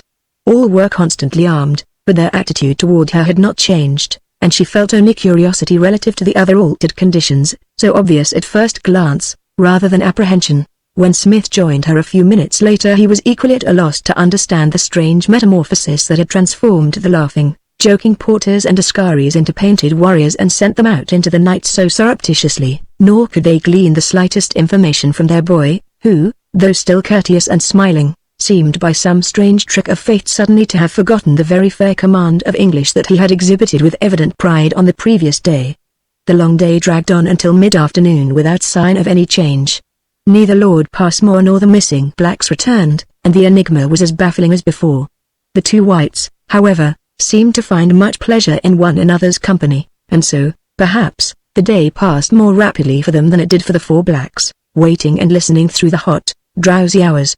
But suddenly there was a change. Lady Barbara saw her boy rise and stand in an attitude of eager listening. "They come," he said, in his own tongue, to his companions. Now they all stood and, though they may have expected only friends, their rifles were in readiness for enemies. Gradually the sound of voices and of marching men became distinctly audible to the untrained ears of the two whites, and a little later they saw the head of a column filing through the forest toward them. "Why, there's the gunner!" exclaimed Lafayette Smith. "And Jezebel, too. How odd that they should be together, with Tarzan of the Apes!" cried Lady Barbara. "He has saved them both." A slow smile touched the lips of the ape-man as he witnessed the reunion of Lady Barbara and Jezebel and that between Smith and the gunner, and it broadened a little, when, after the first burst of greetings and explanations, Lady Barbara said, "It is unfortunate that our host, Lord Passmore, isn't here." "He is," said the ape-man. "Where?" demanded Lafayette Smith, looking about the camp. "I am Lord Passmore," said Tarzan. "You?" exclaimed Lady Barbara. "Yes. I assumed this role when I came north to investigate the rumors I had heard concerning Cape Pietro and his band, believing that they not only would suspect no danger, but hoping, also, that they would seek to attack and plunder my safari as they have those of others." "Geese," said the gunner. "What a jolt they would have got." "That is why we never saw Lord Passmore," said Lady Barbara, laughing. "I thought him a most elusive host. The first night I left you here," explained Tarzan, "I walked into the jungle until I was out of sight, and then I came back from another direction and entered my tent from the rear. I slept there all night. The next morning, early, I left in search of your men and was captured myself. But everything has worked out well, and if you have no other immediate plans I hope that you will accompany me back to my home and remain a while as my guests while you recover from the rather rough experiences Africa has afforded you. Or, perhaps," he added, "Professor Smith and his friend wish to continue their geological investigations." Well, you see," stammered Lafayette Smith, "I have about decided to abandon my work in Africa and devote my life to the geology of England. You see, Lady Barbara, I am going to take him back to England and teach him to shoot before I let him return to Africa. Possibly we shall come back later, though." "And you, Patrick?" asked Tarzan. "Are you remaining to hunt, perhaps?" "Nix, mister," said Danny, emphatically. "We're going to California and buy a garage and filling station." "We?" queried Lady Barbara. "Sure," said the gunner. "Me and Jez." "Really?" exclaimed Lady Barbara. "Is he in earnest, Jezebel?" "Oak, kid, isn't it ripping?" replied the Golden One.